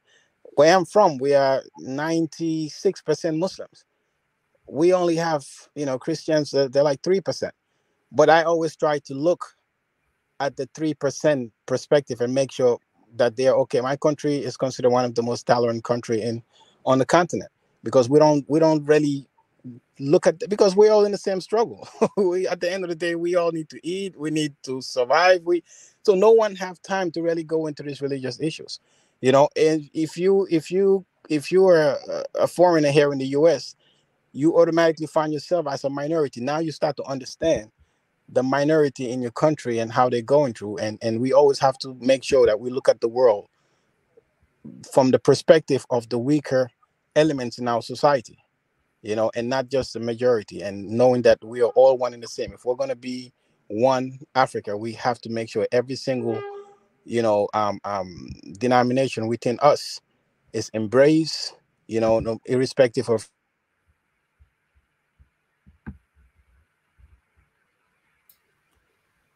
What happened to his? Oh, we lost him. I just want to add one thing, okay? Just on what he said is when religion that he said quickly is that you know how big the I always talk about how big Africa is. Give me a 30-second, because until they build the Suez Canal, Africa extended all the way through Israel, all the way Saudi Arabia. That whole thing is a base. People moved around because they didn't have the Suez Canal before. So all religion and the oldest continent is Africa. It's just now that we gathering to put it together. So religion should not be any issue whatsoever, because all three religions, they merged from the major religion as per se. But do not take me wrong about Buddhism and all that. But when I'm talking about the Abraham religion, okay? And it all started in Africa. In Africa, they built the Suez Canal. Now, definitely, we are separated from the Middle East and all that. But Middle East is something that they came about in their politics to separate it from Africa. But they're African. Really, truly, if you really want to define, it's a continuous expanding land. And our land expanded all the way to Israel, Saudi Arabia, name it, all that, okay? But because of the political geopolitics and all the calling Middle East, they want to include Egypt and everything else. But when it comes to the religion, we are the founders of religion. Even I sent out some video when where he says Jesus was black. It's a black religion, but no, it's not a white religion. He said it's the world religion. Okay, this is where we got a statement from Billy Graham, and you can look it up, and he already said that. So I just want to say, you know, we're the oldest continent in the world, and at the same time, we are not yet united. United States came in 250, 270, 280 years ago and put themselves through their independence from the French and the British, and this is where they are. So Africa has a multiple culture, and to unite, it should not be the hindering point. It's just we think Africa, we live African, we will eventually unite. Yeah, I wanted to add something to that. I think where he was coming from, I can understand because of some of the things I said earlier on. I am not saying that religion is a bad thing per se, or we should start judging people based on religion. If anything, is the opposite. I am trying to let people remember that Africa existed before the latest form of religious worship. Our forefathers have been there for hundreds of thousands of years. That is indisputed. And we always have to remember our brothers, because this is why we are able to take up arms against each other, because we forget that we have been with each other for hundreds and thousands of years. And sometimes we literally are willing to go on religion and destroy each other because of that alone. Like an example is like with Sudan that the lady said earlier on. The North, the South is Christian, and then they turned on them because of religious strife. So, but what they've didn't remember is that, okay, next door, you people have been next door forever. As a matter of fact, if you guys are part of the kingdom of Kush that endured for even beyond the kingdom of Egypt, and they forgot each other and they're attacking each other for that. And I think this is where Africans need to start opening their eyes. First, you are African, period. That's where you should start from. If you want to start saying that you are religious first, your religious kings are your brothers, you are an extremist technically. If you pretend as if you are not, because you are choosing to say the Saudi Arabian guy or the crown prince is more of your brother than the Africans next door to you that have been with you for hundreds of thousands of years. I don't think that is an appropriate way to look at things, because that's one of the biggest schisms that we're having. And this schism is leading to the reason why we are not able to find our way out, because we are diagnosing the wrong things. We are not seeing our own. We see our own as a different person, because now it's based on totally views that came in relatively recently, and now we judge ourselves based on it. Like Egypt now recently became Arabized. It's not that long ago. It was the last century it became Arabized. And now they see themselves as part of the Arab world while they are sitting on the African tectonic plate. And still they are part of the African Union. You can see why those things matter, because now they will start judging themselves the way they judge Ethiopia now. They don't necessarily see Ethiopia as fellow African country that, you know, whatever happens, we're all going to be fine. But they don't see it like, they say, no, this book cannot hold anything against us. They literally see sub-Saharan Africans as the other now, because of this type of way of thinking. When you grow up, you are made to believe your next door neighbors are no longer linked to you because of a religion. And I also heard some people talk about how some people speak Arabic in some part of Sudan. You see, this goes down to the fundamental of Africa itself. If Africa is the oldest continent, the oldest base for humanity, why do we always see it like it's the other way around? Why is it not that language is the one that moved to the Arabic world? We always presume that, and recently some people were having that debate. We're saying that the one spoken in Africa is in Sudan is actually slightly different. It's not the same as the one in the Arabic world, because that could be an offshoot of what went into the Arabic world and spread all over other parts of the Middle East. So my point is, we are old. We have been here. Religions have come, different types have come and gone. Our blood and civilization linked, and yes, civilization and civilizations have come and gone. We have been here, and when they've tried so many times to get in, Kush alone was able to stop the Roman this march south. They stopped it while England was being colonized and enslaved at the same time. That is how powerful some of these nations were before. And that same Kush actually ruled Egypt for a while. So we have a history, and we should always remember we are our own people. Nobody should tell us whom we are. No religion should tell us whom we are. Even if we like to think that, okay, Jesus was black or from the Arabic, we all know it's from the Semitic group in the, this is somewhere in Israel, those areas. Moses is, Muhammad is from Saudi Arabia. So we know where they are from. Why do we have to claim them? They are not ours to claim. We should be claiming our own. Queen Amarinos is ours. That kept the Romans at bay, and the Romans negotiated a peace deal where they gave her everything she wanted. What kind of peace deal is that? That's a surrender, if you ask me. So this is the one-eyed queen that did this. We have heroes on the continent that have done great things. We should not have to worry about claiming other people's history. We should be finding out about whom we truly are. And when we do that, we will start recognizing our own a bit more. Because it bothers me when we say we are going to the future, we are not having a clear view of where we are going, because we forget that there are things on the ground that can be used as levers. Most people pray to God, but when they are praying to God, they don't know that in their head, they are looking at a blonde hair, blue-eyed Jesus. And some people, when they talk about Islam and Mecca, they are looking at white-looking people that look like Saudi Arabians.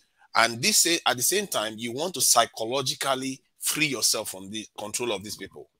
How do you do that? You pray every day to people that look in your head, that people that look like them. You turn facing their mosques or their locations.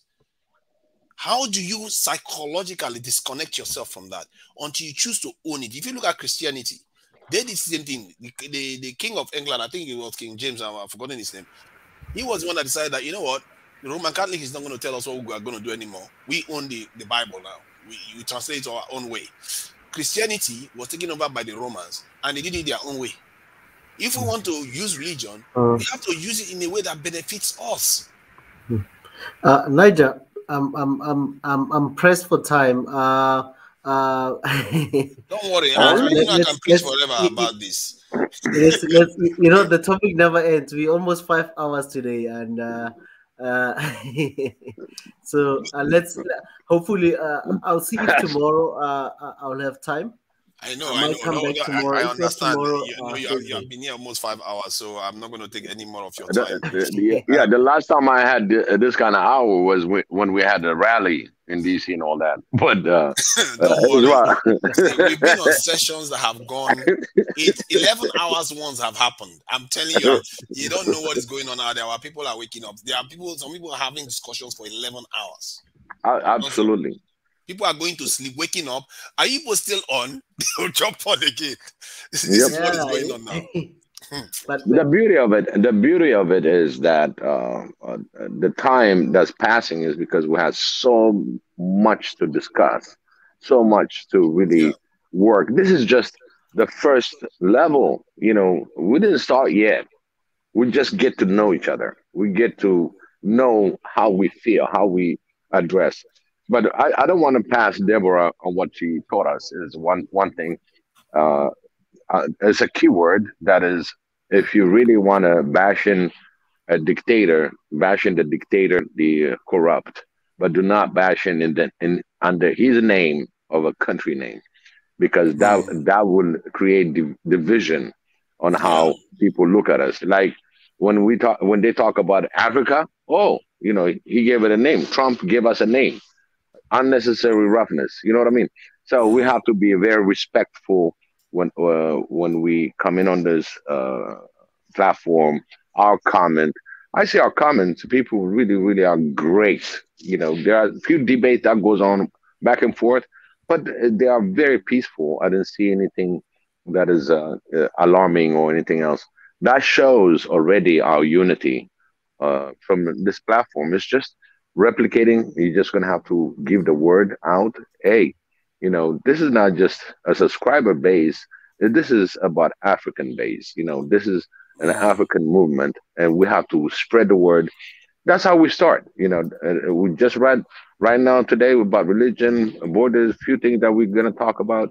Then now we're going to talk about development. Like Israel said, we'll have different platform for different things where we can educate our own Africans on our own way. There will be professors, there will be people that are really accredited to give that kind of little courses, a crash course of African history. Just listening to different Swahili, different languages on this platform. Wow, it's just it's amazing. It's just amazing. And I just happen to be there. Or if it is Swahili, we got Israel that's there, that's Mika there. If any Nigerian comes in, the same thing, you can translate. And this what makes this platform very unique. And that's why we're running longer hours. And eventually, like Israel said, let's hope we'll get 24 hours. People can put their word, because every word that goes across, it'll always hit the heart of what we need to do about Africa. Every word. Exactly. I appreciate that. And I think African leaders, they are listening. We may not know that they're they listening. are listening. They're listening. They're listening. It's getting to them. Believe me. All right. Thank you for having me. I don't want to take any more of your time. The poor guy is tired. All right. Take care. I just put my zipper right now. Yeah, where I am. So you can imagine. You're on overtime. You're on overdrive. Thank you, Ezra. Thank you for your time. I really appreciate that. Thank you for your time. You held on. Thank you very much, Biggie. Just want to thank you for always being here for us as the chief, as the voice of Africa. Thank you. Thank you, everyone who has joined us tonight on the platform, on the live stream. And to those who are commenting as well, thank you very much for being participants. And there's a lot of people that I've been seeing today that were very active, and I just want to acknowledge them. I think one of them is Neom Pax. Neom Pax,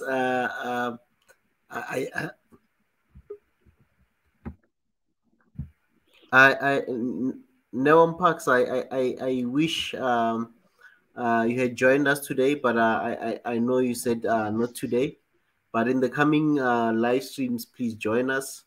I've seen a couple of people, Pi International as well, Eritrea, Ikan Fire. Thank you, guys. Red Sea Youth, as always. We're still waiting. I think we're going to have a special show, Biggie, for Red Sea Youth. He came in late, as usual. And we're going to have a special show of 5 hours just to speak to Red Sea Youth. I think you'll have that for you. He's in there. We're not going to let him go easy, huh? He's got a lot to say. I just want to hear it. I'll be quiet during his session. I'm not going to interject. Maybe for a question. Red Sea, you know what I'm talking about. So we're just gonna wait until you join. I can't wait to see that day. Let's put it that way. I know you said ciao. I know you left, but I know you're gonna hear it back somewhere after what you left on. And always welcome. Thank you again. Really putting all the efforts out there. And please join us again. Another invitation. And else that I've been watching? Just want to acknowledge everyone. Anton, Randall, Misra Gashon, GB as well. Thank you very much for all your comments, guys.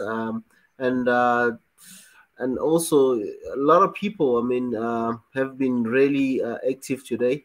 I can't acknowledge everyone, but if you know yourself, HH, there's lots of people that really were commenting and very active.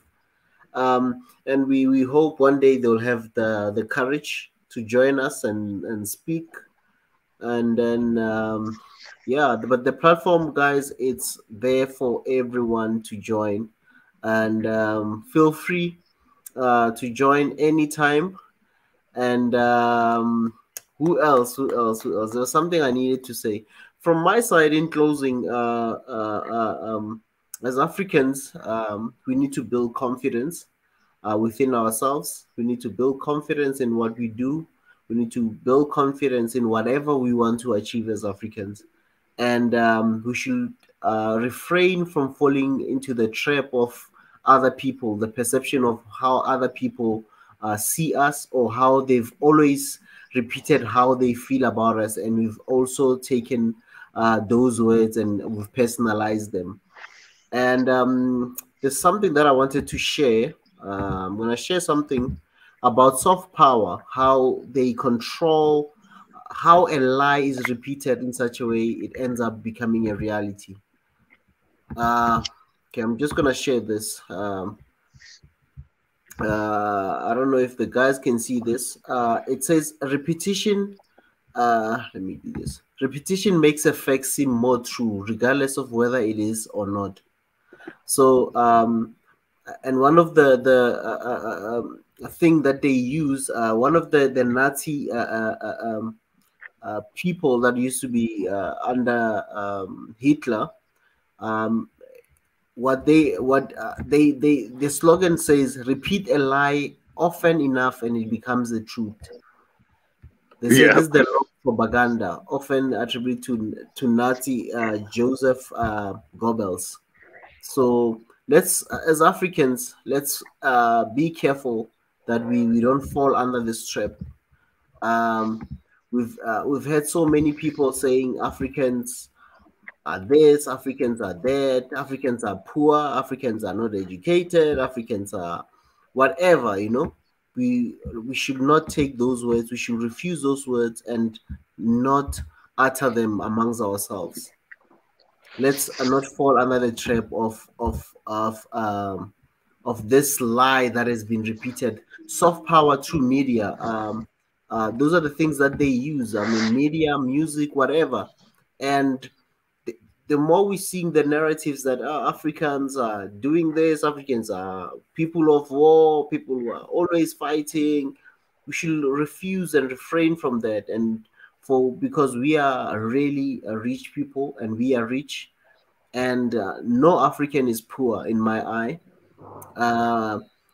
Let's remove that from our mind. Let's emancipate ourselves from things that have been really degrading to Africans, and stop believing the lie that we are poor, we are lazy, we are this, we are that, we are that, we are that. Let's define ourselves. So as One Africa, we want to redefine ourselves as Black people, as African people. Wherever you are, we need to redefine how we see ourselves and how we want to see the world that we live in Africa. So this is just one of the things that I want to tell you, that the lie has been repeated so many times that it has become the truth for some people, and they keep on confessing the same lie that was said about them. So take those words from my side. I say, please do not believe those things. Let's redefine ourselves. Let's take a new journey and plan for what we want to do as Africans. And in closing, as usual, Biggie, I'm going to pray. I want to bless Africa along to that. You know, I want to bless all my brothers and sisters, all my African brothers and sisters, all the citizens, with your family, with your children, you may be shine all over this globe. Shine. We are proud of you. We are sure you are born successful, and you furthermore bring success to your motherland, your continent,